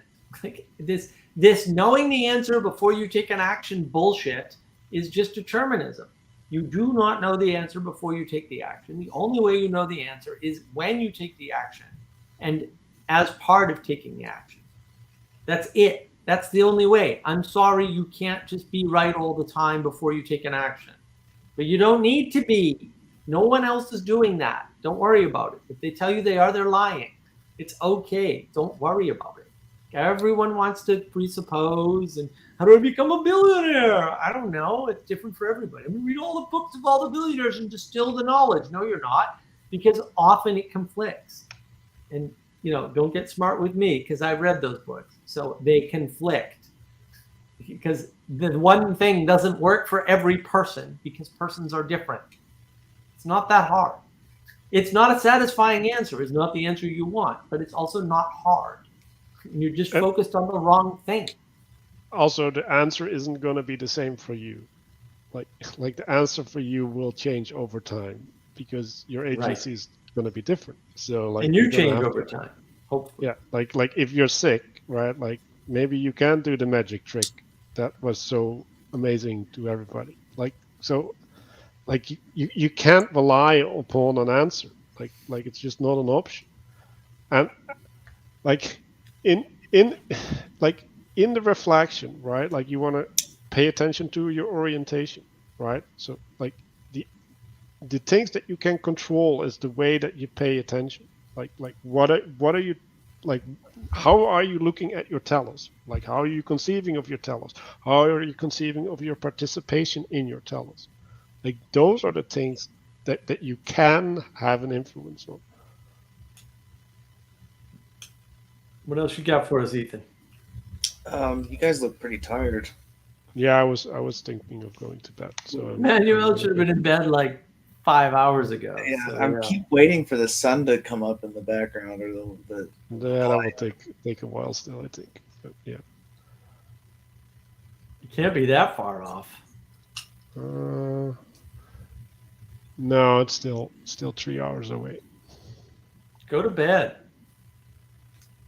So yeah, it's good talking, and I think that was again a really productive conversation. So see y'all. Yeah, you guys had some good stuff earlier. Good night. You got anything else, Ethan, or am I going to go to bed too? Because it's almost bedtime here. You look like you need to go to bed. All Or right. maybe you could just switch that thing and rest the other eye. Maybe your other eye. The other eye? No, it doesn't switch. It's molded. We must be applying the knowledge in our head that circumcision is right. No.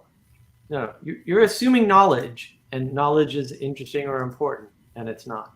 So, I'm sorry. Just knowledge isn't that important. Socrates knew he knew nothing for a reason.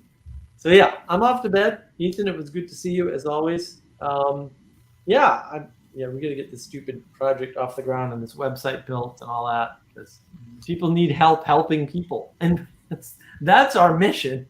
All this other stuff is just distractions. I'm ditching. I unsubscribed from a couple of YouTube channels today, and like, all right, I'm done listening to these signals. So yeah, I'm going to focus more on the project. So hopefully we'll get it all rolling soon. Good. Yeah. I just remembered something that the priest said last night, and he said what did he say? I can't remember exactly what he said, but it has to do with this knowledge thing. He says that's why your grandmother is the illiterate grandmother is the most virtuous person that you know. So these are the themes that we're addressing in this class. Right. The fewer propositions you have, the more virtuous you are, because you have to act out everything. Yeah. Mm-hmm. Propositions are the enemy, and participation is the goodness. Mm-hmm. Yeah. Oh, another thing. Okay, so last week you said you were citing some study about church attendance going up among couples that are pregnant. Mhm. right? Because I was kind of thumbing through the stream from last week today, this afternoon, and when you said that, I don't think I remember that last week. I might have been out of the room or something, but I was like, whoa, Mhm.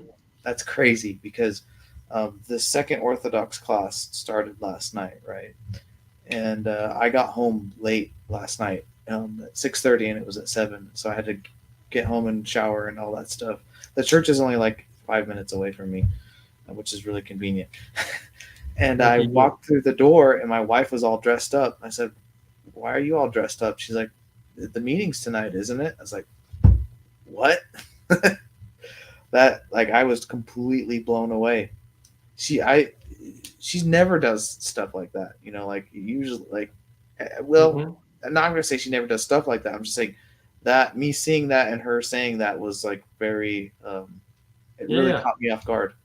And she's Good. also pregnant, so when I heard you say that, I was like, that's really interesting.